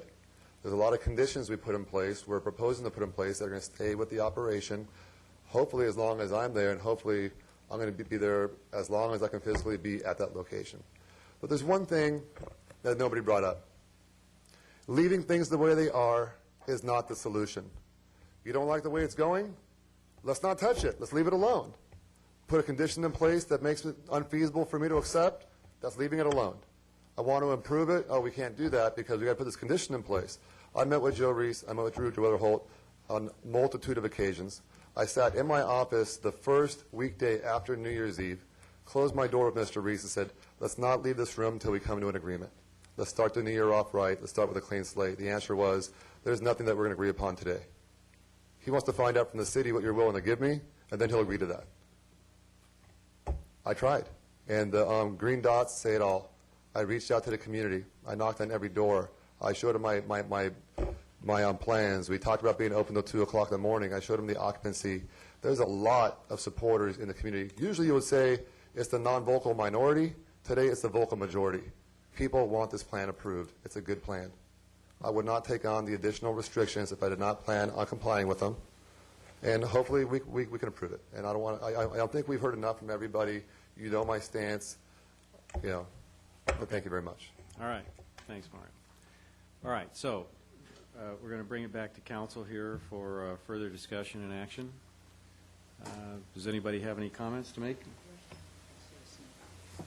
I can't see your button there, Rush. Councilman Rosansky constantly tries to block me from participating. I have received a significant amount of mail on this topic.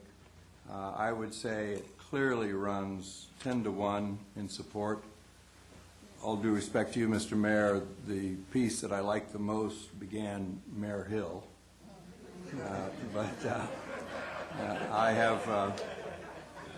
I've probably had as much mail on this as any other topic that we've had. I stand behind my quote that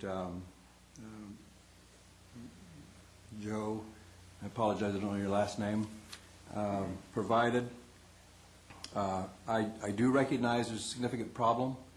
I came on this council as part of one of my missions is to work on and resolve the issue of the significant amount of police activity that we have on the peninsula. And I guess I look at this project as part of the solution, not part of the problem. You'll see in the presentation that Joe made, Cassidy's not part of the debate tonight. Rudy's is not part of the debate tonight. Young 20s running around the streets drunk. I guess I know what many of the problems are on the peninsula. And quite frankly, there are a significant amount of underage drinkers on the peninsula.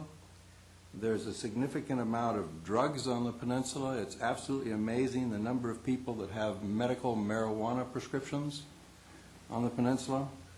And it's amazing how these underage drinkers get into a lot of the establishments that are on the peninsula. And anecdotally, I understand that within the first 3 or 4 weeks that Mario took over the Malarkeys, that he collected nearly an inch of illegal driver's license, confiscated them, and turned them over to the police department. He just doesn't allow that to happen in the heritage of his operation.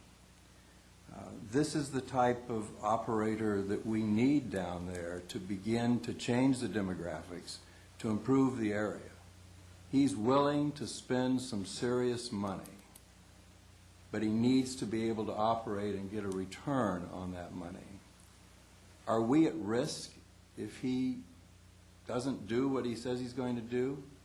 Yes, we're at risk if that would take place, but do we have a tool now to mitigate that risk? Yes, we have an operator's license now. And will it cause a potential flooding of people onto the street at 2 o'clock in the morning? I don't think so. I think 2 factors. Number one, if he closes the entrance at 1, there'll be an automatic decrease, which he can live with an automatic decrease. He can't live with a mandatory decrease. And I think the percentage of people that will be going onto the street will not be the same percentage of the intoxicated profile that exists today. And so even though he might have more people in the room, mathematically you can establish that there'll be fewer problems walking out of the street at that point in time. And we have a lot of demographics on this area. We will know if things get worse. And if he's got the only operator's permit and things have gotten worse because he's allowed to operate at that point in time, then let's take action. Let's take him back to 11 o'clock, or let's reduce his head count. Let's penalize him. It'll get his attention real fast. So we have something today to mitigate that risk that we can take to try to improve this area. And that's what I see as the vision. We've got to start someplace. Business as usual is no longer acceptable in my definition. I would like to move that we accept the provisions of the Planning Commission with the exception of limiting the space to 120 occupants at 11 o'clock, that we allow him to keep his full occupancy until he closes at 2 o'clock. And would you also include the provision that it's one-way only after 1 a.m.? I will. Yeah. Second. Okay, so we've got a motion and a second. Further discussion from anyone else on council? Let me just, we saw tonight the intersection of the issue that's very bad on the peninsula with all of the people who fill the streets and drink. And we also saw the challenge of trying to have economic development in a location that desperately needs it and needs to be economically viable. Now, the question for us is, did we come up with solutions that actually address the problem? What we heard was a lot of people said, there's a problem in the peninsula. I can't really link it to Malarkeys. They're going to get out. We don't know where they came from, but the way we're going to use it is we're going to close or we're going to penalize Malarkeys. I'm not sure that that works. And what happens is we then end up becoming, sort of practicing economists, and we figure we know the restaurant business, and so we put a provision on that says, go around and tell 46 people arbitrarily to leave their dessert, put the fork down, and get out of the restaurant at 11 o'clock. And I just don't think that's a practical way to tell somebody how to run a business or that it will work as running a business. Now, we did hear some things that will work. Having security in the parking lot. I think his place and the other places around ought to have it. We did hear that having an operating permit, well, we've got the ability to go in, and the police chief can modify the operating hours, can modify all of the conditions of operations based on actual events that are linked to this establishment can be used. I think that's an effective tool. We did see tools about how you can have security at all these other places, sort of coordinating on all the events and people that we have who we didn't see a lot of evidence were actually people coming out of Malarkey's. And I think the owner's solution of having no more admittance after 1 o'clock is going to help the problem of all the people coming out on the streets at the same time. I think whoever said it, that they'll simply go at 11 o'clock from this bar to that bar, I think was absolutely right. If they were inclined to be there till 2 o'clock and they've got to leave his place at 11, they're going to find some place within walking distance so they don't have to move the car, and they're going to be there till 2 o'clock. So I don't think that solution solves the problem that we're confronting as a community. And I think the downside of it is that we're taking it out on a guy who is making a major investment in the community in a place that desperately needs that investment. And I think if we want to have a better community, if we want to have higher-end establishments, we have to find a way to make them work economically in the context where we can't do things that are effective in dealing with the problems on the streets. Okay. Other Mayor Pro Tem Gardner. All right, we all agree that the restaurant's a great idea, so we don't have to talk about the restaurant. It's the bar that's causing some problems. I don't know whether you gentrify something by doing it this way or whether it's sort of like trickle-down economics, and it's in the eye of the beholder whether it actually works or not.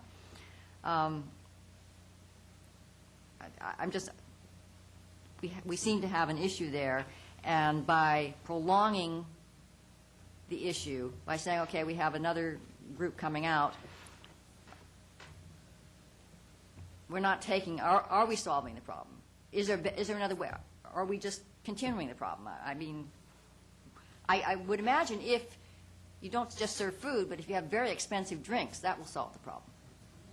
Well drinks, $10 or whatever they are. I don't go out to bars anymore. I just drink at home. But Alone? No, not alone.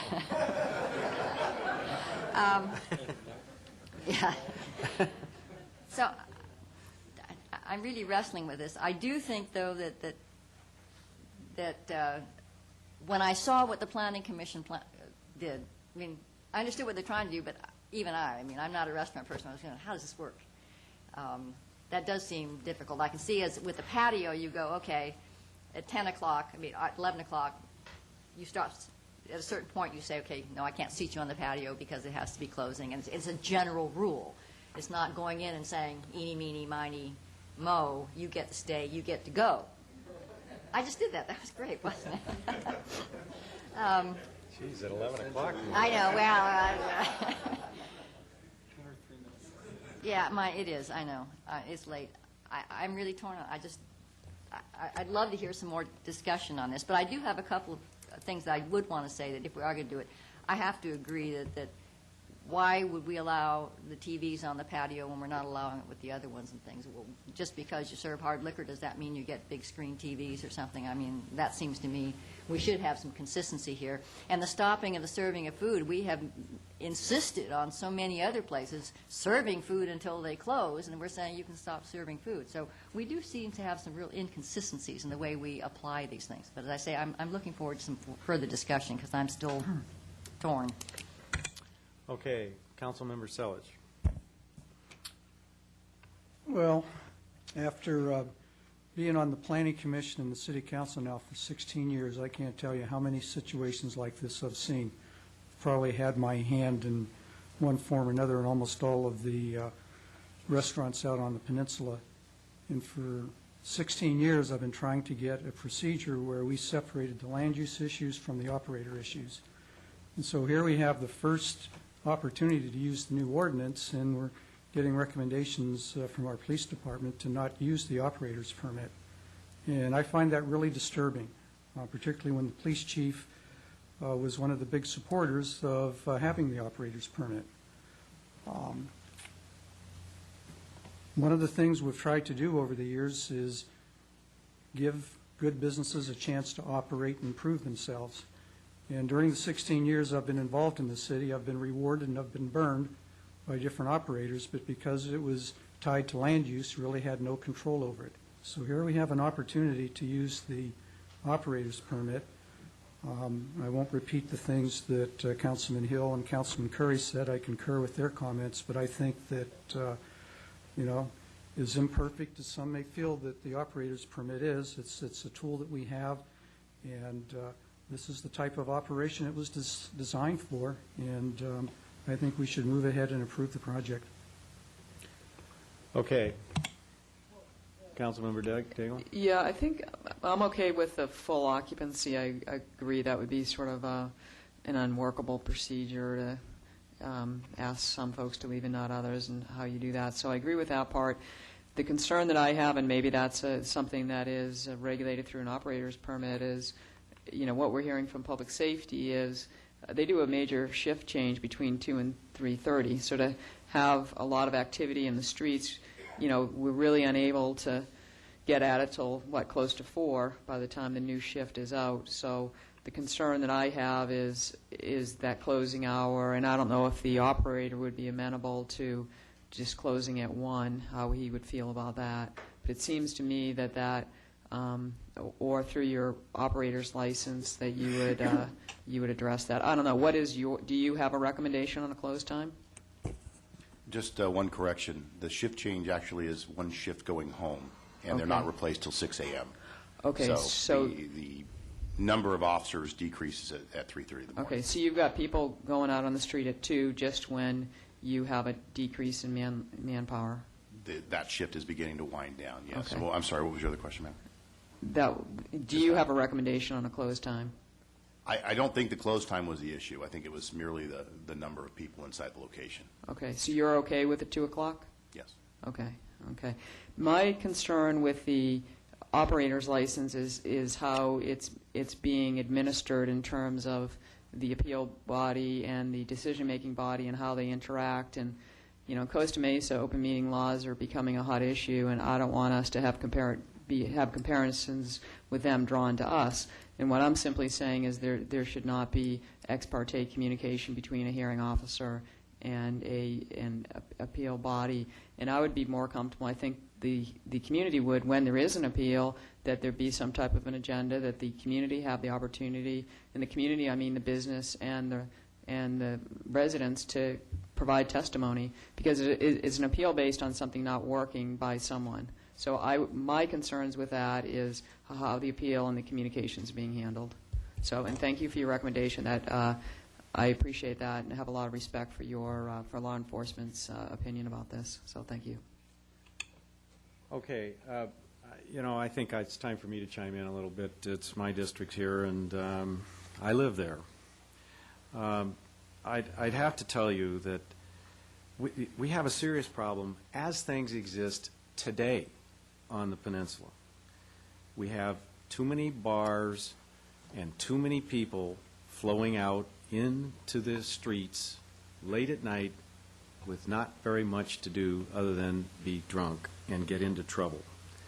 And we need to figure out a way to help improve that. That's for sure. I think this operator's license is a good idea. I don't think the police departments, as I understand it more finely, their objection, Ed, in my view, is they're not objecting to the operator license. Their point is they don't see that in this situation the availability of it helps very much, if at all, because the fundamental issue is here we're seeing more people going out into the street than there were before because of the increased capacity here. I don't want to get into a discussion about, well, it's 46 people, how many of them are going to be drunk and stupid when they get out onto the street? I don't care. It's more people. That's the problem. If we allow more people, if we continue to allow more people, we will never get this situation better in the peninsula. So as a matter of philosophy, I am against expanding bar capacity on the peninsula late at night. I recognize each situation has to be carefully weighed, just like we're doing here, but as a matter of philosophy, I'm against it. Now, when I stand back from this application, here's what I see. I see a more than doubling of capacity in this business, all hours that it's open, except for the last 3. More than double the capacity. We're talking about a complete new area on the patio that has service to it. We're talking about an expansion inside. It's hard for me to imagine that this can be made uneconomic by the reduction of capacity between 11 and 2 a.m. It's just hard for me to imagine. When we have a business that's profitable now, and we're talking about doubling the size of it up until 11 p.m., it's hard for me to imagine that it wouldn't be more profitable than it is today, and likely profitable enough to support the additional investment. I think Mario's a great guy. I think he's a very good operator. My view of this has nothing to do with Mario in terms of any sort of negative impact. And I applaud him doing this, and I want him to do this like others have said. I would want the additional investment. I asked myself when I stood back from this, as a matter of policy, if somebody came to me and said, I'll be willing to spend $1 million to build and open a beautiful high-end bar 50 feet away from Malarkey's that'll have a capacity of 75 people, would I vote for that? The answer is no. It's not just no, it's hell no. I wouldn't do that. Qualitatively, that is what we have here from 11 p.m. to 2 a.m. We have a new bar worth of capacity of 75 people in that period. And I'm as much as I would love to support this, and I do agree with Rush Hill's assertion that in the long term we fix the problem on the peninsula by having higher quality businesses. I do agree with that. But I don't think it's necessary in this circumstance that we go to the full extent of additional 75 people to allow for this to be a successful business enough to support the investment. It's not our responsibility to maximize somebody's return on investment here. But what we do want to do is provide for a reasonable return. In my view, the doubling of capacity, more than doubling, up until 11 p.m. should accomplish that. Now, I do agree that this issue of requiring 46 people and trying to figure out who's got to go, I think that's a real problem.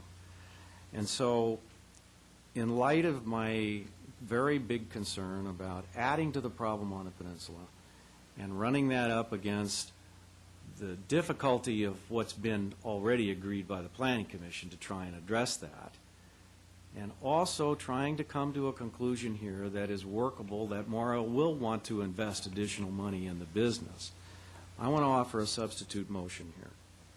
And my substitute motion would be to approve the expansion to 166, to allow the business to operate at 166 up until midnight,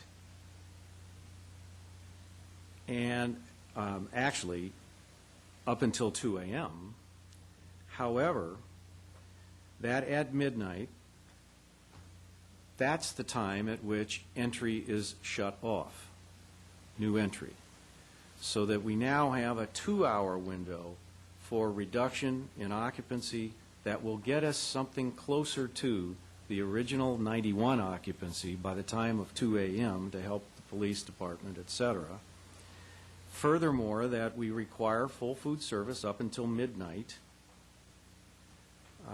and that we shut down liquor sales on the patio at 10, and the patio can be shut down at 11 p.m., but stop liquor at 10. That helps clear out the patio in a reasonable way, in a soft way. So those are the provisions. TVs on the patio. I think if we do what I'm asking about, shutting off the liquor at 10, that's really, the TVs on the patio really isn't going to be a problem. So that would be my substitute motion. Allow full occupancy of 166 all the way to 2 a.m., except that they have to shut off new entry after midnight.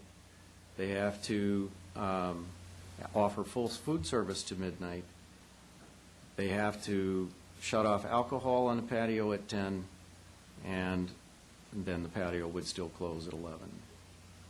And I think that is a workable solution from an operational standpoint that achieves closer to my goal of limiting the amount of drunks that show up on the street at 2 a.m.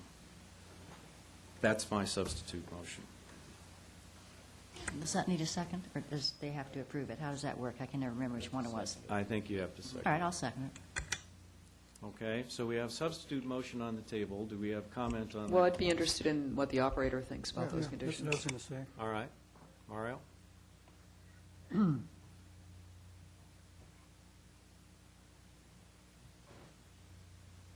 I understand where you're going with it, and isn't that almost the same thing as if they leave at midnight, they're just going to go to another bar and still be in the general vicinity, roaming, going to another location?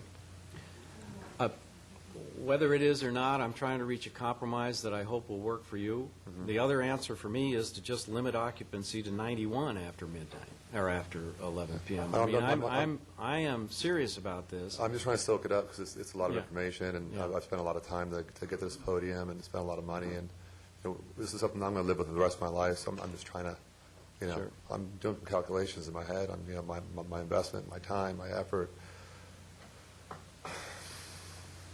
It's really not fair to set him up like this with the substitute motion. Why don't we take some kind of a straw vote here so he has an idea where the council's coming from before he accepts something like that? Because I would oppose the substitute motion on its face if it was something that he was opposed to.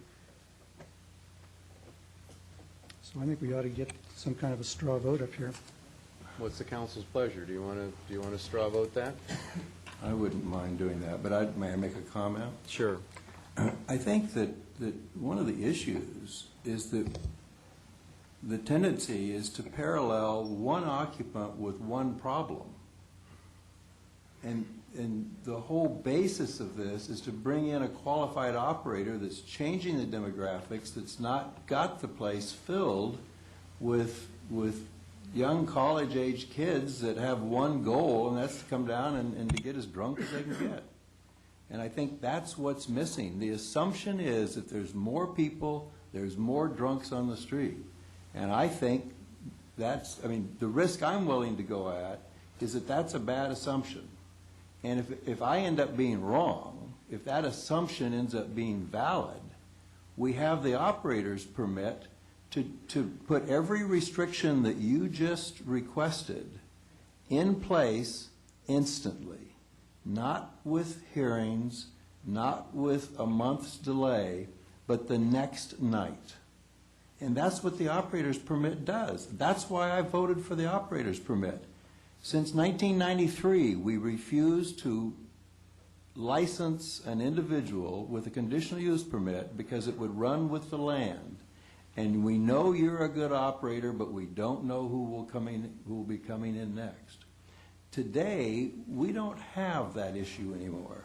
We can change something tomorrow. And if that doesn't work, we can change it the next day again. And if that doesn't work, we can change it the next day again. And so I think that's the part that's missing. I have the same goal as you. I want less problems on the street. If I am wrong, I've created a bigger problem. But I have now the tool of the operator's license as a safety net to resolve that problem. To me, it's absolutely worth the risk. You're asking someone to spend a serious amount of money to to rip out the inside of that place and replace it. And, you know, I don't think he'll make a profit regardless of his occupancy for several months. Well, I do want to respond just briefly, and then I'll open it up to others here. I think it is impossible for us to determine a year from now or 6 months from now, if there's more problems on the peninsula, it'll be flat impossible to determine that the source of those additional problems was Malarkey's. I don't think there's any way to determine that. There's too much going on. There's half a dozen or more bars, people ebbing and flowing all the time. I just don't think we're going to be able to make a determination so simply as that. And so I don't think that this operator license will be so easily implemented as you might indicate. But let me open it up here. Well, Councilmember Curry. I think we need to explore this with the operator, because I think the mayor, you know, again, the issue here is, do we have solutions that are actually workable that get to an issue? Now, as I understand the mayor's proposal, if you have a full house at 166 people, which you can have all day, and the house is full at 12, it can stay full until 2 o'clock. What they can't have is somebody across the street from the brew house who leaves there at 1 o'clock and stumbles into your place.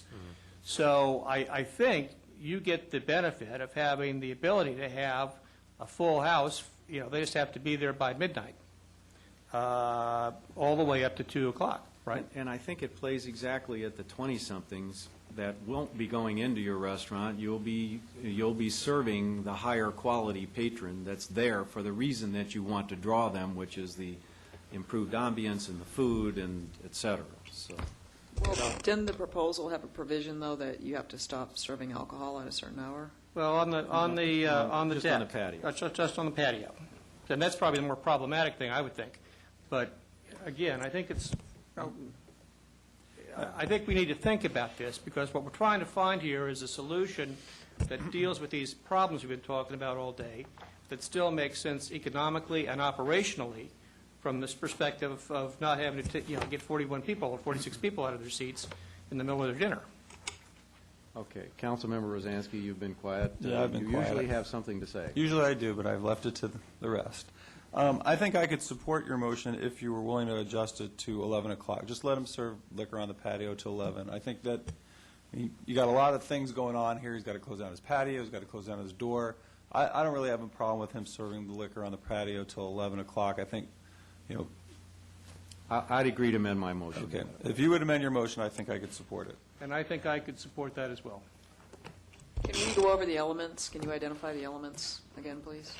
Well, it would be full occupancy at 166 all the way to 2 a.m., but that you would have to shut down entry. Instead of shut down entry at 1 a.m., you'd have to shut down at midnight entry into your establishment. And that you'd have to offer full food service up to midnight, consistent with your desires about making it a better restaurant to be in, and I think that's it. That's it.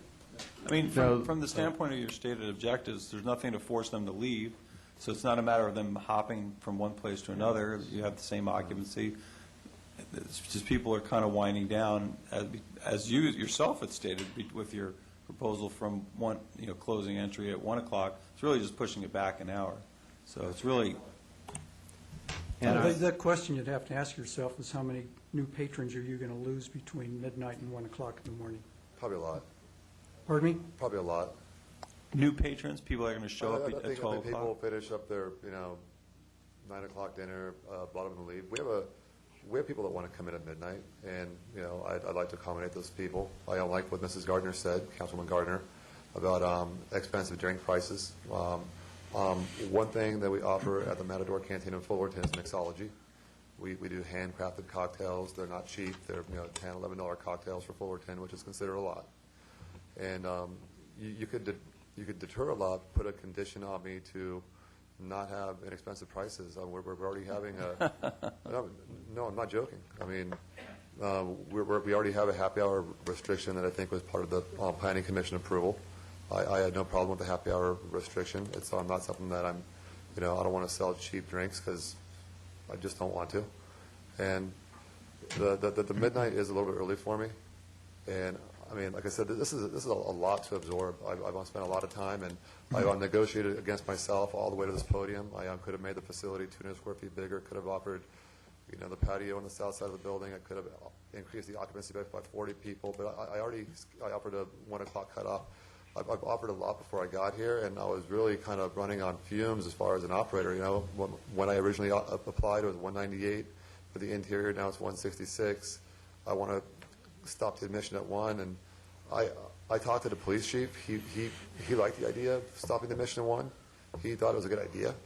Unfortunately, the police chief's not making the decisions tonight. I know. We are. And But so just as far as if PD goes. you like, we can continue this. I mean, If you want to take if you some time to need a think couple about weeks it, to think about it, we can continue it.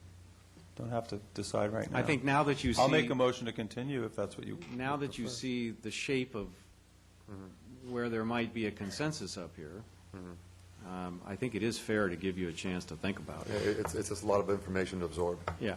And if you think about it and you come back with a different idea, I suppose we can consider that too. But Why can't we give them an idea of who supports 1 o'clock? I mean, I kind of felt the momentum shift here, so, but why not let the man know what we're thinking? I thought I would we did. appreciate that. I thought we did. Why don't we sort of do a straw vote or I thought the something? straw vote was for my substitute motion. I don't think we did a straw vote. Why don't you do it again, Mike? All right. Okay, so the straw motion is, the straw vote here is to limit new entry at midnight and require full food service up to midnight, and allow occupancy to 166 And full through service on closing at 2 a.m. And full service on the patio till 11. And yeah, full service on the patio until 11. And I thought that was a reasonable compromise, because it gives you the higher occupancy if you've earned it before you have to start limiting in entry, and yet still accomplishes the community need to start cutting down this problem, this late-night problem, and cutting down the capacity of late-night problem on the peninsula. So, anyway, that's what it is. So let's straw vote that. You would be in favor of that. You would. I would. Is anybody else in favor of that? Keith Curry is. That's 4. I think you got your answer. Okay. So, if you have an alternative here, we can go ahead and do a vote. I'm not real versed at politics and how this whole thing works. I'm trying to figure out what the actual options are, because this is my first city council hearing. Well, so- your option is to let us vote on it now, or we can continue it, and you can come back in 2 weeks, and we can vote on it then. Maybe you'll come up with a different idea, talking with your consultants or whoever, and make an alternative proposal to us. I mean, we're always open to other ideas. If you don't want to, if you're not happy with the result that it appears that's going to happen tonight. I would opt for the continuance. Continuance? I'm All sorry? right, I'll make a motion to continue this till May 24th, or May 10th. Second. All right. Any further discussion? I was just swayed by, law enforcement. They're the ones on the streets. They're saying it's okay. Sometimes we just sort of compromise to compromise, and I'm even not sure what the get is for the city. So that's my opinion about it. Okay. I would agree with those remarks completely. I think that with the operations that's being brought in, we're achieving exactly what you're talking about by not trying to micromanage his business.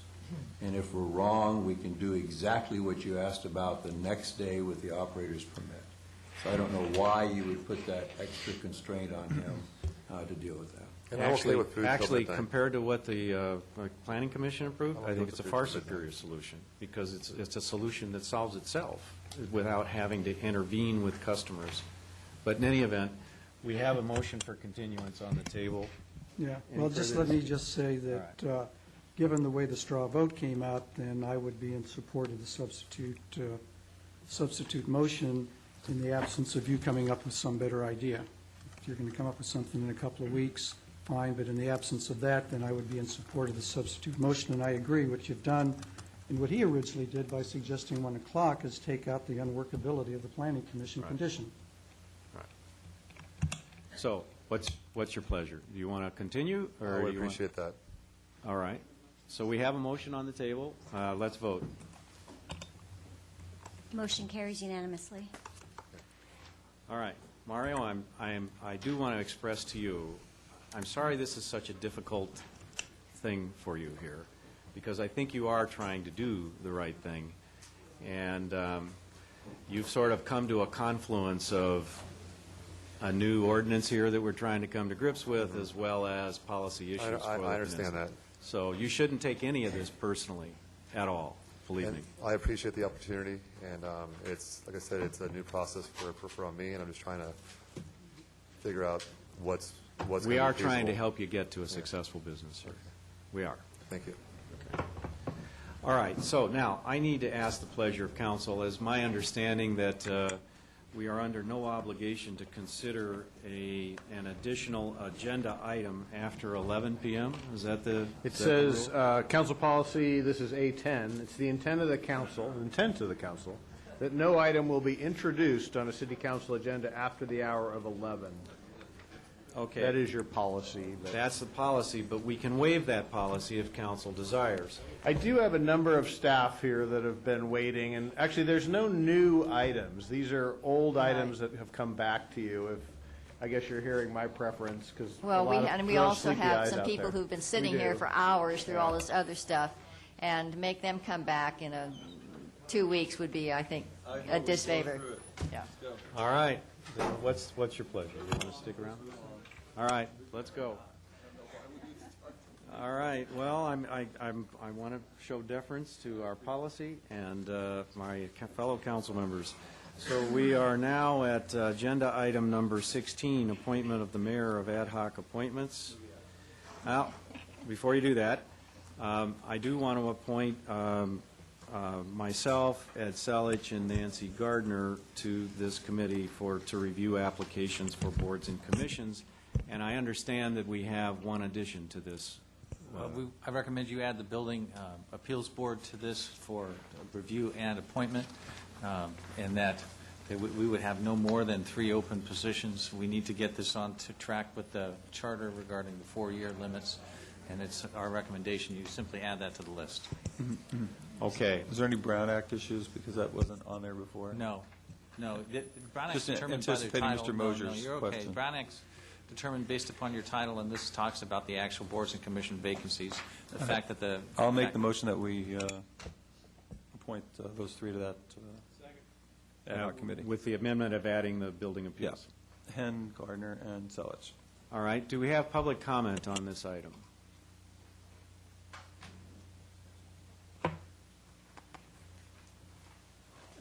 Jim Mosier, Newport Beach. I'm not sure I totally understood the comment there about the Building and Fire Board of Appeals. I did point this out to the city staff.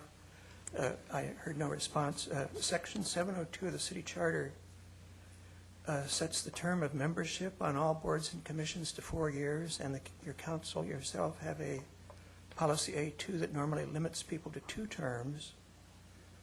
This board, when last constituted, had 7 members. One of them has been there for 33 years.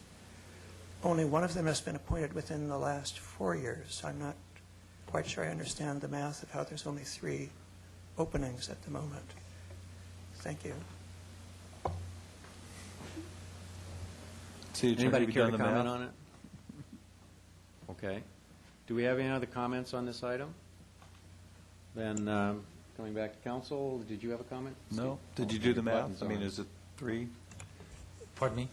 Has somebody done the math, as he said? Why couldn't we reappoint all of them? Yeah, you can't. This still gets too deep right now, folks. Can we just add the Building Appeal? Sorry. In my opinion, the Building Appeals Board is a charter commission, charter and the commissioner board, but there's a distinction between charter commissions and boards and council committees, and that's one of the things that's been happening these last couple of meetings. But because it's a charter board or commission, it needs to be subject to 702 and the rest of them. But there's not a 2-term limit in the 700 series. It's only part of A2. So we're recommending that you put it in for consideration for appointment. We'll have to work out, because folks have been on this for 30-plus years, and figure out how to bring back to you an appropriate staggering of terms to get it in tune with Section 700 at SEC. And we may be recommending that you waive A2 with respect to two-term limits with respect to that particular board or commission.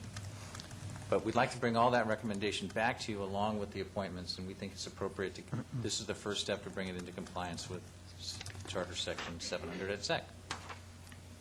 Okay. Satisfactory explanation? Sure. Yeah. All right. Are we ready to vote? Let's vote. Motion carries unanimously. Okay, we are on to agenda item number 17, okay, which is the gas-powered leaf blowers in residential districts We item. could start one up to wake everyone up. We may have one. So this is back to you. This is a first reading again, if you were to approve it today. And as we set it up last time, I'll just quickly summarize. This is a citywide ban on gas-powered blowers in residential areas. There's an option for homeowner associations to opt out. There's an exclusion of commercial areas, golf course properties, city parks, and medians from the ban. Phase-in period is 6 months. And this ordinance does not apply to electric leaf blowers or vacuums. Okay, do we have council questions, comments? Move the action. Second. All right, we have a motion and a second. Let's take public comment on this item. Does anyone wish to comment on this item?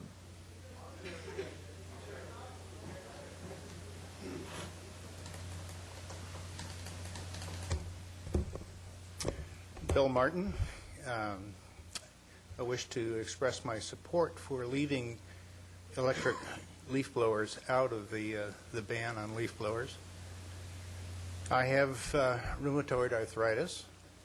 I've had 5 spinal surgeries, spinal fusions. It hurts to push a push broom. The motion hurts my back. Using a standard broom, sweeping side to side, is even worse.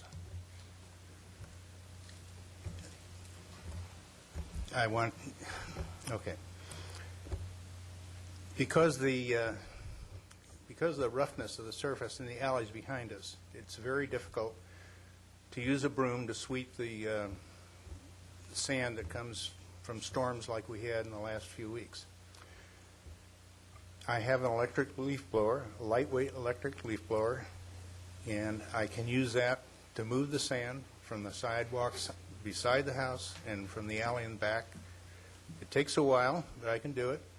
As you heard at the last hearing from the city staff, the gas-powered leaf blowers are a little more effective at moving the sand, but I'm patient and I can do it with the electric leaf blower.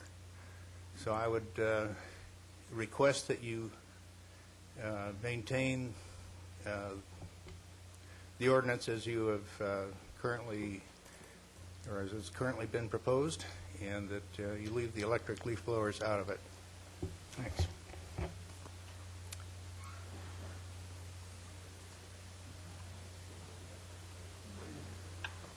Ken Rawson. I didn't come to speak on this agenda. I came for number 18. But since you brought this one up, I wanted to support the concept that I live on the peninsula. And as you know, or anyone that's been down the peninsula, the homes are so closely spaced. And I agree with this gentleman. We have sandstorms and we have sand to contend with. But my problem is I have neighbors that use these leaf blowers. And to me, it doesn't matter whether they're electric or gas. They use them, they blow the sand, and the sand just comes onto my lot. So I'm for getting rid of leaf blowers completely. So I didn't know if you had circled up and said just gas because of noise, or if you're saying you might consider in the future electric. So I wanted to put that question to the council and the mayor. Well, we did have a fairly extensive discussion of this once before and concluded that we were, at least the last time we talked about it, that we would allow the electric. And we did have a pretty full discussion about whether we should ban all of them or just gas, et cetera. Just the gas? And the gas is well, the we went premise around. noise? I'd have to say we went around the mountain a couple of times to get to that point. Get there. But that's where we ended up. So Well, that's the answer to your question. That's where we're at least, right? Okay, thank you. All right. Do we have any other comment on this item? Okay, bring it back to council. Councilman Rosansky? Yeah, I'll just say, I'm not going to support this introduction of this ordinance. Personally, I think it's a bad law. I mean, if you're against leaf blowers, as this gentleman said, then you're against leaf blowers, and you ban leaf blowers. And if you're not, then you don't. You know, I don't have a dog in this hunt either way, but I think the way the law is drafted now is just poorly done. It doesn't solve the problem, because you still have the people with electric leaf blowers blowing stuff onto the neighbor's yard. According to this gentleman, it takes them a lot longer to use the electric one anyway, so now you're going to have the noise for an even longer amount of time than you were with the gas-powered blower. And it's not going to eliminate things like gas-powered edgers or gas-powered mowers or the generator that the gardener is going to bring to run his electric blower, because he's going to have a long cord that won't go to somebody's house, you know. So I just think we're passing a bad law. So I will be voting against it. Councilmember Selich? Yeah. Excuse me. Yeah, I'll be voting against it also. I think it's not a good law. You know, we included electric leaf blowers because they were supposed to be quieter. Since then, I've found out that electric leaf blowers are actually louder than the so-called new generation gas-powered leaf blowers. You know, it's going to be unenforceable. Most of the cities that I've looked into that have adopted these things have found that they're unenforceable laws. So I just think it's bad legislation, and I'm not going to support it. Mayor Pro Tem Gardner? I think that the reason that we excluded gas electric was because that was the compromise. That was the way to get something passed that has been urged on us by a large number of our residents. I'd be perfectly happy to go with both gas and electric, but that was not, we weren't getting the votes for that, and this was at least a way of getting a first step and ameliorating some of the consequences that we've heard from our residents. So I will be supporting it.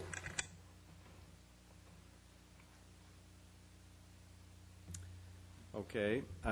Well, I will be supporting it as well for the same reasons as identified by Mayor Pro Tem Gardner, although my preference would be to ban them all. So anyone else for comment? So the motion is, as stands, to ban gas and leave electric? Yeah, I just think the city has other things to be doing with its code enforcement, and we heard a study session this afternoon. What the manager told us is code enforcement's understaffed. We got a lot of complaints, and now we're just heaping on with a new ordinance, a new set of restrictions. And then also, you know, within my district where we have the homeowners, and you know that now they have to go through a procedure of opting out. So for those reasons, I don't think anyone says it's a good law. So why are we passing it? That's my view of it. Okay, so absent any further comment, I think we should vote. With council members Rosansky, Selich, and Daigle voting no, the motion carries. Okay, on to item 18, loud and unruly gathering ordinance. Mr. Mayor, oh, I'm sorry, you should have read the title to that. Pardon me, it's a late hour. Ordinance number 2011-12, an ordinance of the City Council of the City of Newport Beach pertaining to gas-powered leaf blowers in residential districts. Okay, and we voted, so we're done. All right, Councilmember Curry. Mr. Mayor, in the interest of everyone's time, I'd like to propose that we continue this item for many of the reasons that people just mentioned about the leaf blower ordinance. I don't believe we're quite ready for prime time here. I support an ordinance. I support a 4-figure fine. But in light of the comments from the Apartment Association, from some of the other property owner comments that we received during the public hearing, I think we need to have a better process for making sure the identification process and the notification process works. You know, we still have an issue here, you know, on the 4th of July where you can get 4 tickets and accumulate $16,000 worth of fines, but yet we haven't shut the party down. Now, if we have a party that justifies 4 tickets and $16,000 worth of fines, what we should have done is close the party down, not sit there and write tickets and give them to somebody who may or may not, you know, do something with them. So I think that part needs to be worked out too, and that was what generated the media circus when this came up the last time. So we could talk about it tonight, or we could continue it and bring it back and have, what I propose is that the the city attorney's office, the police department, sit down with some property owners and department managers and sort of really work through the notice requirements, and then maybe think about some of the fine aspects of this so that it makes more rational sense, so that we do have a ordinance that actually is effective in stopping the parties we need to have stopped, but that it stops the parties. It doesn't become a ticket writing exercise, and then the tickets get tossed and nothing really happens. So I would move to continue this until May 10th. I'd second that. Let's keep our quota to one bad law night. Well, so we have a motion and a second, but before we're going to have public comment on that motion too, I suppose. But I'd like to hear from the police department, because it's not my understanding that the police department is just going to go write tickets and not shut down the parties. My understanding is you shut down the parties, and then if they reappear, which they frequently do on the 4th of July and at other times of the year, then you come in. But let's hear from the police department on that. Council members and Mr. Mayor, I'm about ready to say good morning, and I appreciate your patience. Obviously, our officers' intent when they respond to a party, a loud and unreasonable gathering, is to gain compliance from the individuals that are there. If we don't gain compliance, then obviously we have to move into an enforcement posture. If possible, we'll absolutely shut the party down, issue the citations as necessary, and make the posting as necessary under this proposed ordinance. That's the intent of the ordinance. And actually, some of the statements that we've heard this evening concerning another issue that was on the agenda, statements concerning war zone and so forth. I think this ordinance here is a very effective tool in addressing some of these loud and unreasonable gatherings that we have. And by providing it to our officers, we not only we chiefly address the individuals that are causing the problems that we've identified in this ordinance as the responsible parties. We do have ordinances in place that do address the renters and the owners of the property. Kyle, Rowan, and I did sit down with Mr. Batley this week to discuss the proposed ordinance and reviewed it with him personally. He did, I think we came to some common agreement on it and made some adjustments to the ordinance to address his concerns. But this is a tool that our officers truly need, and we will truly use it for the intent of addressing some of the challenges that we have in the West Newport area. Okay, thank you. Any further questions for the officer? All right, any other comments or discussion from council? Otherwise, we'll take public comment on this. Just a question. Wasn't our intent tonight just the first reading? Yes. Why can't we do that? You could. I wasn't asking staff. I was asking the council. If you change it, then you got a first reading again. Well, how's that any different than continuing it, and then we still got a first reading? And you can first read tonight based upon the red line if you choose. The red line's been presented to you. It's consistent. There's a red line ordinance. Actually, we're set back a meeting because then it comes to second hearing. Let's say we make substantial changes, then you have to go back to a first. Versus you continue it, you're at a first. yeah, we're at a first both ways. No, we're not. If we approve a first tonight, we go to a second next meeting. Yeah. If we make substantial changes to the second, we have to go back to a first. Versus tonight, we continue to a first. No, that's so you're correct. set back a cycle. We can't. So if you do a first reading tonight, but you make substantial changes on the 10th, you would have to go through first reading once again. You mean at the meeting of the 10th, it would not be considered a first reading? If you've got it clear enough that it's a first reading and that you've got a consistent ordinance that can be considered a first reading. Yeah. Yeah. Most likely that's not going to happen. Well, maybe.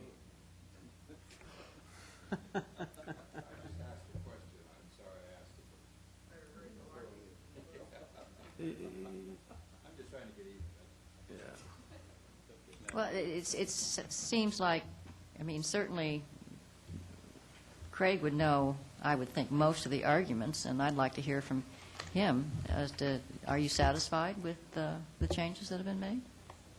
Craig Batley? Well, we are, aren't we? Yeah, we're opening it to public comment.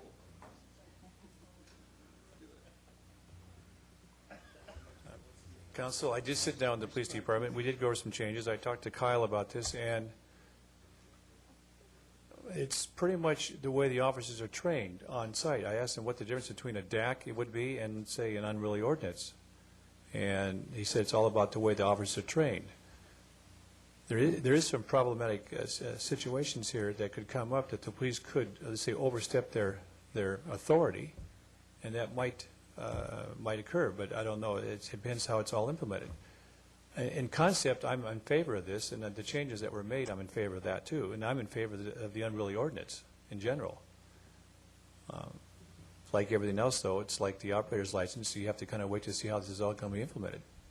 But in concept, I'm in favor of this. Why? Because the parties that we deal with, I'm very hopeful in most all cases, we're never going to have this condition in any of the places we rent.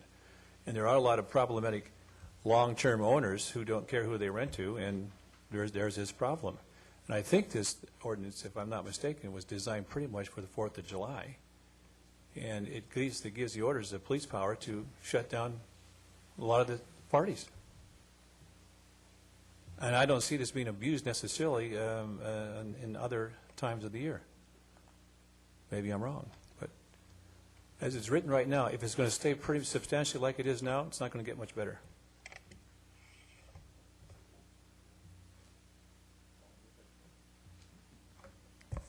Good evening. My name is George Schroeder, and I'm a 23-year resident on 35th Street. I stayed here till 12 o'clock tonight hoping that something would happen with this, and I'm afraid if you continue it, we'll be waiting behind a bunch of malarkey again, and it might be 12 o'clock at night when it comes up. So I had concerns when it first came up, read everything I could about it.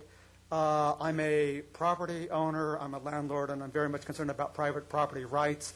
I'm given the benefit to the police department that it won't be abused. I do everything I can when I screen my tenants. I'll make this ordinance part of their lease agreement. I'm also concerned if it gets continued and pushed back too far, it won't be in place for the 4th of July this year. And I'm tired of people coming up here and saying, we live in the war zone, and, all these terrible things happen here. It's just because that's the reputation we have by certain behaviors happening. Okay, and this ordinance will go a long way to change people's mindsets, what they can and can't get away with, because there are certain, on any block, there's 10 homes on either side, there's 20 homes, there's maybe 1 or 2 homes that are a constant recurring problem again and again and again. And the current DACs, however those mount up to, that property holder, I don't know if it's a tenant or an owner or who they are, when they get the red tag, and it's not easy to get this red tag. I mean, they have to do outrageous behavior. It's not just a typical gathering of 8 people talking loud. Okay, the police are going to, make sure that they've gone above and beyond obnoxious behavior. So I hope the council can move on this tonight. If they're concerned about the fines being too high, $16,000, perhaps adjust that part and leave it out and maybe address that later down the road, but we need to get something in place as soon as possible. Thank you.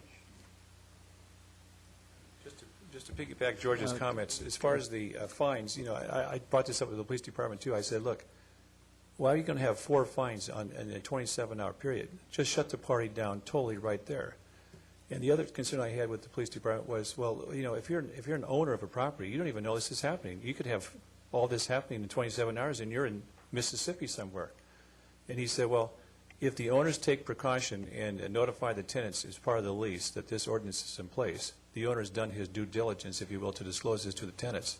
And this ordinance, I believe, is designed primarily to focus on the perpetrators, the ones that are violating it. It's not so much to punish the owners directly, if I'm not mistaken. Craig, I showed you some deference here to make 2 comments when you're only supposed to make 1. So thanks. Hi. Yes, sir. Eamon Wardy. I'm a property owner in Newport. We rent a lot of property, and I like the fact that if you could continue it so I could have an opportunity to sit down with the police department. I believe the plan is flawed terribly, the way it's written. Putting red tags on $5 million houses because a tenant was unruly just doesn't seem right. There's several things I'd like to discuss with the police department, so if you could continue it for 2 weeks, be very happy. It's getting late at night, and I'm exhausted, and I'm sure you all are tired also. I'd rather be fresh when I address the council the next time. Thank you. Mm-hmm.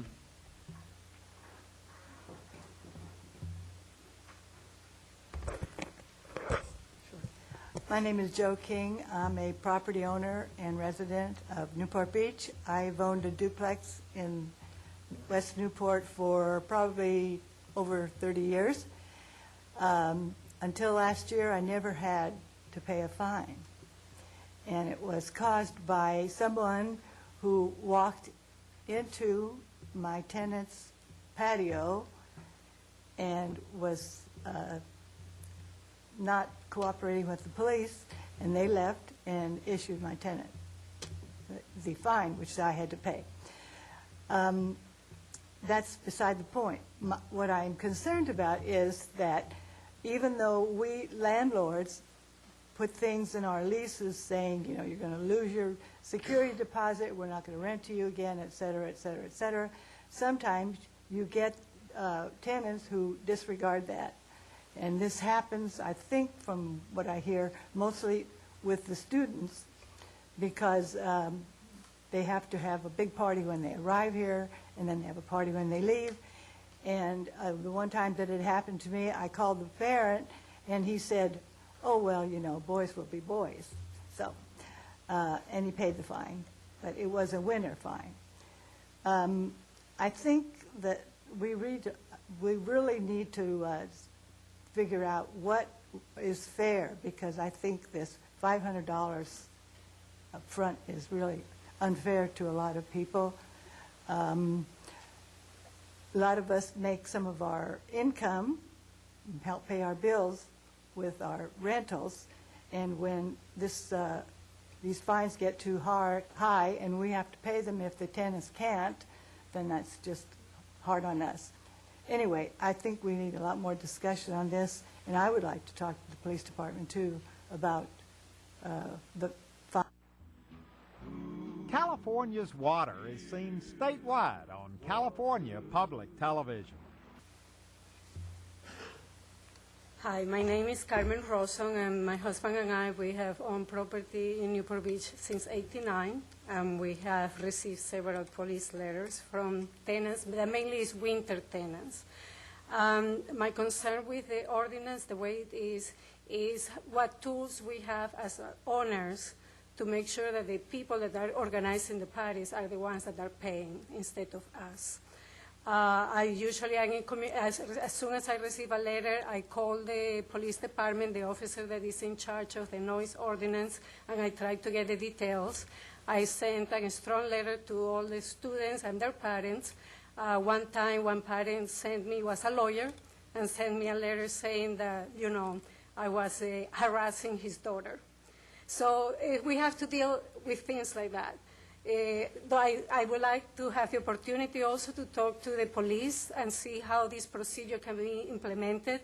When you're talking about posting a sign, well, I don't have a short article in my lease agreement. I have an addendum that is 1 page long, and I tell all the tenants, the students before they rent, you know, if you're going to party, don't rent here, because if I hear from the police, then I will ask you to move out, and I still have issues. Many times I had a set of tenants in the winter that has several parties. I never heard anything from the police. When they move out, the neighbors were upset at me. Well, it's not that I'm not an involved owner. If I had heard from the neighbors or I have heard from the police, I would have taken action. So it's like you want this sign posted, where is it posted, and what's the purpose? Also, when you talk about putting a lien on the property, if the fine is not paid, well, the tenants do not care. They don't own the property. I do care. So it's like if they cannot pay the fine, well, have them do community service or do something else. It's not that we or the owners are forcing them to have parties or are promoting it. So maybe there are some absentee owners that they do not care, but others we do care. So can we make this work for both of us? Also, in the section where you talk about a payment plan, and you can prolong the payment plan for 365 days. Well, by that time, I already returned my security deposit to this tenant. I don't have any means to help the city to collect the money. When the tenants get a fine, we, the owners, do not hear about it. So usually I call the police and find out, well, do they have police responses if they are fined that they need to pay. So before I return my security deposit, try to cover that. So there are many areas that I think it could be improved so that we owners and the police and all work together. So anyway. Thank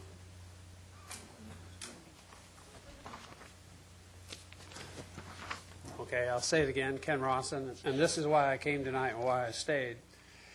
And what I'd like to ask is, first I heard about this today was from my property manager when I called them about another issue on one of my properties, and they said this meeting was going to be held tonight. So I quickly printed out this document and read through it, and I, like others here, haven't had a lot of time to look at this, but is there somebody I can talk to about this document to explain to me what we're trying to achieve? Because like my wife said, we're long-term residents here. Our son went to Newport. Our family lives here, is growing up here. We want the peninsula to be a place where you can raise kids and have a family environment. And we also know, I've heard it tonight, you know, we live on 37th Street. It's the area everybody likes to keep calling the war zone.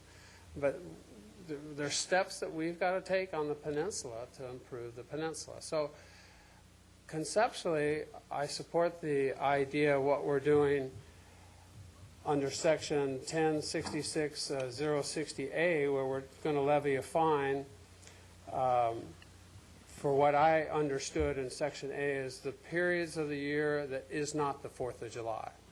And B I read as being the period of 4th of July.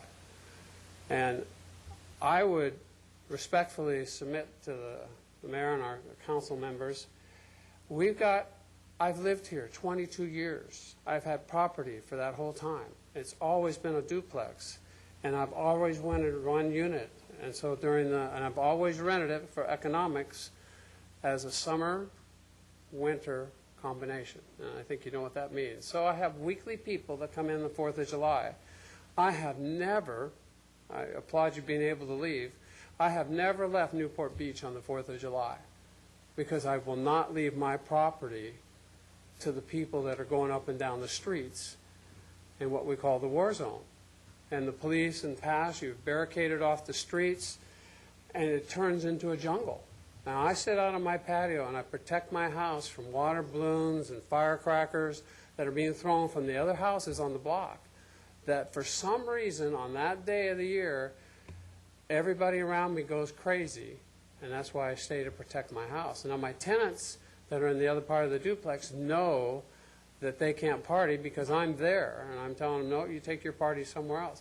What I'm asking is, I think the 4th of July, if that's what this intent of this ordinance is a much bigger thing than asking someone to pay an $8,000 fine for a fourth response.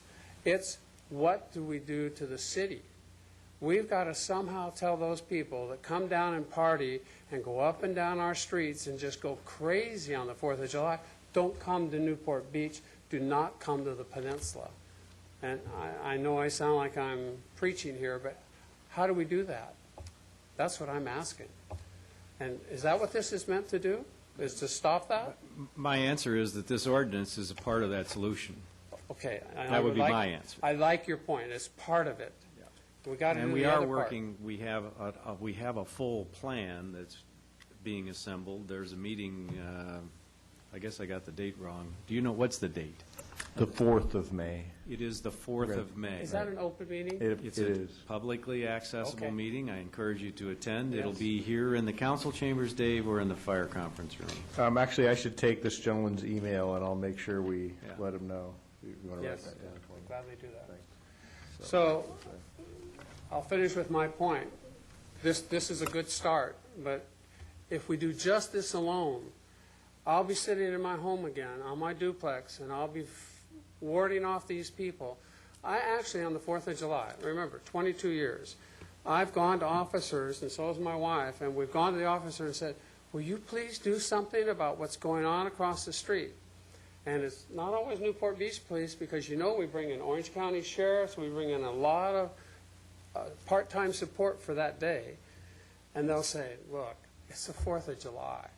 You know, you're just going to have to you're going to have to be flexible today. And, you know, people that are getting drunk and throwing up on their patios and have a wet T-shirt contest when I got a 7-year-old son is not acceptable to me. But, so I applaud this, but it's only part. Okay.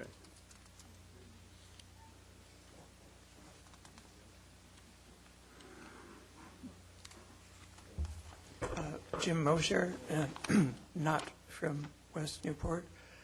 I agree with Councilman Curry that this is a complex piece of legislation that's not ready for prime time.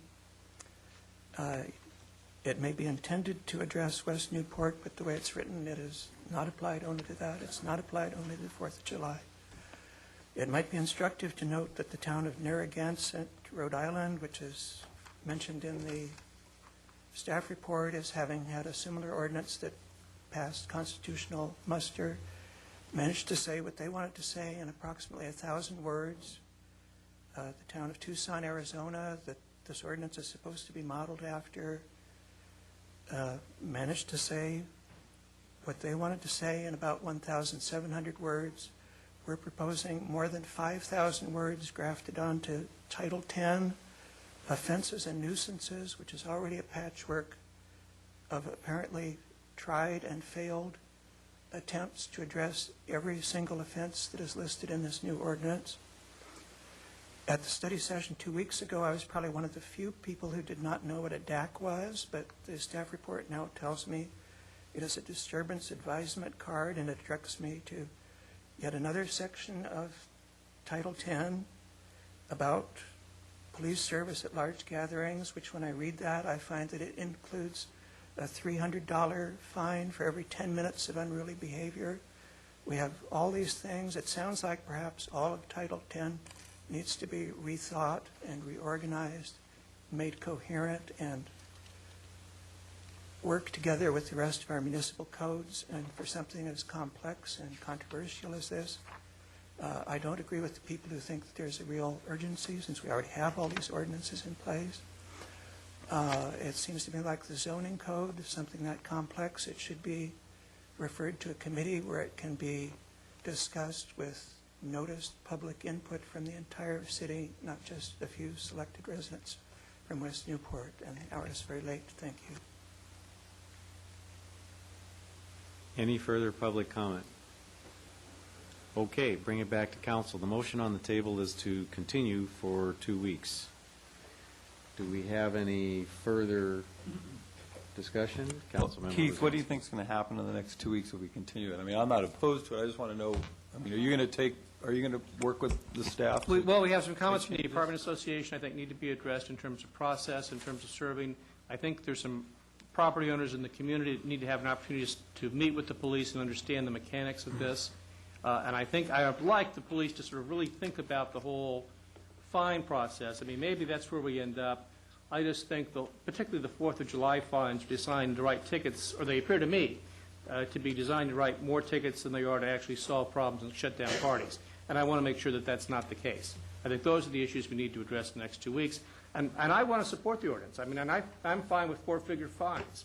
But this is, you know. Well, I thought the fines were excessive, too. I mean, my point I tried to make last time was that I'm worried that they're so excessive that they won't write the ticket because it's so excessive, you know. And so I'm not opposed to continuing. I just want to know that something's going to get done between now and the next 2 weeks. Well, those are things I'd like to see addressed. And it's a complicated thing that involves property owners and renters, and who do you get noticed, and where do you get noticed, and who's responsible, and it's a lot of money. So I just think that whole process needs to be worked through with some property owner groups, and we need to make sure that it's an enforceable ordinance that does what we want it to do. All right, I'll support the continuance as long as the ordinance doesn't get malarkeyized, and this comes before the malarkey. suddenly talking about consulting all these groups and everything, so we're not talking about 2 weeks then, we're talking about a month from now when we get the first hearing, and, well, not if you're talking, come on, let's be honest, if we're going to talk to 1 or 2 people, that's something, but if you're talking about, you said property owner groups, that means getting out notice to people and that sort of thing, and setting up a meeting date, and we're heading down the road. Councilmember Daigle. The light is not on. Nobody's home. Oh, that's your abstain light. Okay.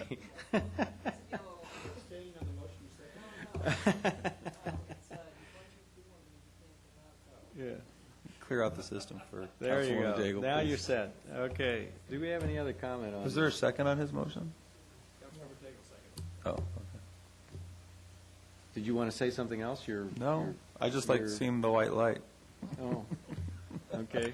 Mr. Mayor, if I may, just Yes. just to raise a concern, just continuance, certainly, I understand the desire of the council, if that's the way we wish to go. 2 weeks is pretty tough to do all the things you're talking about. Our staff report due date is Friday. It's not 2 weeks, it's Friday. And yes, that means it goes out to you on the following Thursday, but it goes through all the staff review as well. Sure, we can live with the Friday and try and move it out and crunch it up closer to the Thursday. But when you say 2 weeks, that our staff report by structure is Friday, 3 days from now. So, yeah. Well, the problem is if we push it off to the 24th, it won't be effective until after into the middle of June or July 14th. It won't be enough time to it'll really be let effective. people even know before the 4th of July that we have the new ordinance. If you read this carefully, it is very clear there are substantial protections for property owners built into this ordinance. It's very clear that there are. And you have to read it, you have to think about it a little bit, okay, but they're there. And I'm just concerned, we need tools. We need a tool for this 4th of July. We need a tool that's in place well enough in advance of the 4th that people can be made aware of it, and by the way, have a reasonable chance to change their behavior so that they don't get snagged up in it. That's what my actual hope is, that people understand that there is a significantly higher threat here that they need to take account of, and that they'll act differently so that we don't wind up having to write a bunch of tickets. That's really what the right answer is here. Can I ask Officer to come forward for a second, if you don't mind? So let's say we don't get this ordinance done by July 4th. Are there other tools, that either DAX or something else, that effectively get us to the same place if they're enforced, if they're used, if they're written, if the fines are actually assessed? Councilmember Rosansky, to answer your question, we need this ordinance.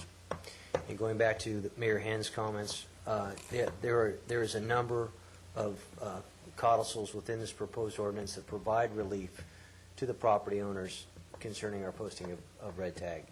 We've extensively gone through this with the city attorney's office and review it, and as I've directed to 1066-060 I and J, it allows relief on several levels, including the chief of police. If a homeowner wants to go to the chief immediately after being served notice, the chief can provide immediate relief to have the red tag. I'm not disputing that maybe about the need for the ordinance. I want to support it just like Councilman Curry does. My question was, though, are there enough tools in existence today that if it didn't get passed before July 4th, that you could effectively enforce the law and that we have a significant enough deterrent in the DAX and the other tools that you already have now to finish it, take it I think we're handle looking the situation?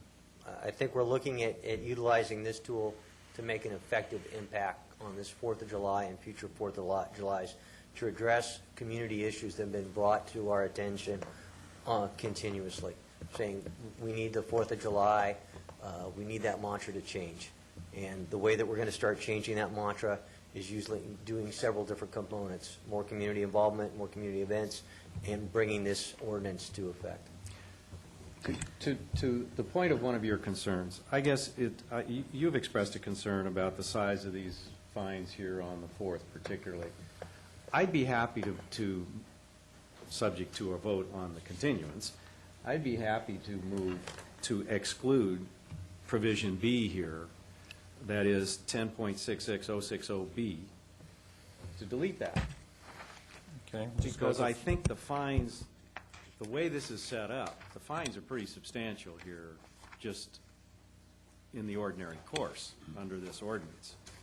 And so I'd be willing to do that in order to move this thing forward.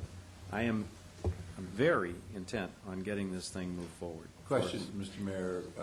If we pass this tonight on a first reading and then spent the time between now and the second reading to do some further study and research, if we were to come back in at the second reading and merely change the amounts of the fines, would that be so substantial that we couldn't go into the second reading with it? That's a substantive change, not just a clerical change. It would require a first reading on the 10th and a second reading on the 24th, which would get it in effect by the 4th of July. Do you have that? I had a question too, if I might, for the police. When you said that you really need this, is this a citywide problem, or is it limited to certain areas? And if so, can you identify those areas? I can say that we need this ordinance citywide. It's obviously, I don't think it would be fair if a resident in Corona del Mar faced the same challenge with a next-door neighbor, that he would say, well, why does West Newport get this ordinance and I don't have the benefit of utilizing it against a problem that I'm now facing in my community? I understand that, but where, in your experience, is sort of the concentrations of these sorts of loud and unruly parties taking place? We have on occasion challenges in the Balboa Island area concerning rental properties there. And then we also have some rental properties on the east side of town that we do have challenges with. This obviously is an effective tool to utilize. Councilmember Selledge. Well, it seems like there's a number of concerns on this ordinance, and to me, why are we trying to pass through an ordinance to beat a 4th of July deadline when it's obviously something that a lot of us think needs work on? I mean, I'm not satisfied with it by any means. And just to jam it through to meet 4th of July this year doesn't seem to make any sense to me. Then let's vote. All right. Do we have any further comments? There's a motion on the table to continue for 2 weeks. Let's vote. With council members Gardner and Henn voting no, the motion carries.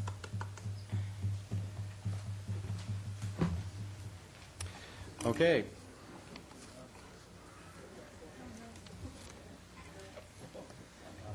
I'm not going to let you kill this. No, you can do what you want in your neighborhood. I just don't want it in mine. You do it to my constituents. All right. That is the last business item here. Do we have any motions for reconsideration?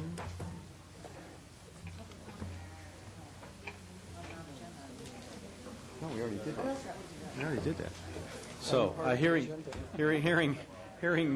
no motions for reconsideration, we're adjourned.